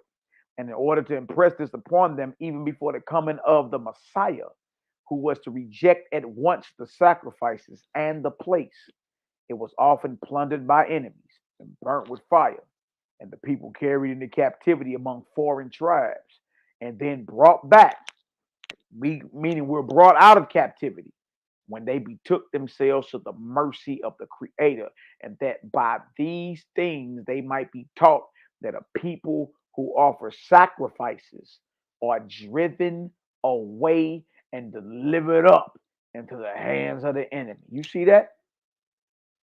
You see that? But they who do mercy and righteousness are without sacrifices, freed from captivity, and restored to their native land. But it fell out that very few understood this. For the greater number, though they could perceive,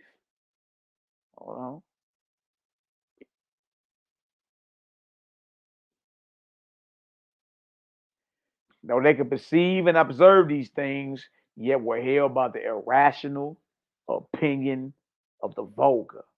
For right opinion with liberty is the exclusive right of a few. All right, y'all. So I want to go there to show that the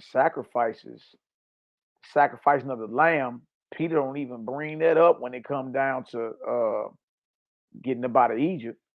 And he said the sacrifices was something that Moses allowed for the hardness of our hearts until Messiah came and fixed it, and until the Messiah came and fixed what was broken. All right, to fix what was broken. Okay, now if he came to fix what was broken or destroy the works of the devil, and what you doing don't even fulfill what he came to destroy, then that just simply means you doing your own thing. That's it. All right. All praise and glory now to the Most High. Young Yeshua in the building. Bless up, King. Talk to me. Peace, King. What's good? What's good? Man, look, peace to the family. You know, look, this whole class I've been tuned in. Bro, it makes sense. It makes sense, man. You know what I'm saying? If what you doing don't line up with what Christ came to fulfill, then like you said, you doing your own thing, man. You doing your own thing. You know, we elevating, man. We most definitely growing, man. You know, so if you ain't on that frequency, man, you ain't on that vibration, man, you know, the train gonna leave you, man. The train most definitely gonna leave you, man. I've been straight though, man. How you been though, bro? Man, above ground. You know, for me, it's exciting to be alive. You know, so glad just above ground, and you know, displaying more character of the Creator as each day go by. You know what I mean? Bless up. Life is an adventure. Life is exciting for me. I ain't gonna lie to you. Most definitely. Yeah, man. I've been growing, man. I've been growing like a lot. Like just me as a person, you know what I'm saying? Like I've been really trying to get into that character of the Most High, man. I've been really trying to take on them attributes. So absolutely. Yeah, man, I can't complain at all, man. Absolutely. And ain't no trying. You're doing it. I'm doing exactly. You know what I mean? Till he Look, don't stop till he eat now. Facts. and everybody at their own pace. See, it's a thing out here where we in a rush. But every man, look, your matters with your creator. Believe that and know that. Your matter, every man, woman, and child, your matters with your creator. All right. So everybody's pace is different. Enlightenment for everybody, the pace is different. All right. So we here to help and assist and raise up. That's it. You did. And not over here thinking we better than the next brother or sister not by any means. Exactly. You understand? But we will present the information. All right. Last thing I want to go to real quick. One of y'all got some feedback. Maybe y'all can mute y'all mic. But last thing I want to go to real quick is, and we're going to get on up out of here. All right. Easy money, like my brother say. Easy money. Easy money. All right. Now, let's go over here. We even been showing the older, you show the older versions of the Torah and Tanakh and how they, you understand? Hold on. Something going on here. All right. Where's this deal at? I got it on here somewhere. There it is. There it is. We went over some of this last night.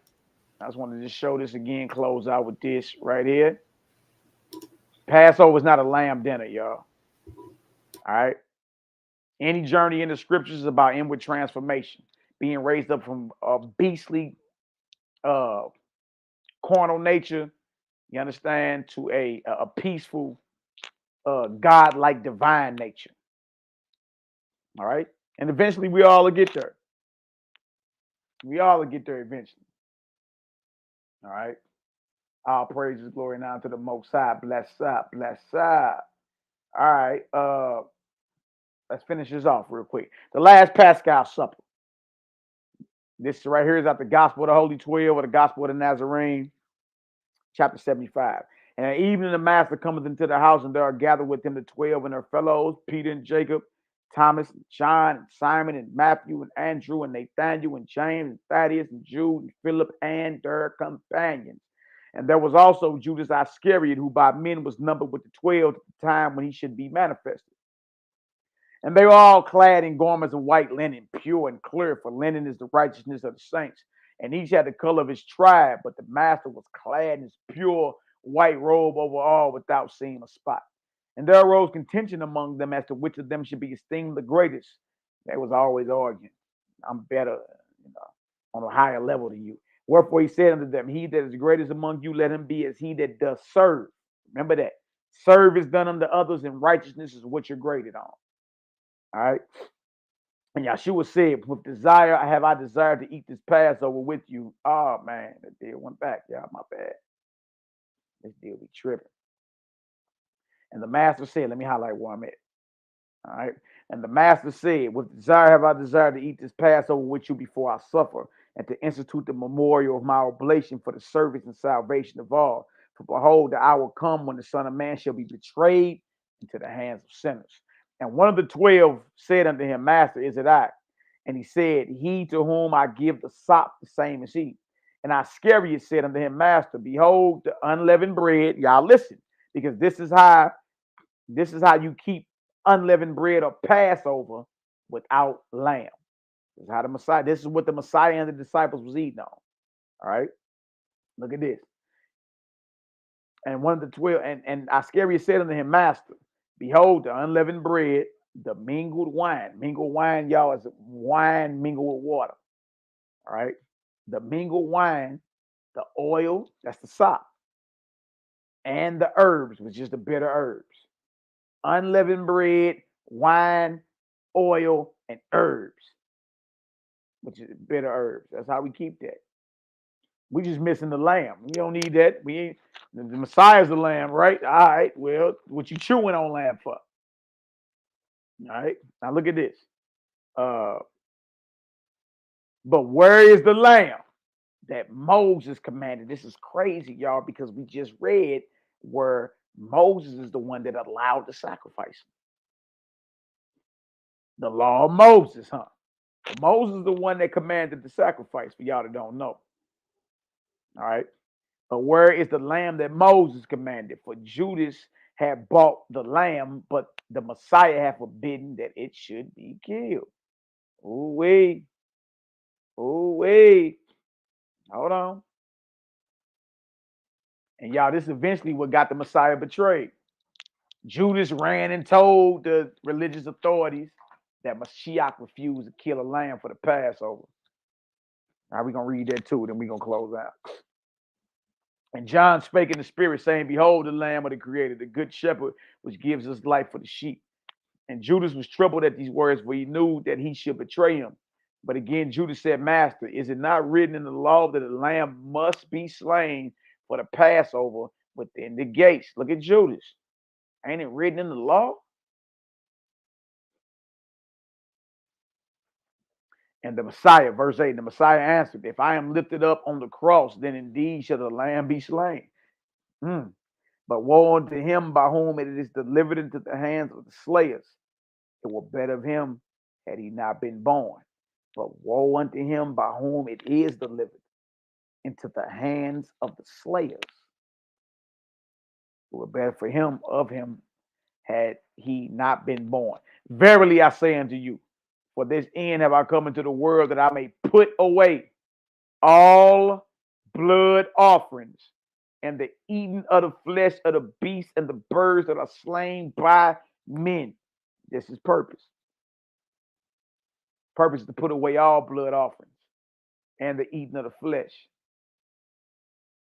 1 John 3:8 says, For this purpose was the Son of the Most High revealed, that he may destroy the works of the devil. One of the works of the devil was the blood offerings. Now, the eating of the flesh that was allowed by Moses. Most High never commanded it. That was allowed by Moses because of the hardness of our hearts, because the vice of Egypt had us so tough. They was going to kill Moses in that wilderness. It was millions of Israelites. They was going to kill him. Certain things he allowed. Certain things he allowed. All right. Something else Moses allowed. Like you can just take the virgin daughter of a man and give him and humble her and give her father 50 shekels of silver, and that's your wife. Like you just see a woman that you attracted to, and she a virgin, and you take hold on her and lay with her. Yeah. Moses allowed for that just to be a marriage. And all you had to do was just throw her father 50 shekels of silver. And that's a marriage. Stop that. Moses is allowing certain things because the behavior is ridiculous in the wilderness, dealing with us Israelites who had the vice of Egypt all on us. So with certain laws that he's writing down or that he's allowing to happen. You understand? Because of the hardness of our hearts. I hope that makes sense. All right. So remember the Messiah say, Verily I say unto you, for this end have I come into the world, that I may put away all blood offerings and the eating of the flesh of the beasts and the birds that are slain by men. In the beginning, the Creator gave to all the fruits of the trees and the seeds and the herbs for food. But those who love themselves more than the Creator or their fellows, the creatures, corrupted their ways and brought diseases into their bodies and filled the earth with lust and violence. Ooh, wee. Not by shedding innocent blood, therefore, not by shedding innocent blood, therefore, but by living a righteous life. But by living a righteous life shall you find the peace of the Most High. You call me the Messiah of the Creator, and ye say well, for I am the way, truth, and the life. Walk in the way. Hold on. Look at that.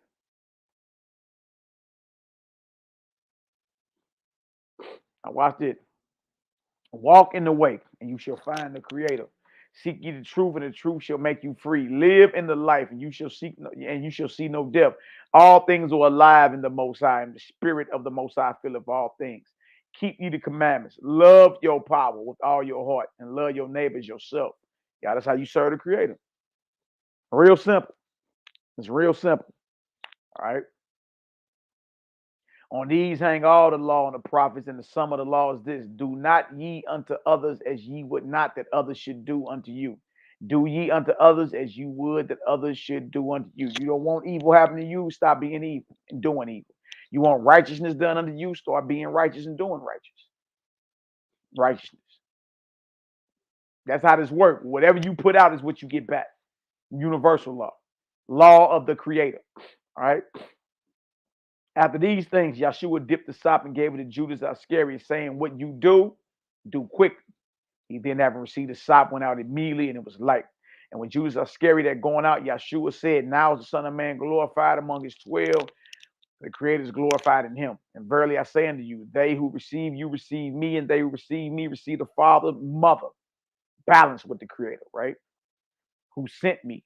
And ye who have been faithful unto the truth shall sit upon 12 thrones, judging the 12 tribes of Israel. And one said unto him, "Master, wilt thou at this time restore the kingdom unto Israel?" And Yahshua said, "My kingdom is not of this world, neither are all Israel which are called Israel. They in every nation who defile not themselves with cruelty, who do righteousness, love mercy, and reverence all the works of the Creator, who give comfort to all that are weak and oppressed. The same are the Israel of the Most High." Oh, wait. Oh, wait. Somebody, man. Hold on. Let me show y'all something else. And we out of here. All right. Watch this. All right. The betrayal. Here it is right here. Chapter 78. This is how the rejecting of slaying the lamb is what got the Messiah killed, y'all. That's what got him sold out. All right. That's what got him sold out. Because he refused to chew on an innocent animal. And it came to pass while Yahshua yet spake, behold, there came a multitude, and Judas that was called Iscariot went before them. For Judas received a band of men and officers from the chief priests and Pharisees, came thither with lanterns, torches, and weapons, came at our master with a band of soldiers, y'all. B-A-N-D, a band of soldiers is like between 600 and 1,000 men. 600 to 1,000 men showed up with lanterns, torches, and weapons to arrest your Messiah. Yeah, this is revolution here. This is a revolution. Yahshua, therefore, knowing all things that should come upon him, went forth and said unto them, "Whom seek ye?" They answered him, "Yahshua of Nazareth." Yahshua the Nazarene. Yahshua saith unto them, "I am he." As soon then as he had said unto them, "I am he," they went backward and fell to the ground. Power. I am he. 1,000 soldiers hit the deck. 1,000 soldiers hit the ground. Between 600 and 1,000 soldiers showed up with weapons and torches to arrest your Messiah. He ain't say, "Come on, y'all, we caught.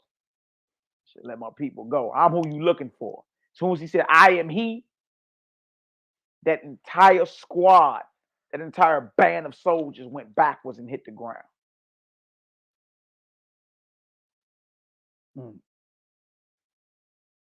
Wow. As soon as he said to them, "I am he," they went backward and fell to the ground. And when they arose, probably adjusting they, you know what I'm saying, adjusting their war material, then asked he them again, "Whom seek ye?" And they said, "Yahshua the Nazarene." And Yahshua answered, "I have told you, I am he. If therefore you seek me, let these go their way." See, that's a real brother right there. Ain't no, "Come on, y'all, we caught. Hey, let my people go. You looking for me. Let them go." Now, he that betrayed him gave them a sign, saying, "Whomsoever I shall kiss, the same as he. Hold him fast." And forthwith he came to Yahshua and said, "Hail, master," and kissed him. Y'all, this is the greeting, the ancient Hebrew greeting. Ain't got nothing to do with lip locking or tongue kissing. All right. You see something like the Muslims kind of, do this to this day. All right. He said right here, and kissed him. And Yahshua said unto him, "Friend, wherefore are you come? Why are you here? Is it with the kiss that you betray the Son of Man?" And Yahshua said unto the chief priests and captains of the temple and the elders, which will come to him, "Why ye come out as against a thief with swords and staves? When I was daily with you in the temple, you stretched forth no hands against me.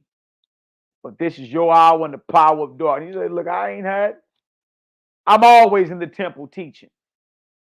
You never showed up like this then. Then came they and laid hands on Yahshua. Simon Peter stretched forth his hand and drew his sword and struck a servant of the high priest and smote off his ear. Peter was a warrior, soldier, who had skill. It takes skill to aim at somebody's ear, pull a sword, aim at somebody's ear, cut the ear off and don't give him a skin fade, or don't take a corner of his head off. That was precision right there. Very, very precise. All right. Then said Yahshua unto him, put up again thy sword into its place. All they that take the sword shall perish by the sword. And Yahshua touched his ear and healed him. And he said unto Peter, thinkest thou that I cannot now pray to my parent, the Creator? He shall presently give me more than 12 legions of angels.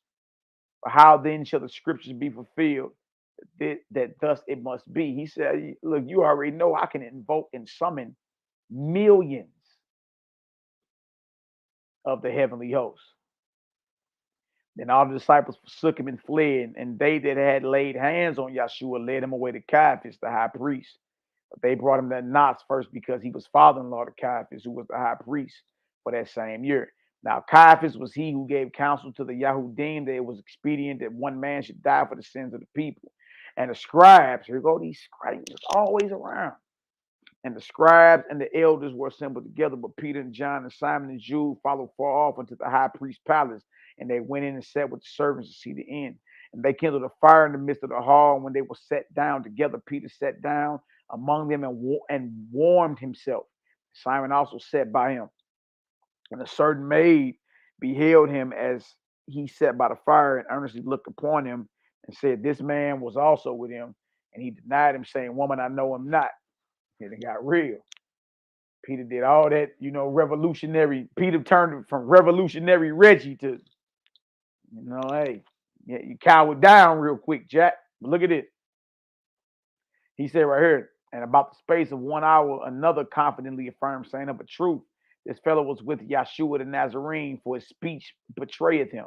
You sound just like him. For his speech betrayeth him. And Simon denied the third time with an oath, saying, I know not the man. And immediately while he spake, he yet spake, the cock crew. And the master turned and looked upon Simon. And Simon remembered the word of the master, how he had said unto him before the cock crowed this day, thou shalt deny me thrice. And Simon went out and wept bitterly.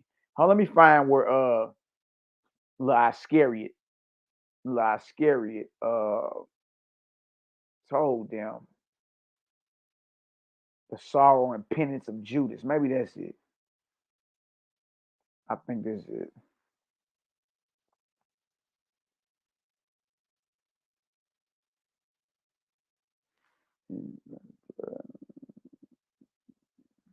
Is this it? It's in her. Maybe some of y'all know where is that? Where Judas basically told on Mashiach because he didn't sacrifice the lamb. All right, and that's what it was. And that's what happened. That's why they came, because Judas said, oh man, he going off.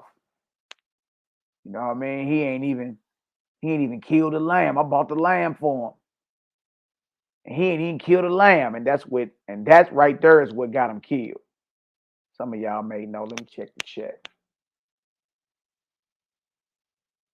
Hold on, I'll find it. Hold on 1 second. All right, so that right there is the truth.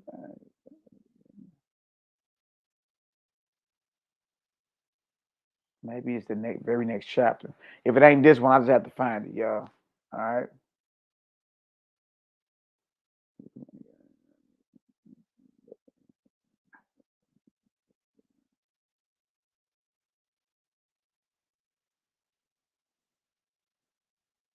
Nah, that ain't it.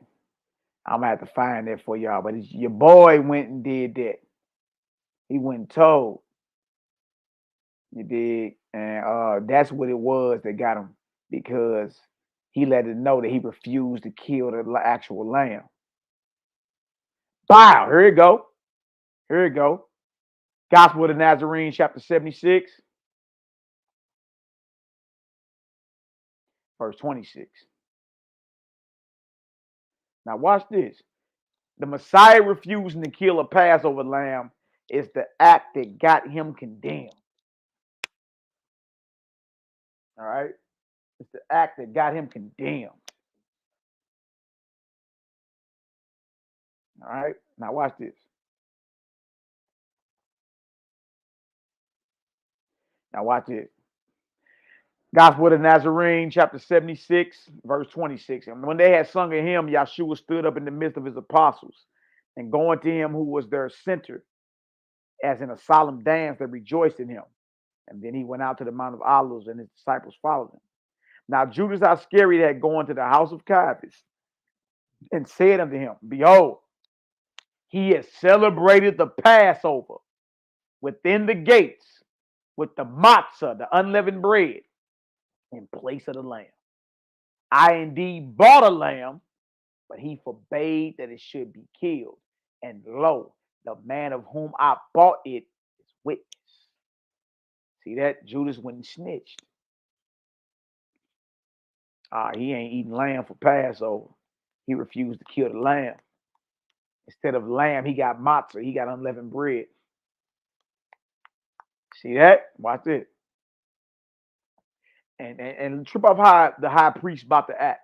How the high priest is acting is how Israel as a whole act when they find out we don't eat flesh for Passover either.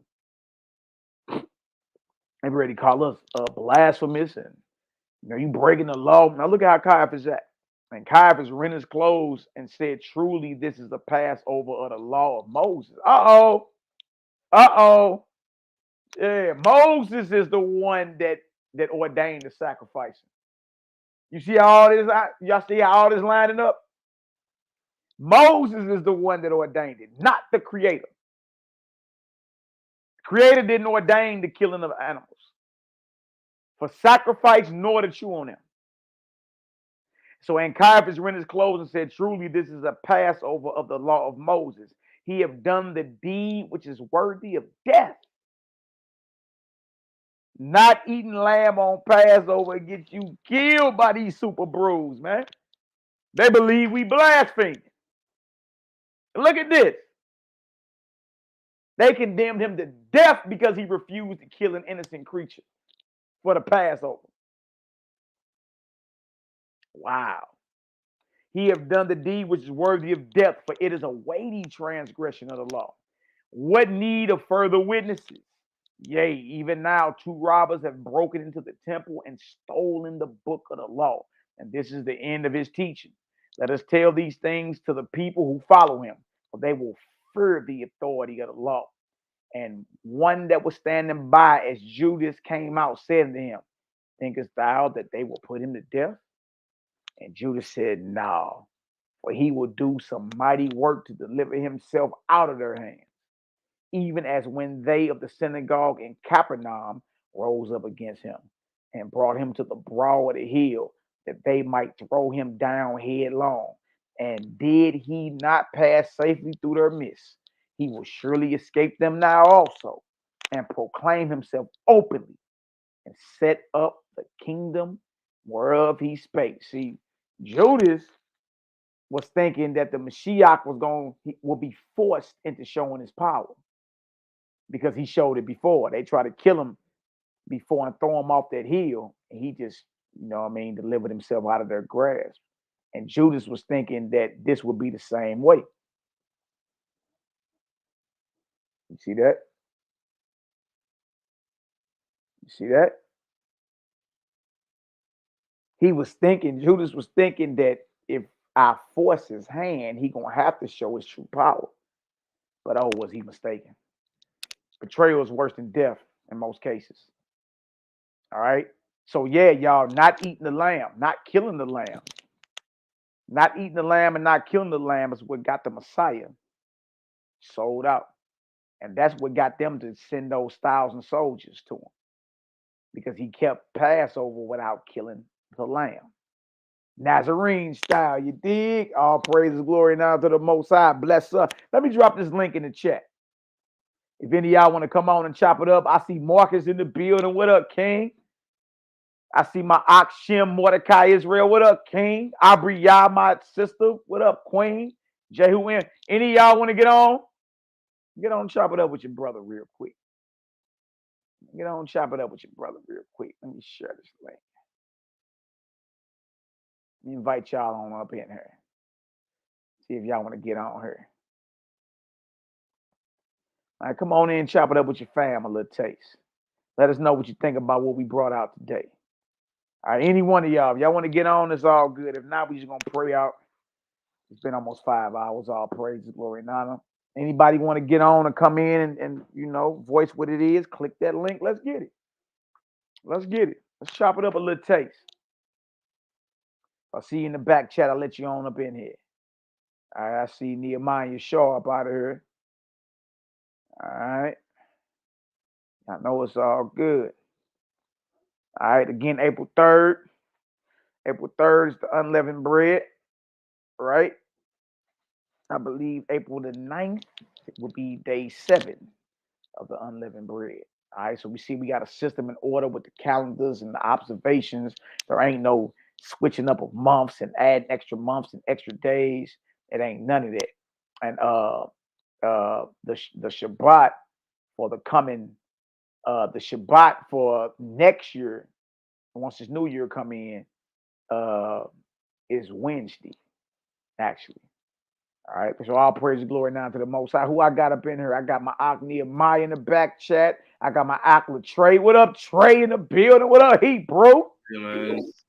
Bless up, King. Talk to us, bro. I can hear you. Okay. Man, I mean, just learning and absorbing everything is amazing, man. I mean, you just learn so much from these lessons. Because me personally, I just converted to eating like an alkaline fruits and vegetables diet. So seeing this stuff and like the studies that I've been doing is just, you know, it's heartwarming. So yeah. That's what's up, bro. That's what's up. And look, our job is to lift one another up. We teach spiritual progression over this way. So, yes, you sir. know, I mean, every man and woman, his matters with his creator. So, you know, we ain't gotta be in competition and try to outdo the next brother or sister. We ain't even gotta rush. We just gotta be diligent in serving the creator every day.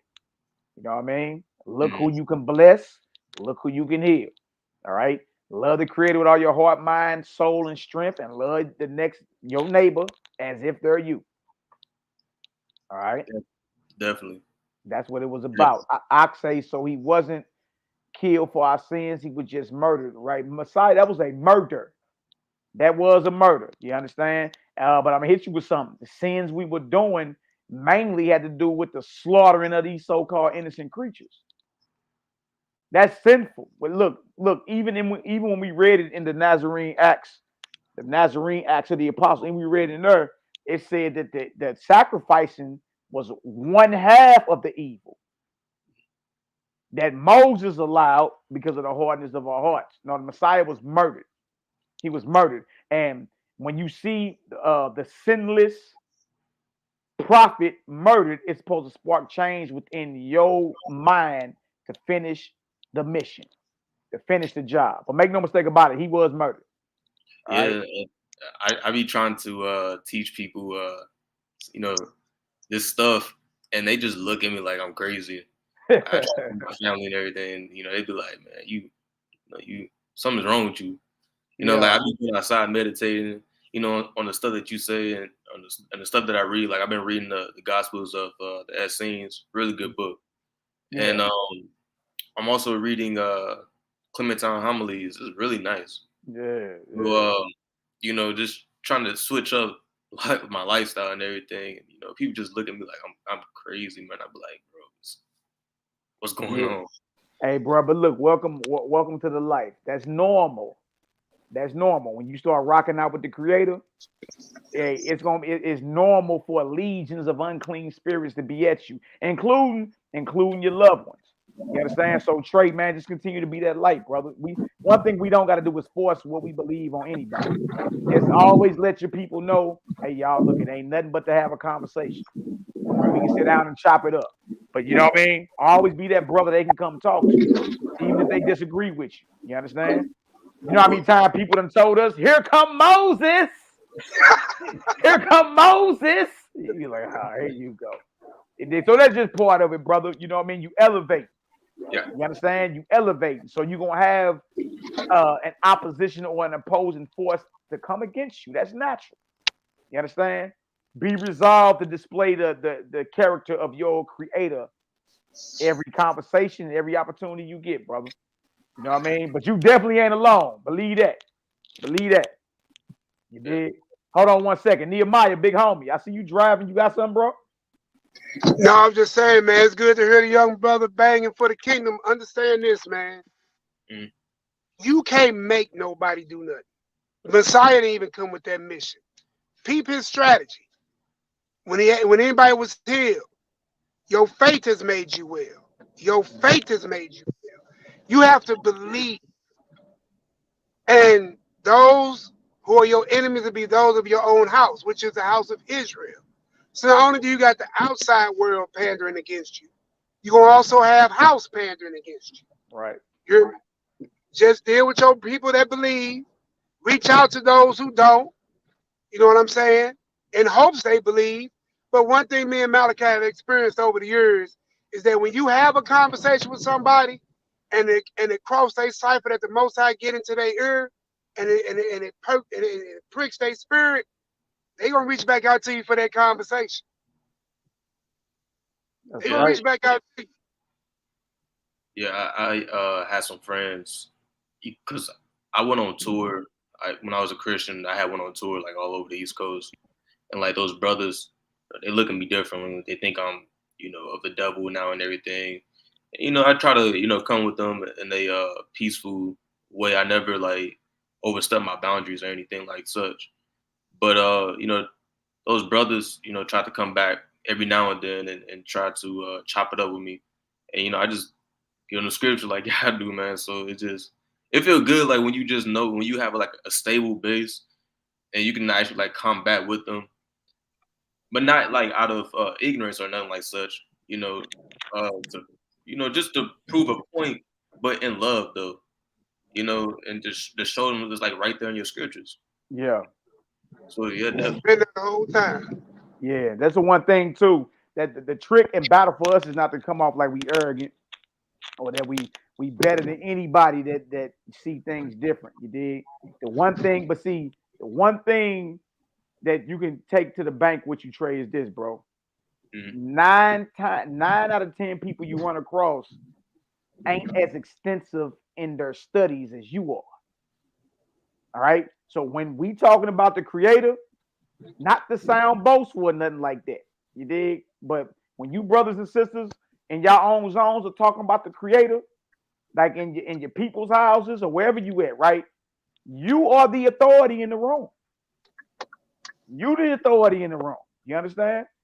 It ain't your people because 9 out of 10 of them have not went as far as you. So knowing that you the authority in the room, no reason for us to get puffed up or nothing like that. Just let them know, like, look, we can always have a conversation. You understand? And always be willing to point out to them, okay, well, why your scriptures say this right here? If that's what we supposed to be doing, why does this say opposite? You dig? And then people can start seeing, yeah, y'all look, it's conflicts. You understand? There are different perspectives in the scriptures. All right, well, who do we follow? Follow the teachings of Messiah. You understand? If you want to get into some history or some sister or brother, we can definitely get into some history and all that. You dig? But you are the authority in the room when you're talking about the Most High. Understand that. Most of our people don't know nothing about meditation, don't know nothing about the science of meditation and the science of prayer. You understand? Don't know nothing about the science of healing holistically or spiritually. Know nothing about the Dead Sea calendar or the Enoch calendar we just went over today. So being they don't know anything about this, they don't know anything about Messiah and the Nazarenes and how that was a whole plant-based movement and all that. Right? They don't know nothing about that, but you do. So the whole deal is to stay humble while you have the information but never stand down. Never stand down as if when you in the room just because it's Big Mama and them, or it may be your uncle and them that's a deacon or something like that. Never come in there with the feeling as if they have the authority over you concerning spiritual matters. They don't. They don't. Just be willing and able to converse with them. Just because you got the authority in the room don't mean you come off like, man, hell, y'all don't know nothing. Shut the hell up. Nah, don't come off like that. Yeah, don't do that. Don't come off like that. But be confident in the power that the Creator has on you. Be confident in the spirit that the Creator has on you. So it don't matter if that's your uncle and he been a deacon at Westside Missionary Baptist Church for the past 40 years. Boy, right? did you call that church out? You a whole different force when you step in the room. You understand? You a whole different vortex or whirlwind when you step in the room. You see what I'm saying? The tick's gonna be on you anyway. Yeah. You walk in the room when Mally is saying, you are literally become the elephant in the room. The vortex, the movement, everybody is focused on you because it's something different and spiritual about you. And learn to speak like the Messiah. You know, when he spoke about Moses, right? And he said, look, from the beginning it was not so. All right, so you know, people come you, well, what about divorce? What about this? What about that? Then, like, right, from the beginning it was not so. Then he created, you deal with somebody who has a church that permits homosexuality. You gotta go in that clown. Just like from the beginning it was not so. Right. Did he not create them, man and woman? There was no other, you know what I'm saying? You ain't gotta be arrogant. Just be wise. Right. From the beginning it was not so. Adam never divorced Eve. There was no woman that ever did nothing more than Eve did to get you kicked out of your eternity or out your spiritual realm or out your Eve. No woman has done it to no man after that. And he never put her away. You see what I'm saying? So you have to have them type of wisdoms. Well, what about eating meat? Well, I find it odd that you have all these societies for, what's that, humane society for animals, but then you eating animals. You eat for donations to save animals, but then we killing animals and putting them on our plate. Well, we got all these stray animals, why we not eating them? You know, I mean, that was just a flyby wisdom, but just learn to use the wisdom of the Most High, wisdom of Christ. That's what he hit him with. Take them back to the beginning. Didn't God make a covenant with animals too? Take them to the scripture and show it to them. Didn't he promise them to live? Didn't the Bible say that you don't have no preeminence over no animal? Do you think you go up and they go down? You don't think they got a soul? You see what I'm saying? Yeah. And you'll reach them. Because if you love your dog, your cat, well, you know, some people, they got a pig for an animal. They really do got pigs for house pets. You see what I'm saying? Would you think that person be happy about putting pork on the plate with his little piglet? You know, I think that's crazy, but hey. All I'm saying is, man, just use the wisdom the Most High gave you. You got the tools. They just got to learn how to use them properly. Yeah. Yeah, I'm thinking about hitting the streets again. You know, not in a more subtle approach, rather than just yelling at people with a mic. That's what I used to do when I was a Christian, but I want to do it in an Essene Nazarene way. Oh yeah, bro, that ain't nothing. You know, we burned the streets of St. Louis up. We the ones brought the street teaching to St. Louis. That's easy. That's easy work, big bro. Listen to me. Easy work. Hey, ain't nothing to hit them bricks. You know what I mean? We get out there and you know, we back. We out there, you know, letting our people know we love them. We bless your neighborhoods, but we break the back of every unclean spirit and demon out here. You ain't welcome over here. You understand? We come against you in the name of the Creator. You dig? And we get out there and we challenge our people to be better. We don't, like, when we teach, we don't be out there, oh, look at her. The woman has on pants. Oh, she is to be destroyed. Or, boy, I'm telling you, them one purple guys won't even, boy, Don't be a woman and they see you and you got pants on. Oh my night, boy, it's over. Thank You God. know? Even if you say Shalom with no fringes on, it's over for that. Yeah, don't be, brother. Oh, brother, what you brand new or something? That brother forgot his fringes. That brother forgot his fringes out here. That what, brother, you brand new or something? Fringes, man, no, man. Yeah. What Nehemiah had said, Genesis. That's why I like to build my base off of, like, every single time. I just take it right back to Genesis every single time. Like, well, this is what he said when after 6 days of completing creation, and he said everything is good, and he rested on 7. So, like, therefore, by default, like, you know, is it sin by default? You know, just not by operating not in what you were created for to do, like, you know, subdue, replenish the earth, and, you know, eat the fruits and vegetables, supposed to be for healing. So by default, you know what I'm saying, technically sin. But I'm saying, is it sinning? You know what I mean? Like, it's a lot, man. It's a lot, but I believe we on the right track. We going hard body. You know what I mean? And we challenging our people to heal, to be lifted up, and that the Creator is commanding us to depart from being a carnivorous, beastly man of war to being a fruit and veggie soul of peace. You know what I mean? Your whole demeanor supposed to be peaceful. You ain't supposed to be all, anxious, having anxiety attacks, worried about what somebody say about you. And you playing out thoughts in your mind of what somebody would be in a parking spot. You about ready to shoot something? Nah. Balance on out. Balance on. That's what this is about. Balance and becoming more and more one with your Creator. You feel me? And look, all us got to go at our own pace. You understand? I can't make you go as fast or as slow as me. Your matter is with the Creator, right? And as long as we know that, you understand, we'll continue to strive and be diligent in making the Father proud, man. You did? So all praise and glory and honor to the Most High. Y'all brothers got anything else y'all want to say? No, I just want to make sure you stay encouraged. Well, I believe he will be. Absolutely. Just stay encouraged. Just stay encouraged, man. It's just because it's different for a lot of people. The world have not seen the light of the Messiah, and when they did, it was for a short space. You see what I'm saying? But in that short space, he left a 2,000-year legacy. You see what I'm saying? So that should speak volumes. Absolutely. And y'all, if y'all don't know, hey, look, it was the Most High that had me and Trey cross paths. You did?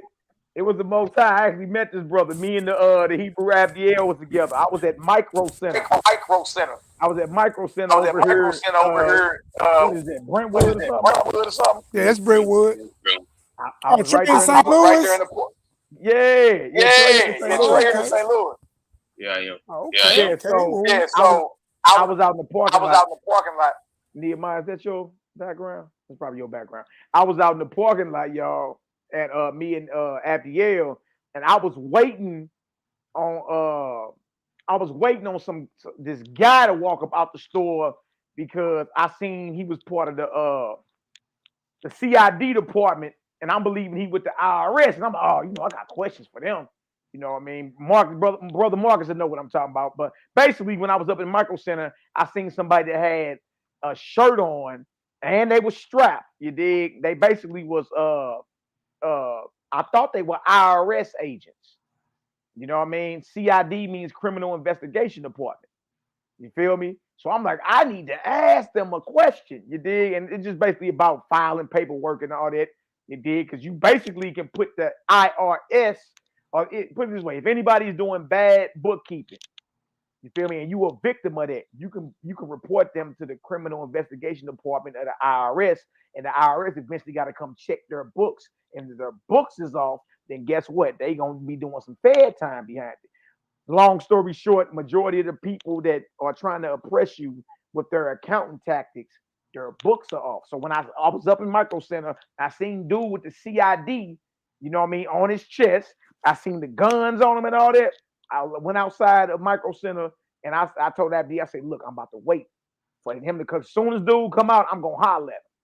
So while I'm out there waiting, Trey walked past us, and he see the menorah. You dig? And he said something about the menorah, like, "Hey, I like that." You know what I mean? And then he said something like, "I'm not a Christian." You dig? And I was like, "Me either. I believe in the Messiah, though." You dig? He was like, "Oh yeah. You dig?" And he was asking about congregating and all that. I'm like, "Bro, look at this on YouTube." And I believe probably like as soon as we went live a couple days later, you was right there. He was right in the live chat. You know what I mean? So y'all, I met this brother. I met this brother while I was at the computer store here in St. Louis, and he just so happened to be walking past us while I was out in the parking lot waiting on dude from the CID department. You dig? And that was all of the Most High. Cause trip off this tray. When I finally ran up on dude and hollered at him, he was with the CID department, but he wasn't with the IRS. He was with like the sheriffs and all that. And he was shook of me too. I'm like, look, what if I know somebody reporting or doing some bad accounting? Can I report them to y'all? Or you got a card? No, I ain't got no card. No, I'm with the sheriff office. No, hey, I hate the IRS, you know, all that. So by the time I got done with that, I had already met you. I told Abdiel, I said, bro, we was in this parking lot for that little brother right there, man.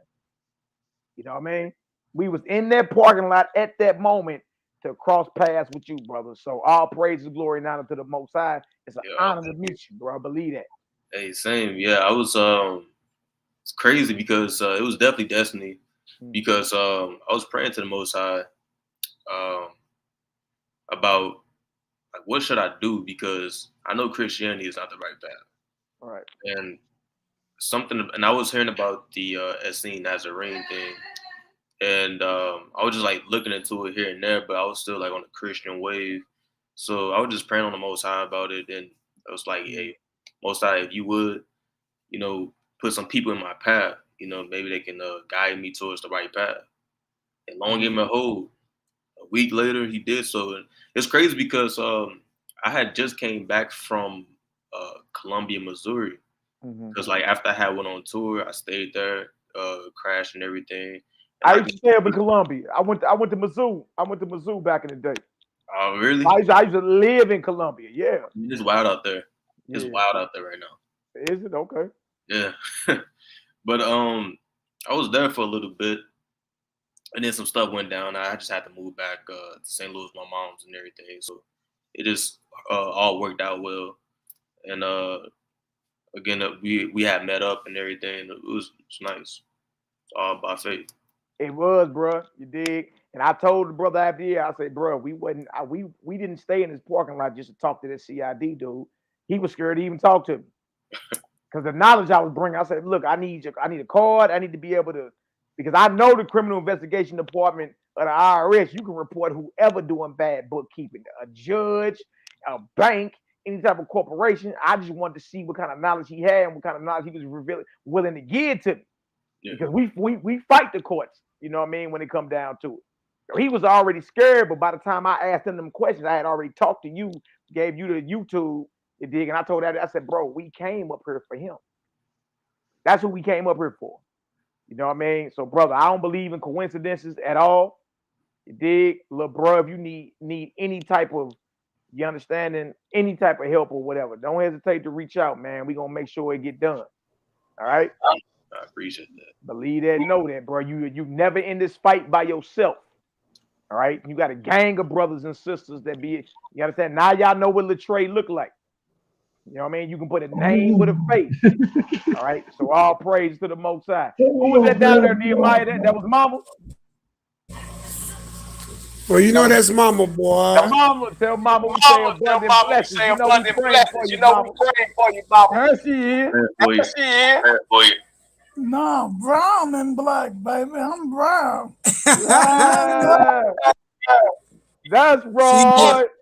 Here. They say shalom, everybody, Mama. Shalom. Yeah. Sounding good, man.